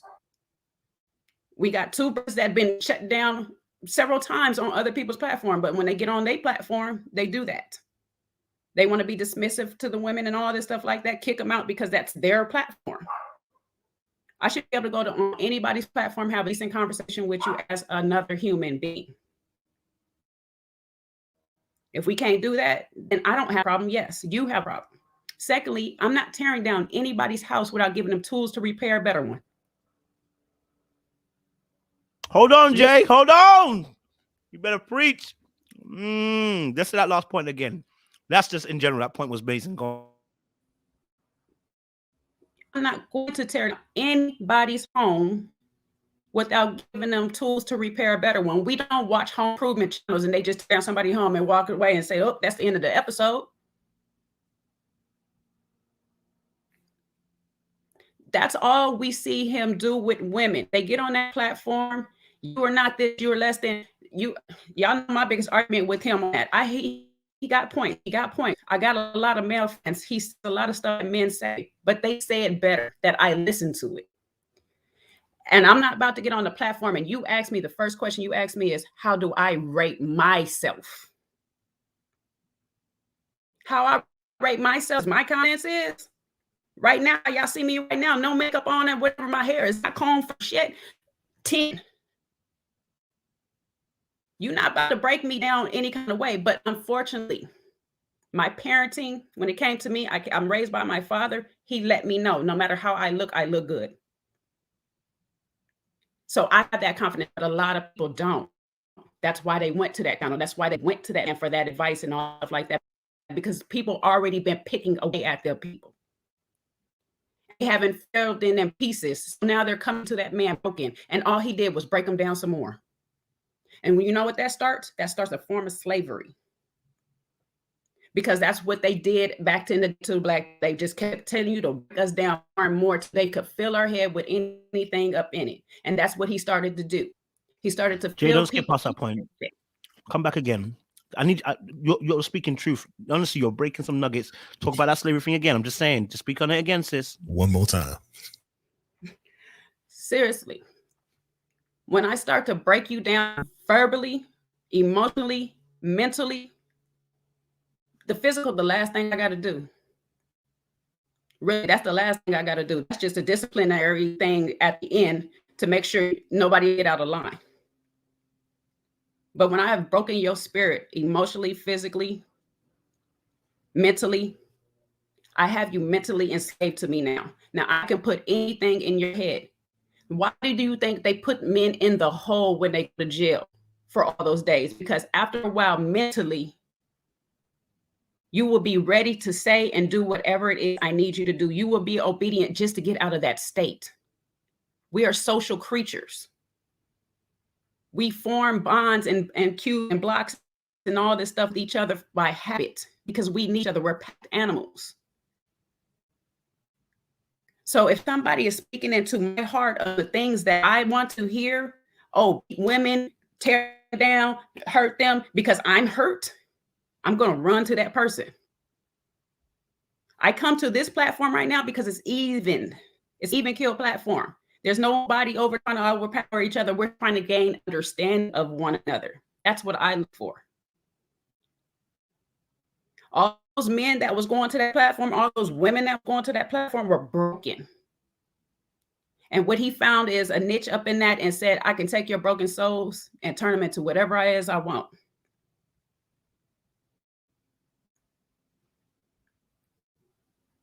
That right there was a problem because how he started his platform was helping men be better men. But that wasn't getting him money. That wasn't getting him fame. That wasn't getting him seen by a whole bunch of people because you men didn't want to be better. Not enough of men wanted to be better. They wanted to be what they are, controlling other things, because that's what men do. It's in the Bible. Man would dominate man to his own injury. It's just in the DNA of us all. Slavery has put that in our DNA, and he niched on that same coin right there. I'm going to sit there and keep y'all trapped in your own mind. I'm going to keep you divided. This is all that it's been doing. And every time you guys continue to sit there and pray for this, keeping the divide going, because now we got the pink pill, the purple pill, the orange pill, the blue pill, the red pill. All of that is getting banged on the internets. And yes, he had points, but if them points is packaged and rotten fruit, how many people gonna eat? It's the same thing. If you watch my ex when he told him, I can give you guys, if you're thirsty and I give you a glass of poison water or dirty water, you're gonna drink it because you're thirsty. But if you're not thirsty, you're not gonna touch that glass. You're gonna go for a clean glass. He looked for you thirsty people to sit here and say, I need this, and gave you whatever it is to quench your thirst right there. But that is not sustaining to your soul. I took parts of what he was saying and I listened through it, but some of that stuff was hard to watch. Hard for him and when he tore down men, hard for when he tore down women, hard for when he want to give them a chance to speak because they got a good point. You're telling women over 40 that they can't get a man because they got a child and all stuff like that. Come on now. I'm living proof. Please tell me.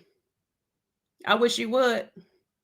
My man was going to stand by me a few times, but I was going to call and be like, I wish you would. Because I was going to tell him all a little story just to be like, oh, well, he said right here. high valued and all. But see, you can't break down somebody that already got confidence. That's why he didn't do it with Nikki. That's why he couldn't do it with Brittany. That's what he didn't do it with Tommy.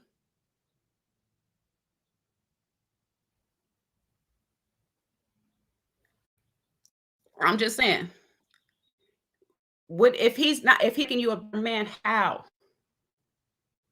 When he's telling people to do DV, how's that making you a better man? When he's not really, okay, he has a record of getting some people married, but most of the time you're breaking people down to get them married to what? A person that's going to cheat on them? A person that's going to beat on them?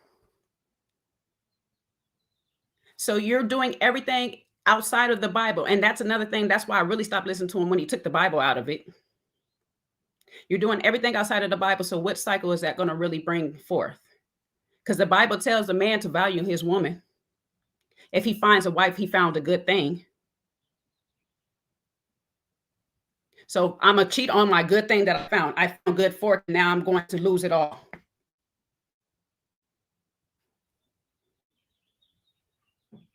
There are points. There are points that he makes that really, when you talk to other men, yes, they will say, yes, some of these things, but there's a lot of points in there he made no sense. Am I celebrating that he's dead? Nope, because I don't celebrate nobody's death. Condolences to his family, because that man had a family. Am I going to miss him? No. I'm not, to be honest, not going to miss it.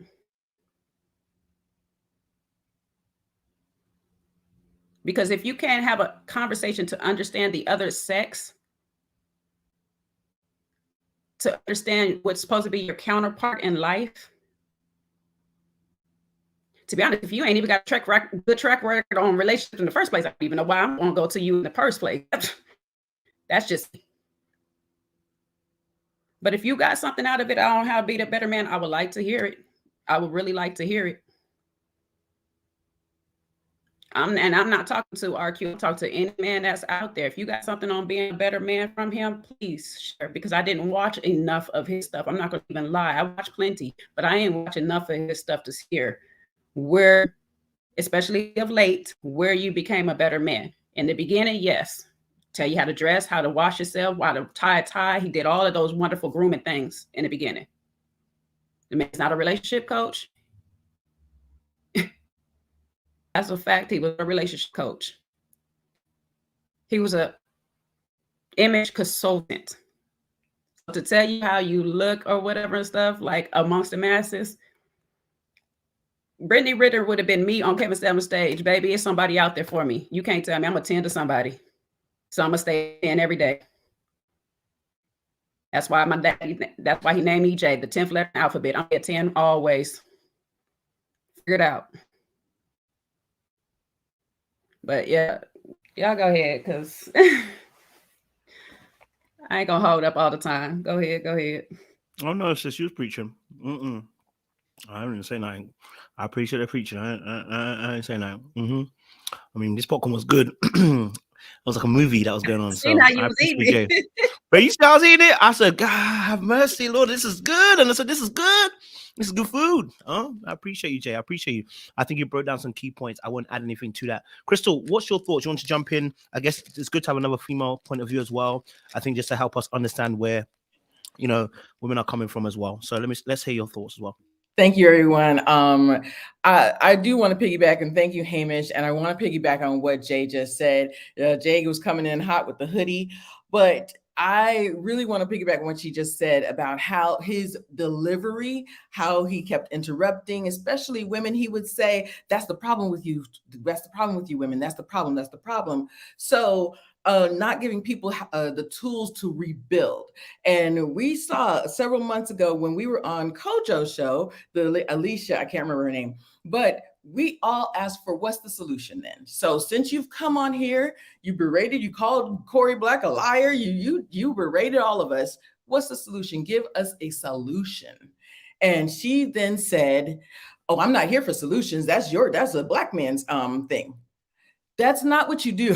If you want to come on and you want to say all of these things that the black men and black women are doing wrong, okay, we gave Kojo gave you the platform to do that, but then got rude with one of our with a panel mate, and then you can't give us a solution or even an option, an idea of a solution. So you're just coming on just to break us down or break, and that's not right. That's not what you do. You're not giving anyone the tools to rebuild, the tools to get better.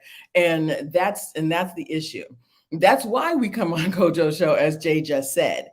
But I really want to address what Corey's point was. Corey has a daughter. I think you said you have a daughter as well. Corey's, because you said the world is harsh. The world is not a good place. There are going to be men out here that are going to tell my child that she's not pretty, she's ugly, or whatever, or try to break her down. To Corey's point, me as her father, and Jay said that she has a father. I had a mother. Whatever a man tells you, or whatever that job tells you, or what have you, you need to be confident.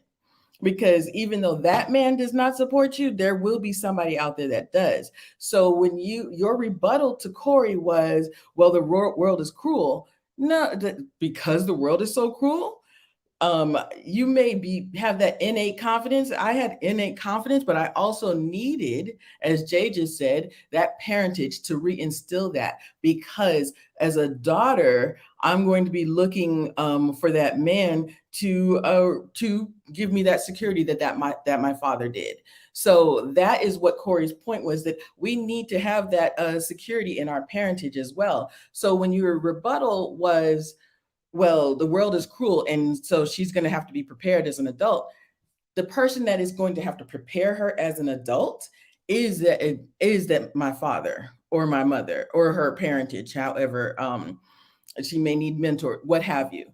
So you can't say the world is cruel when somebody that is my job. That is my job as a mother or as a father, to give her that background, right? And I really want to address, Kojo said something so important, that KS is, when he is talking, he's giving women the ability to be abused. And the reason he said that, yesterday's show, when he had the woman on here, because I'm an adult survivor of abuse. I've said it on Maria S's channel. I've given some, but I'm not going to go in deep right now. But that young lady asked Kevin Samuels, what can I do to train my child to be an asset to her husband? And she said, I'm training her to be a good woman, be a good person, to work hard, all of these things that she should be training her daughter to do, right? And he says, well, that's how to be a good person, but the men, you need to let her know that her husband comes first. Children did not ask to be born. My child comes first. And if in 10 years, she says, daddy watched me come out of the bathroom naked, or daddy touched me, I'm going to believe her. Sure, children lie. But if my mother did not believe me when I was 15, because yes, I admit it said it happened when it happened years earlier. But when I announced it, I was 15 because I blocked it out. Now, if she did not believe me, do you know the type of person I would then turn into? The self-esteem issues, no matter what kind of confidence she instilled in me as a child, the type of woman that I would become, I would think that the man is right for abusing me. That, what is it? Domestic, what does he preach on? Domestic abuse or whatever, slapping around my husband slapping me around is right. It's not right, and it's not okay. That self-esteem that you get that from your children. You get that from your parents. And sure, but you cannot immediately say the husband is right, your husband comes first, your children come second. So that right there, that is huge. That he was somebody that set women up to be abused or even killed. It is, and the women that came to him, Jay said it, they are broken. Because, and this is my last point, these men that are high value, they're not sitting here subscribed to Kevin Samuels. These high value men, they're out there being high value. They're out there like Corey Black. I would rather listen to his first 14 episodes, his first 14 YouTube shows were on cologne reviews and things of that nature. Have you ever talked to Corey Black about perfume on a woman? Like, listen, I'd rather listen to something like that. I'm telling you that he did not have an MFCC license. And for men and women to constantly hold on to everything he says, like it's their father, that's concerning. Okay, so these men are out here. Corey Black is out here being high value. Okay, the reason why we don't have David on here or individual on here is because they're out there being engineers or artists or what have you. Okay, so it concerns me when you say that you became a better man after listening to him, but also you didn't answer his question as to why. How did you become a better man after listening to Kevin Samuels? Because of his because we're not discussing his financial reviews. We're not discussing his cologne reviews. We're not discussing any of that. How to tie a tie, any of that. That's not it. That's it for now. Go ahead, Kojo. Sorry. Thank you again, Crystal, and thank you for sharing as well your experience as well. Because I think maybe maybe another time will be a better time. But I think what you said was very pertinent. If you've been through a DV case, you can kind of see these rhetorics in us as men. And that's why it becomes so dangerous, because you can see it before it gets to that stage, and that's what makes it even more scary, because you're noticing the steps that someone's going to. So again, thank you for sharing that perspective, and I'm honored that you shared that with us as well. Thank you. I appreciate it, Crystal. RQ, you want to answer her question. The question, I just want to make sure you're going to answer the question. So the question was, how do you become a better man listening to Kevin Samuels? That's the question you're asking, not the financial aspect. How did you become a better man listening to Kevin Samuels? If the answer is you didn't, let's just leave it as you didn't. You know what I mean? Go for it, sir. Yeah, Kojo. I feel like you're filtering what I can say. All right. I was specific in how I improved, right? All right. So I'm gonna address a couple of things quickly, and then I'm done with this. All right. No, finances matter, right? One of the things you always hit on was, if you want to be in a relationship, if you're broke, if you're underemployed, get that out of your head. Build, get your money together, get in a stable situation, and then go for someone's daughter. Do not bring them into chaos, right? No, in relation to everything else, tying a tie, cooking, that came from my father. I had a wonderful father, taught me all of that, right? As we'd say in Jamaica, from me, I'm knee. He taught me those principles, taught me those things, right? I said I don't agree with a lot of what Kevin says, but I picked out the things that I needed, right? Do I like the things that he said? Not necessarily, no. I don't. I've gone through that already. And I just want to say something to I's Got Time today. She mentioned like destroying someone's home without providing a solution how to rebuild it. My question to you is, Kevin Samuels is the big bad wolf, quote unquote. What happens if you invited him into your home to blow it down? Right? That's one thing. Secondly, the belief that, because let's make it clear, all right? I'm talking about instances where people call in, when they come to him for advice, whatever. The principle still stands. Regardless of what he says, what he thinks about you, you have to be confident enough to reject the foolishness, agree to disagree, and move on. No, I think there's a comparison made to slavery. right? I didn't like that because there were real world repercussions that were involved. It wasn't what white people said wasn't just verbal. Let's make it clear. I am Jamaican. I know our history. Jamaica is famous for having one of the harshest systems of slavery in the entire world. Why? Because Jamaica had more rebellions than anywhere else. It was the jewel in the British colonial system's crown. It was number one. It was the most profitable. It was the richest, whatever you want to call it.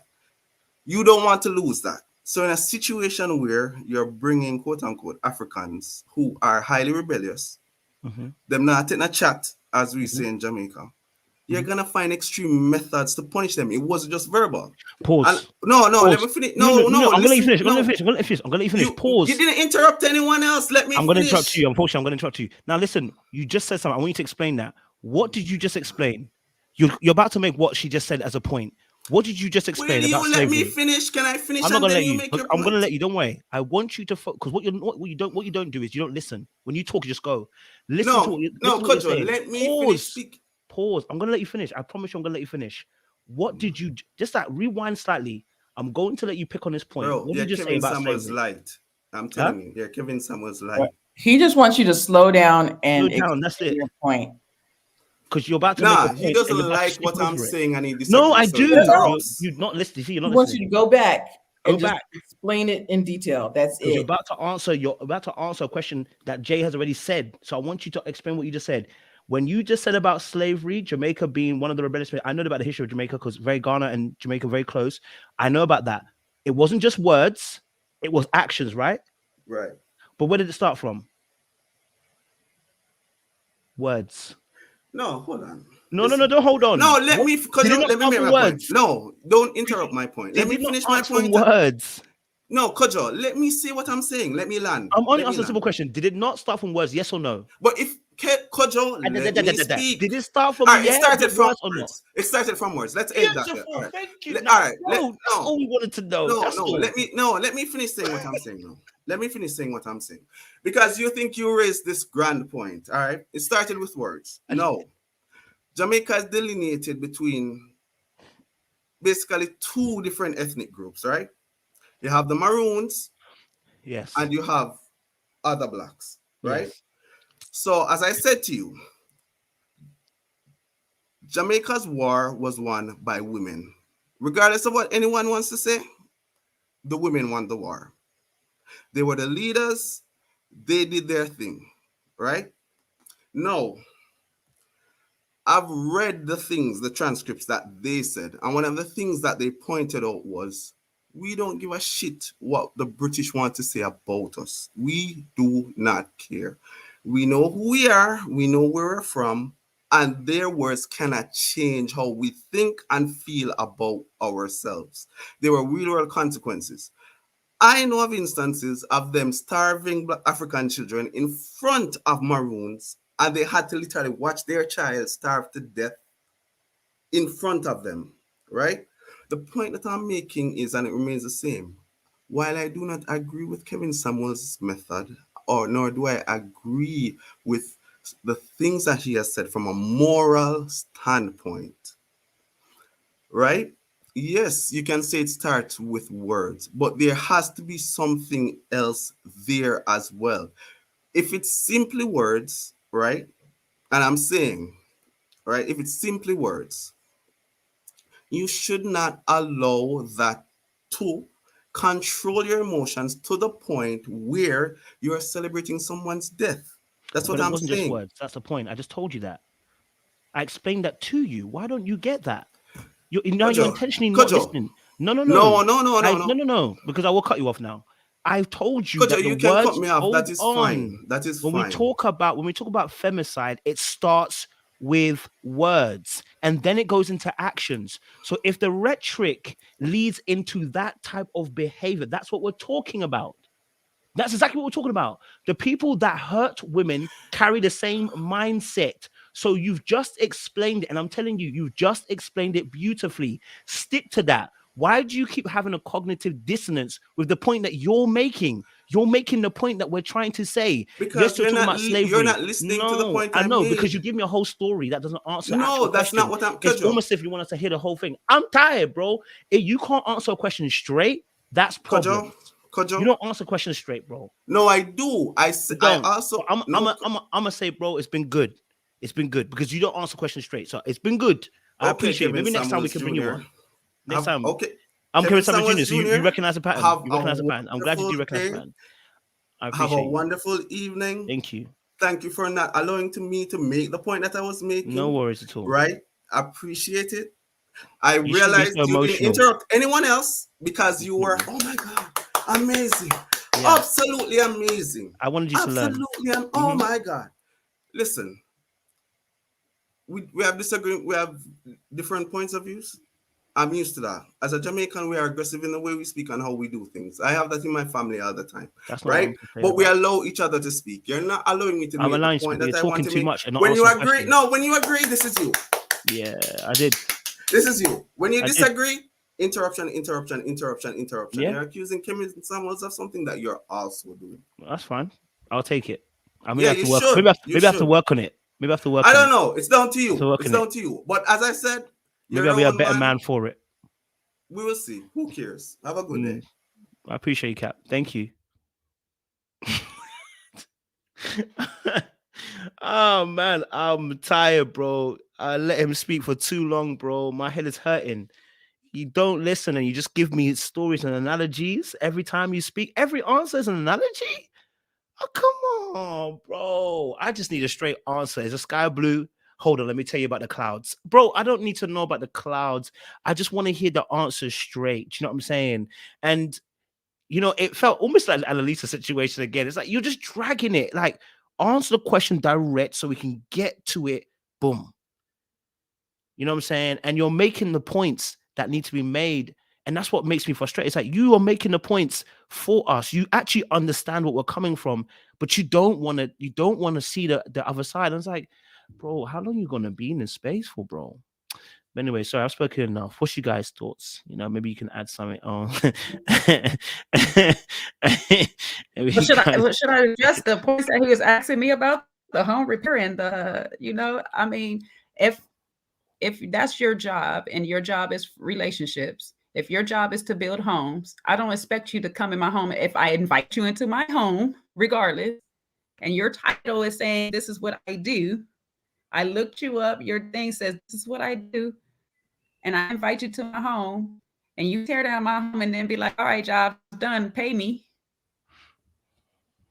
We're going to fight. I'm sorry. We're going to fight. We're going to get paid. You're going to get paid in these hands. That's what you're going to get paid in. Because your job description said that you build houses. These women are kind of under the platform thinking that he's going to give them advice to how to get a husband because that's what he had lined it up to do. Then he sit there and tear them from their confidence. It's not like he sat there and said, what do you rate yourself? Okay, well, the world is probably going to see you as this based off of my job description. My job description is an image consultant. As an image consultant, the world may rate you at this. I see that you feel like you're this, and that's wonderful.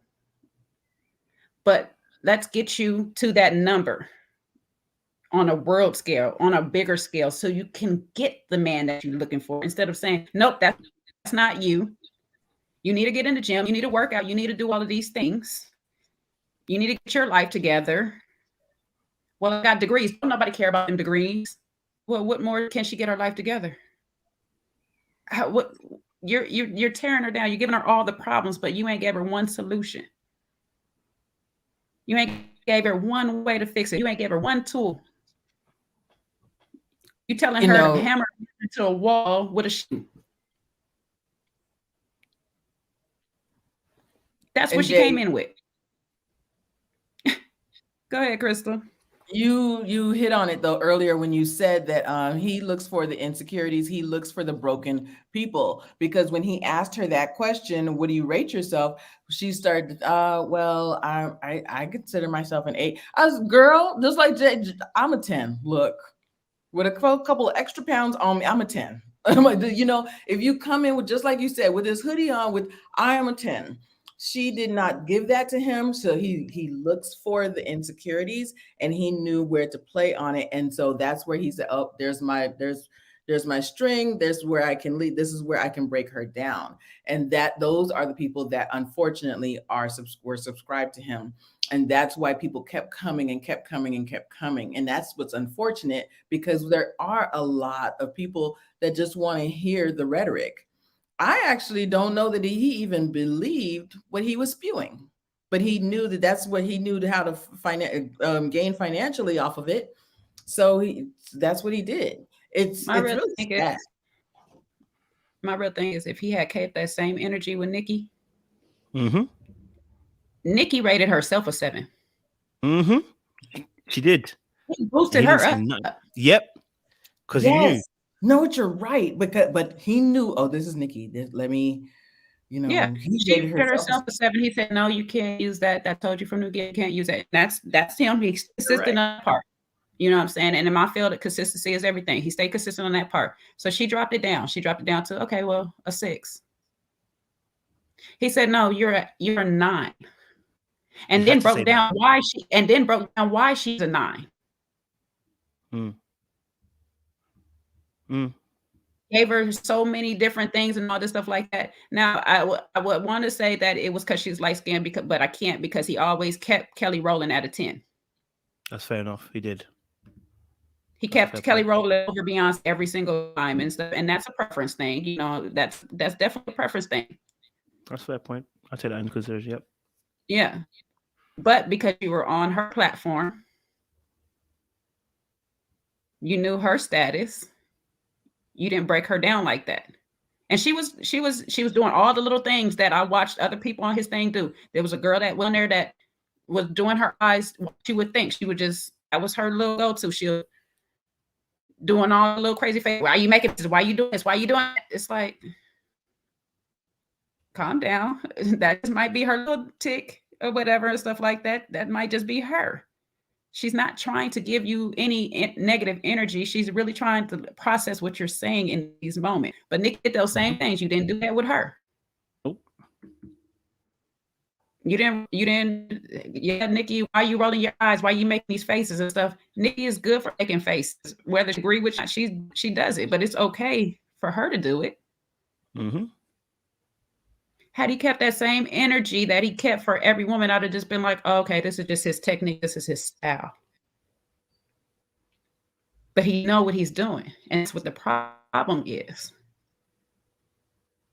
That's where I felt he fell short, because he could have been very good at helping women get married. Helping Black love, as he quote unquote said that's what he was here for. He could have been very good at it because he knew how to match people. That's why he has those few success stories that he likes to talk about. We don't know who those people are. I ain't heard one of them people came out and said Kevin got me and my husband get together, but you know that I ain't went running through his reviews either. So, but he could have really, really been something better if he had focused more on the positive of everything. And I'm not mad at the breakdown. Sometimes some of us do need to be broken down and be like, okay, but you do that in your head, but when you step outside the world, this is what they see. But at the same time, tell me how to fix your image consultant, so I know you know how to fix people up. I know you know how to make them better. Instead, you waited for them to challenge you so you can cut them off and see that, and then go on to your whole deal afterwards. See, that's what I'm talking about, because this is why she'll never have a man, and this is why she'll never get this, and this is why she'll never have that. So not only did you break them down in their face, you waited till they got off to continue to break them down, to please the insecure people in the audience that love that. Because they're not built up enough to have the confidence to stand on their own. They like when somebody else is being torn down in the process. And it's better that somebody else is tearing down somebody in the process instead of me. So I don't have to be the bad guy, but I can enjoy it just the same. I agree that. I think also as well with this case, and I'll let Hashim jump in a second. I think also with this as well is it is the social proof, because his channel blew up so much. and there are women out there who are looking for what men are actually saying. Because what people don't realize is also when you're on YouTube, right, it promotes certain channels, right? Especially if your channel is growing at a certain rate, and it's getting the views it's getting, might come across a channel and think, okay, this is what the men are really kind of saying, right? And there's too many people watching this. I mean, come on, like if there's 1.5 million or it's growing at a rate. At one point, I remember watching it was at 100K. You know what I mean? And it went through the roof so quickly. The social proof in psychology says he's got something. Mhm. Right. So the individual's like, okay, well, maybe he's saying what men are actually really saying. Maybe I need to listen. And this goes back to the point about even when we're talking about, and Crystal mentioned it, and Jay, you've mentioned it as well. Black, you've also mentioned it as well about having that father figure in your home, or even a mother figure, right? A parent who genuinely loves you and cares for you and speaks life into your situation. That person is so important for your identity and being rooted. But not everyone has that, right? You know what I'm saying? Even if you haven't got, some people haven't even got one. Do you know what I mean? They haven't got any of that. That's why a lot of these men are saying he's my daddy. I'm like, bro, you sound like you in church. You sound like you got one of your spiritual fathers. The Godfather. Like, You know, like, I was like, wait, okay, you know what I'm saying? Like, but that lets you know then you haven't got that in your life, which I understand. But then you're taking on his rhetoric, which is why I said it became dangerous. Now, Kevin Samuels might not be going out there moving mad and doing stuff to women, but it's other people listening to his rhetoric that will take that and run with it. So do you know what I mean? So Kevin Samuels might not do anything, but the people underneath him will listen to that message and run with it in a particular way. And I think, Jay, you touched on this as well, which I didn't even think of. It is the physical demonstration of just being on his channel and him telling you, don't interrupt me. Don't talk when I'm talking. In fact, you know what? She's stupid. Exit. Seeing those things are acts of power. And a lot of these men are literally starving for power. So when they see this behavior from Kevin Samuels, oh, that's what we should. Yeah, when I meet women, I'm going to make sure as well, I set pace. Ain't no one going to talk to me no way. If she comes out of pocket, I'm going to make sure she's in. That's the energy that someone comes with. You know, it's and so oftentimes those demonstrations actually hold so much more power than even words that he's even saying. You know what I mean? How he tore that girl down as well. We always talk about the average at best situation. What people don't realize is that became a symbol. It goes beyond now just that video. That video now became a symbol for what Kevin Samuels is about. You're going to get this channel. You're going to tear people down in a particular way by talking about, hey, you're five best. You know what I'm saying? Like, look, I think I think there are better ways to let somebody know that you feel like, hey, you know what? You might be shooting a bit above your lane. You know what I'm saying? This is my personal thought. It's my personal view. I think you may be just shooting a bit above your lane. Maybe if you adjusted it in a particular way. That's just my thoughts. You don't have to take it. That's my particular thoughts. That's what I believe, right? You don't have to take it. But you said it as golden fact that when she came on, she a 5, she wastes this amount of money, she can't get that man, right? Even if you believe it, you just can't say it because it's destroying people. There's things you can think and then things you just don't say. We all think some mad things, so we all know, we've thought some mad things before. It's not everything that comes out when you think it because we understand the consequence of those thoughts. So yeah, it was it's some way. Hashim, go for it. Sorry, Ed. No, I would like to say, like, listen, man, I ain't from no college educated background, man. I'm from the mud. So I had to learn to talk with more grace when it comes to women. Like, I had to learn because the household that I'm living, I grew up in, yelling, screaming, things of that nature. And then, I'm in the dating field and I'm thinking that, oh, this is how I can communicate. And I had to learn, I had to, work on soft skills to get my point across for clear communication and making the woman in my life feel comfortable and feel like, she covered, by how I move. So yeah, it's it's funny, man. It's funny. Can I want to correct something real quick too, because I just thought about something. I gave him Adam. I gave KS Adam status, whatever. Technically, he's the serpent, and the followers are Adam. The follower is the whisperer. He's just telling you, you know what I'm saying? You know that's not right. You really believe what God said that you wouldn't be? You sure? He's just the whisperer of it all. Because like you said, he might not be moving mad like this in these streets. He's going to promote you to do it. He's the antagonist in Othello. I can't remember the guy's name right now or whatnot, but he's the one whispering in your ear, your woman is this bad person. She's doing these things and all this stuff while setting it all up. And you're the one who's sitting here getting hostile and all this. You're getting pumped up in your chest, and he going home to be with somebody. You know, he going home to love on his woman, get her to her, do all these things. Y'all don't know what that man was doing at his house. We ain't heard no woman saying that they practice domestic, whatever that discipline at home with him. Y'all ain't never heard none of that. Y'all might have seen him coupled up with a young girl here and stuff, but he put himself in a position where young girls would be attracted to him. Mm. He ain't teach you none of that stuff, though. It's true. You know, it's just like the things that you're watching, what a person's telling you, and you can't say words are not have power or whatever, because a person's telling you opposed to what they're actually doing. It's two different things. So his words has influenced you to be one way, but he's living a different way. We never heard on why he's divorced. He never used himself as an example of, see, this is what I have, this is what I've gained, none of these things like that. He's just telling you things, and because he throws in a couple of numbers to make it sound like it's legit, because you don't do your research on if it's really a fact or not. You just say, okay, well, I believe him. Sounds good. 40%. Oh yeah, that sounds great. Yeah, I like them numbers. You know, anything above average, that sounds great to me. Yeah. And like you said, when I put that action in front of you on screen, coupled by the words that I'm saying, I see power. If I'm going, and I hate to call men weak, but if I'm a weak man, I see power right there. Mm-hmm. It's true. I want that. I need that. Ooh, this makes me feel good. I come to this channel every single day so I can get that little rush, that little high of what I can't get in real life. Because never in real life will I treat a woman like this, but I love to watch him do it. So let me go over here and see him do it.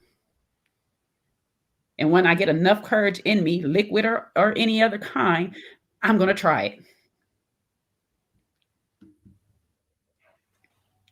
Next thing you know, it's you on your way to jail, or you on an episode as the victim in Snap.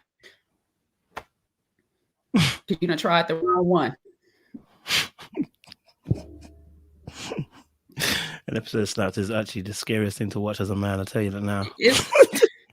Seriously, but that's where it's leading down. You know what I'm saying? Like, that's what you do. You you're listening to a passive aggressive man telling you to be aggressive.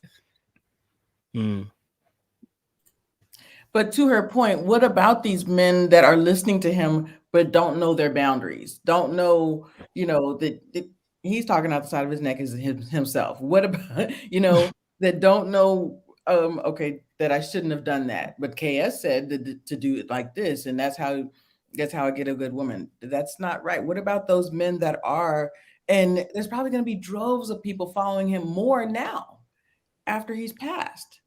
And I don't celebrate the dead. Like, I mean, it is not, I'm not going to just rejoice because he's dead, but I'm like, gosh, this is what you've left. That's, you know. And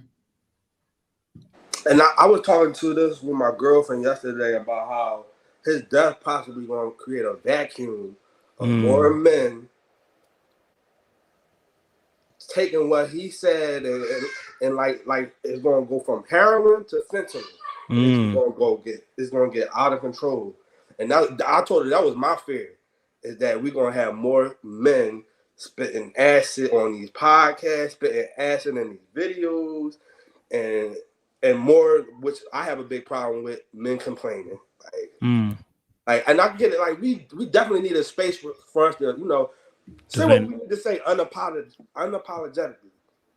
But after you say what you say, bring the solutions. Yeah. Move in action, move with intent, move with purpose. And a lot of these, like, we gotta be honest, a lot of these dudes They don't want to work their regular job, so they try and do whatever on these podcasts to generate money like he did, to pay for whatever lifestyle that he had for himself. And they're gonna sell us out, just like when we was over there in Africa, we got sold out for not for drugs, but for guns to be used as slaves over here. So yeah. Same thing. Oh, good job. That was another point. I was going back to his slavery comment. We sold ourselves. Black people sold Black people into slavery. Yep. Some was kidnapped, but some were sold as well. And we had slavery before then. So it's like, stop trying to act like slavery did not exist until it got to America. Slavery was here. America monopolized and capitalized the best off of it in their way that they did it, because we're still divided right now because of it. But slavery always existed in some form. It was there in law for you to pay back your debt, and you were in it for a while to pay back your debts if you don't know your history, and then you were out. The way America did it, yeah, it was a lot different, but it wasn't just here. It was in Europe. It's in Japan. It's in China. Slavery exists everywhere. We just have different forms of it, and this was a new form of it. I'm gonna prey on the weak. Take y'all and get your money off of it and do nothing good for you. For the masses, it was nothing good. If he had a track record of, I got 80% success marriage rates out of this, these people have been married for 5 to 10 years plus, happily married, kids and all this stuff like that, then I could say, what, KS is doing good for the people. But to say, I got a couple of marriage people, what is that, 20 out of the thousands?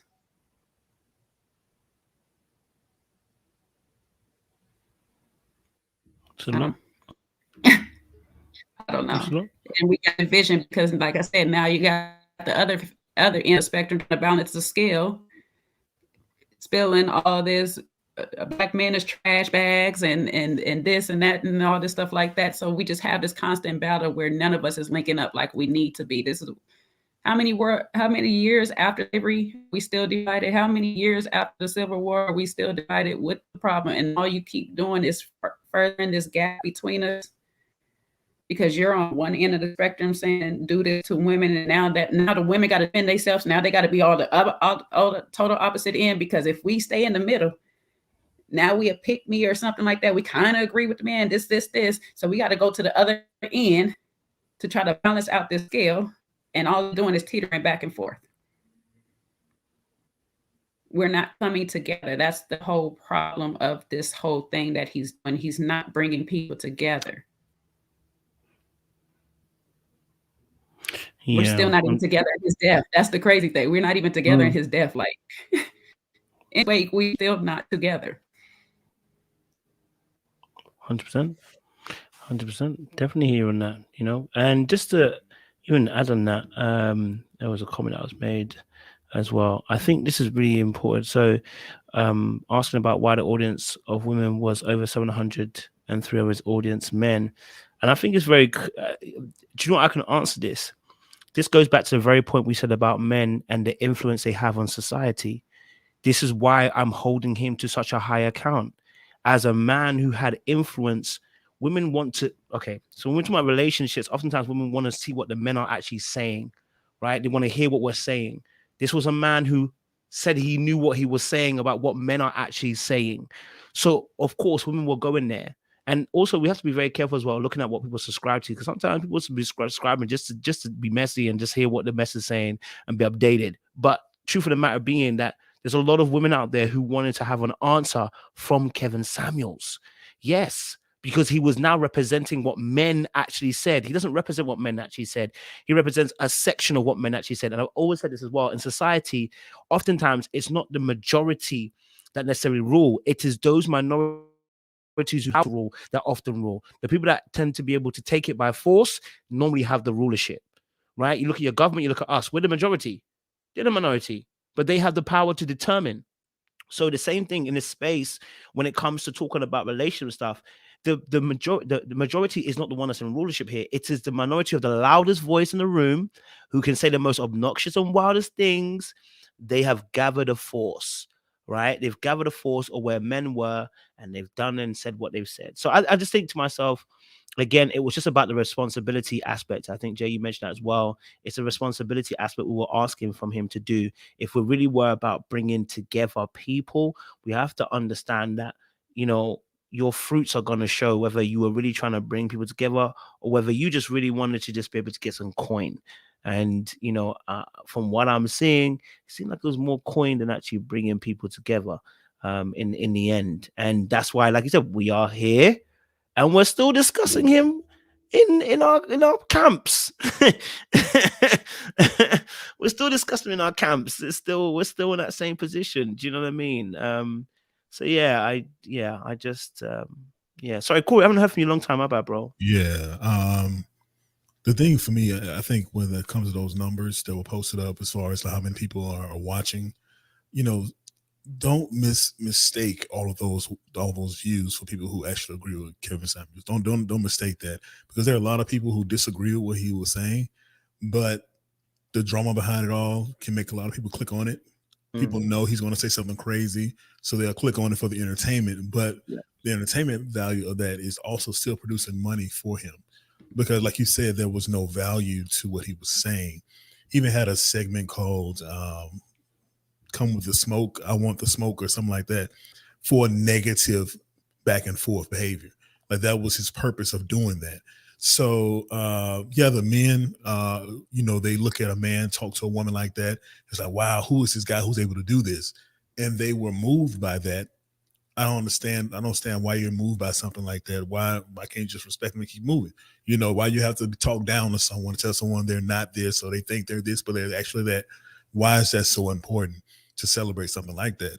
So I didn't get that part, but the whole smoke show, for me, I was like, okay, you're really trying to capitalize off being that type of guy, you know, and I don't think it was necessary at all.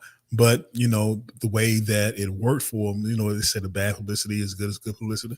So if they're saying that, him having those type of shows and the men and the women who went on there to watch him, even to say, man, this man is still talking crazy, he's not changing at all, they're still producing numbers for him and money for him. So I think that was a lot of the problem too. It's not so much that everybody was agreeing with him, just people on there looking for a show. Some people do like drama, to be honest. Yeah, I want to say real quick, like, what's a problem I have with the society is we heat seek to be triggered. Like, we go online and we look to get mad at something, and some people wake up to do that. And him being him, like he said, like Corey said, a lot of people subscribe wasn't liking what he said, but they enjoyed the provocative way he said it. They enjoyed being in the topic of being with the conversations with people. Like, they enjoyed it. But I want to think of another element too. I think some of it was a kink too, of being like a humiliation kink. Excuse me. Where they enjoy, like, you know, some people enjoy getting talked down on, you know, for arousal. And I think that was an element too, because there's no way that many people calling up knowing, like, you see his track record. I don't know how many episodes he got, but I'm pretty sure it's a lot. If he got almost 2 million viewers, you see what he brings. So you enjoyed it some too, but that don't negate, you know, him being toxic. Yeah, bro, definitely hear that as well, man. And it's, again, to just say again that, you know, it's you know, that if someone wants to, like, to make it very clear, because people are asking why women would want to go on this show. I agree. I think some people went. I mean, some people went it for clout. You can see, because some people would want to just be like, so what you saying? Okay, you think I'm flat? Okay, I heard some of those. We saw some of those ones, right? And there were a lot of people that were. I think Jay said this again, that there was a lot of broken people. And what you have to realize, I think, Corey, you mentioned this earlier on about someone being in an abusive relationship. Kevin Samuels became that situation that girl came from. Because what is happening is people that are broken and dysfunctional tend to find other places of sanctity in dysfunction, because they're so used to being in dysfunction. Something in psychology we talk about that when people grow up in dysfunctional environments, they are comfortable in dysfunction. They're so used to be on high alert. When they're not highly alerted, they feel uncomfortable, right? And I think many of us can even can testify to this. If you grew up in the hood, you know that, you know, when how you move, you got to move in a certain way. You get into other environments, and it's a bit like, raw, like you're looking a bit shifty yourself now, because now you're doing things that people wouldn't normally do. When I hear someone say, someone from the hood was like, when he goes into a restaurant, he sits with his front to the outer door. Now someone will be like, bro, you crazy. No, what he's telling you is what he's experienced is that if someone comes from the front, it could be a long thing for him, or he sits with his side so he can see both exits if he needs to, because he's coming from a place where this thing was a normal thing, that now when he's even in a restaurant, in a normal place, a normal setting, he can't even sit comfortably, right? So people are affected by the environments that they grow up in. And unfortunately, there are a lot of women that have gone through dysfunctional environments growing up that Kevin Samuels looked normal to them. I'm going to go on Kevin Samuels' show. I'm going to get a dysfunctional answer to us, but it's a normal answer to them, right? That's why some people, you look at them and like, why do you keep going to that kind of guy? Like, in fact, Cupid even said himself, the girl went back into cheating. Well, if you had given us a history, you could have probably found out this girl probably had a dysfunctional environment when she was growing up, that cheating was just one of those things where it's like, do I have any choice, or would there be anyone better? All men cheat. She might have had one of these mindsets that wants her to go to there, because if you love yourself and you love you don't want to be, you know, when you learn how to love yourself and you want to see yourself healthy, you don't want to put yourself in unhealthy situations. But when you don't really know yourself and you grow up in dysfunction, and dysfunction is your normality, oh, by all means, why would you not be in a dysfunctional relationship? Some of us were younger, we know. We was in toxic relationships. We enjoyed it.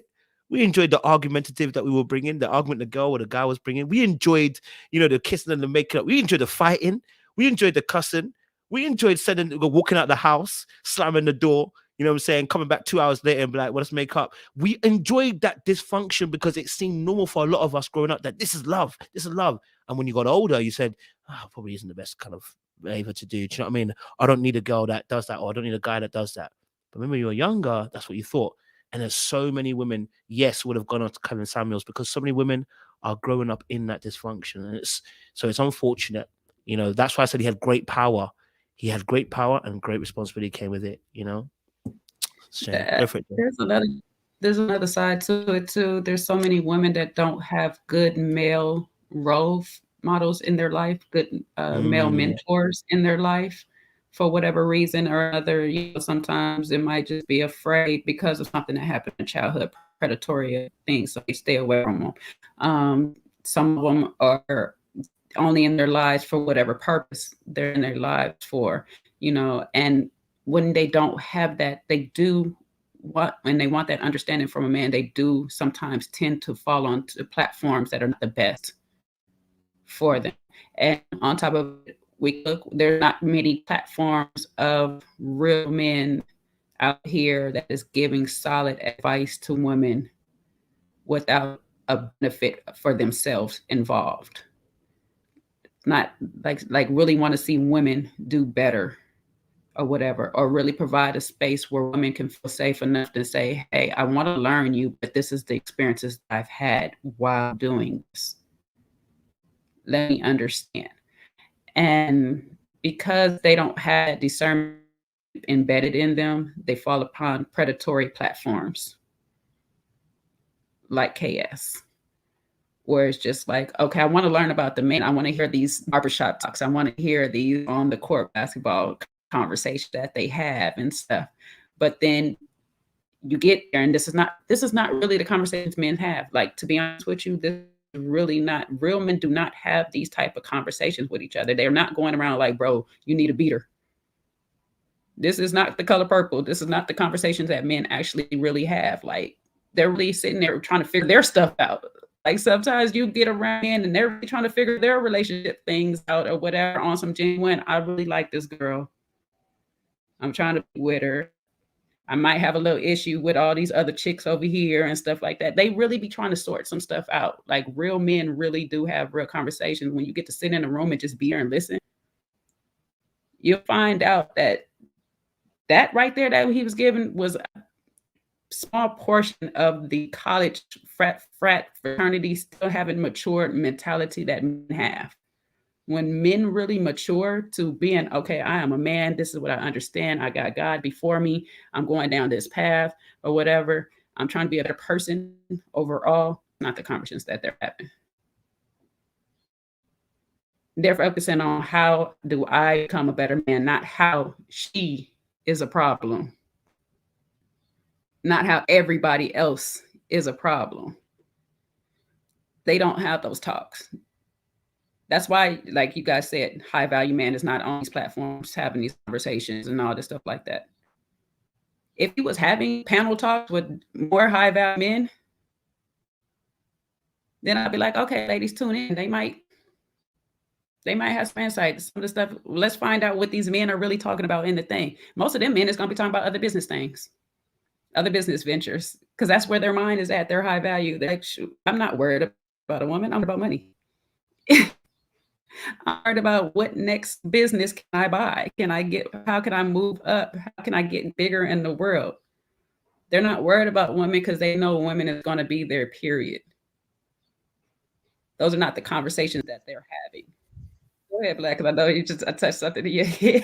I see your eyes. I'm just going to say that you made a very valid point when you said that high value men didn't come to a channel. Now there are a lot of high value men that will have discussions that go on other platforms and have interviews and do this, that, and the other.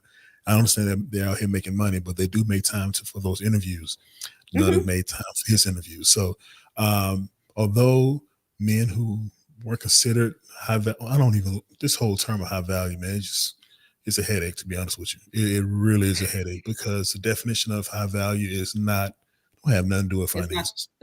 Nothing to do with finances. I'm sorry. If anyone believes that, I'm sorry, you've been misinformed. But you know what? If you got, okay, I'll put it this way. Don't do this shameless plug. Okay. Go to Black Made Media on Instagram. I have a little video on there, 60-second video on there where I talk about what high value is. Just go in there and look at it. You know what I'm saying? Click follow if you want to, but just go listen to that video. I won't use cultural platform for that.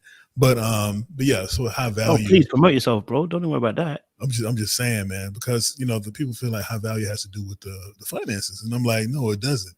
It's what the value that person brings to your life, what you bring to that other person's life. People, we want to have a partner who is an asset, not a liability. When it boils down to it, okay, liability, somebody have to keep feed money into, want me to take care of you, okay, fine, and okay, I got some videos coming out, man. Okay, I don't want to get too much. I got some videos coming out, man. So you got a book coming out too? Yeah, man. I'm working on it. Man. I need to pump up to get this thing done, man, because I've been down and out about the whole book thing. But yeah, I got to get it done. So yeah, man. So when it comes to his whole platform, man, he made multiple. Now, if I had to say something nice about Kevin, he created multiple streams of income for himself based off this. Mm-hmm. The Patreon, the other avenues he talks about. So it's like, man, it's working for him. So anyone looking at him say, okay, if it's working for him, I would do it too. But no, you shouldn't, because if that's poisoning the minds of men and women, you're going against the cause, not with it. You know what I mean? So to me, I think that a lot of people will have a wake-up call now, hopefully, until someone tries to come in, like I said, try to replace them. But I think a lot of people will have a wake-up call and say, okay, this is not working. It's not worth it. I start a relationship based off this man's ideals. Is it really going to get me what I want? It's going to get that wedding ring. It's going to get those wedding bells going. Is it? Or is it going to be a temporary fix? Is it something that's going to happen temporarily? And then next thing you know, we're broken up. We're not together anymore. And I'm back to square one. So you have to ask yourself and surround yourself with people who speak positively when it comes to relationships, who's about bringing people together, not tearing people apart, not telling someone they're not good for this, they're not good at that. You're not beautiful. You're a 5 at best. Don't listen to that, man. At any point, don't listen to that. And sometimes, it does take having a partner to give you a little bit of that reassurance. I mean, we're all human. We like to hear it from our partner. Women like to hear that they're beautiful from their man. Men like to hear that you're handsome from that woman. that's something that makes us feel good because we know we have a partner who looks at us a certain way, makes us feel a certain way. There's nothing wrong with that. You know what I mean? But I think that the negative talking points, man, it's never a key to success. Never has it ever worked. I don't have an example in my mind. If someone else has an example, then you let me know. Even for him, it didn't really work. He didn't marry again off of this. No one looked at him and said, "Oh my goodness, he's making all this money. I'm finna marry him. Well, I'm finna be with him. I'm about to be his wife." No one did that because negativity doesn't get you there. So that's all I wanted to say, man. I appreciate that, man. Jay, you want to say something? I just Corey made points, I definitely don't think high value. Me personally, I don't think it's about money or whatever and stuff like that. I see it as more so because there's people that don't have, they're not going to be like multimillionaires, millionaires, thousandaires or whatever, stuff like that, but they treat a woman a certain way. That's a high value man. You know what I'm saying? She sees, other women see you getting treated good, they gonna want your man. You know what I'm saying? Because they see something in him and stuff like that. And that doesn't mean that he's making all these money or whatnot.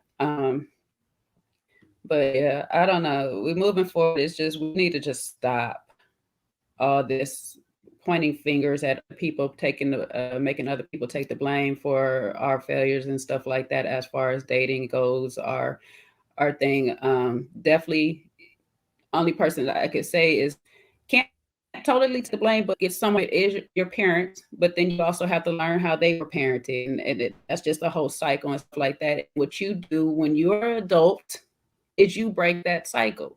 If there was something about the cycle you didn't like, you say, this is where it stops. That's where you stand up as an adult and take your responsibility of saying, I'm not going to continue this pattern down that I see and handed down, and I'm going to make these changes. Deprogram yourself. It's going to be a hard journey. It's not easy or whatnot to deprogram all that you have learned. Now you're going to be lost for a little bit trying to figure out what's right and wrong and all this stuff. But for you, you have a moral compass that God put in you that allows you to know for you what is your proper way to move. You'll find your village that way. Keep God before you first or whatnot and stuff, and your way will always be lit up. That's all you have to do. Like, seriously, you guys I hate to be like all super religious right now or whatever, but once you take God out of the equation of anything, that's why you're lost. That's you in following these people that are able to whisper in your ear and tell you to eat from this fruit, which is poisonous. You lost your way. I'm sorry. Your only way is not through a man, not through a woman, not through money, not through none of this stuff. It is through God. Find your way back to God. All the rest will follow. That is really that simple. If you start listening to a platform and they ain't got God somewhere up in there, if they start literally telling you take religion out of the equation, because that's what I heard a couple of times when I listened to his thing or whatnot. So that's why I told you I stopped listening to it. I can't continue to go down that path because that's not for me. That's not the platform you should be on. That's all I can say to it. Like, God is at everywhere at all times. He needs to be in that, whatever you listening to. Point blank, period. Point blank, period. Yeah. So I just wanted to make a quick announcement. Yes, sir. Everybody, ladies and gentlemen in the audience, I will be officially taking over for KS. So please go over to my page and subscribe at once. Get those numbers like him. And the content I'm gonna trash. It's gonna be trash. I'm about to be your first caller. I'm coming up the platform right now. Yo, we should start doing them call-ins, bro. We need to start doing them call-ins. Like, what do you rate your hustle as? Out of 10, what do you rate your hustle as? Yeah, right. You can't say 7. What's your hustle? You can't say 7. So give me what your number is on a scale of 1 to 10. What's your hustle at? Yeah, you what's your hustle? You can't say 1 through 9. You can't say 1 through 9. And there's only 1 through 9. Right. Oh man, I appreciate that. Listen, it's been a good conversation. I appreciate you guys for joining me. I know it's been 4 hours, but got some really good talks in there, and I hope people watch this and they can learn from it. Hassim, appreciate you all sharing your thoughts as well. It's good to have other men on here as well, just sharing their thoughts and what they've learned. Jay, thank you again for coming through with the theology.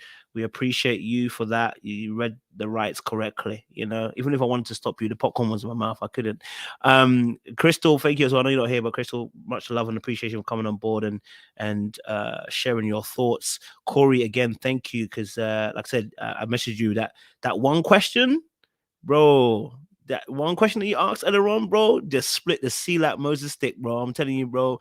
You asked him that one question, and I said bamboozled. After that, it was long for man. Do you know what I mean? So, yeah, I appreciate your support and you know, sharing your thoughts and your views as well. It's been powerful. Audience members, thank you again for coming out so strong. You were 800 strong again.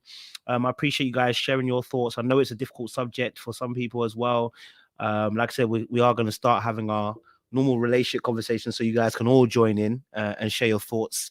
But yeah, I appreciate you guys for letting us know your thoughts and what you guys thought of this subject. It's a deep one at best, but we'll be back later on tonight. Ready to Love is Ready to Love panel, the final one, because I ain't do no this is the end of the season, baby. Okay, I'm gonna take a little rest on that Saturday. Jay, why are you hiding that date?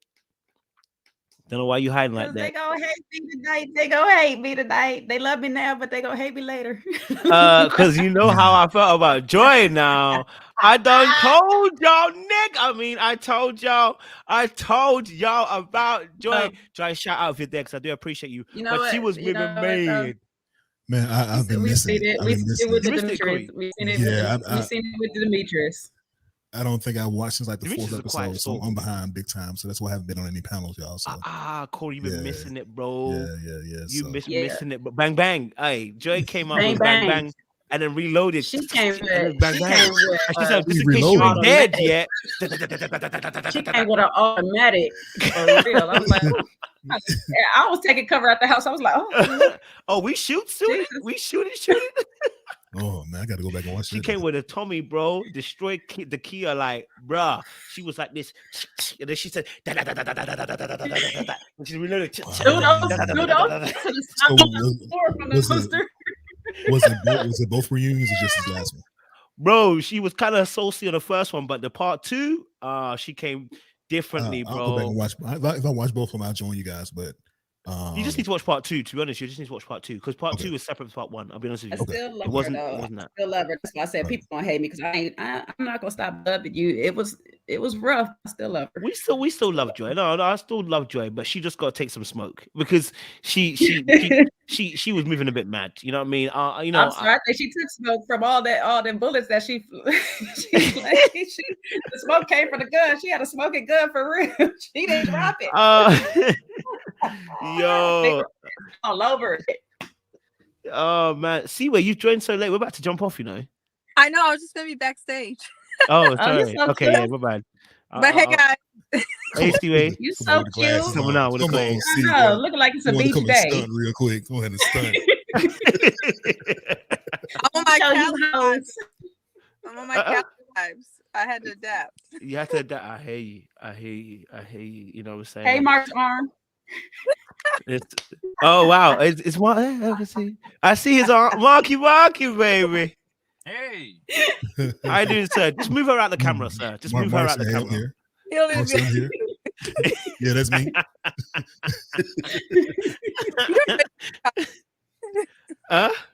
So he already be in the comments. Oh man, we appreciate Mark. You know, Mark's our written. Thank you for listening, though. Good convo. I was listening. I appreciate it. It was good convo. I appreciate it. Thank you for that. Audience, we're gonna go. Sorry, I just realized we're still on. My bad. We're gonna go. We'll be behind the scenes, but enjoy yourselves. Don't do anything I wouldn't do over here, baby. Much love and appreciation, baby. Let me leave it with a meme for you guys. You are here breathing heavy like a dog. Think about your life. Think about your life, guys. You know what time it is.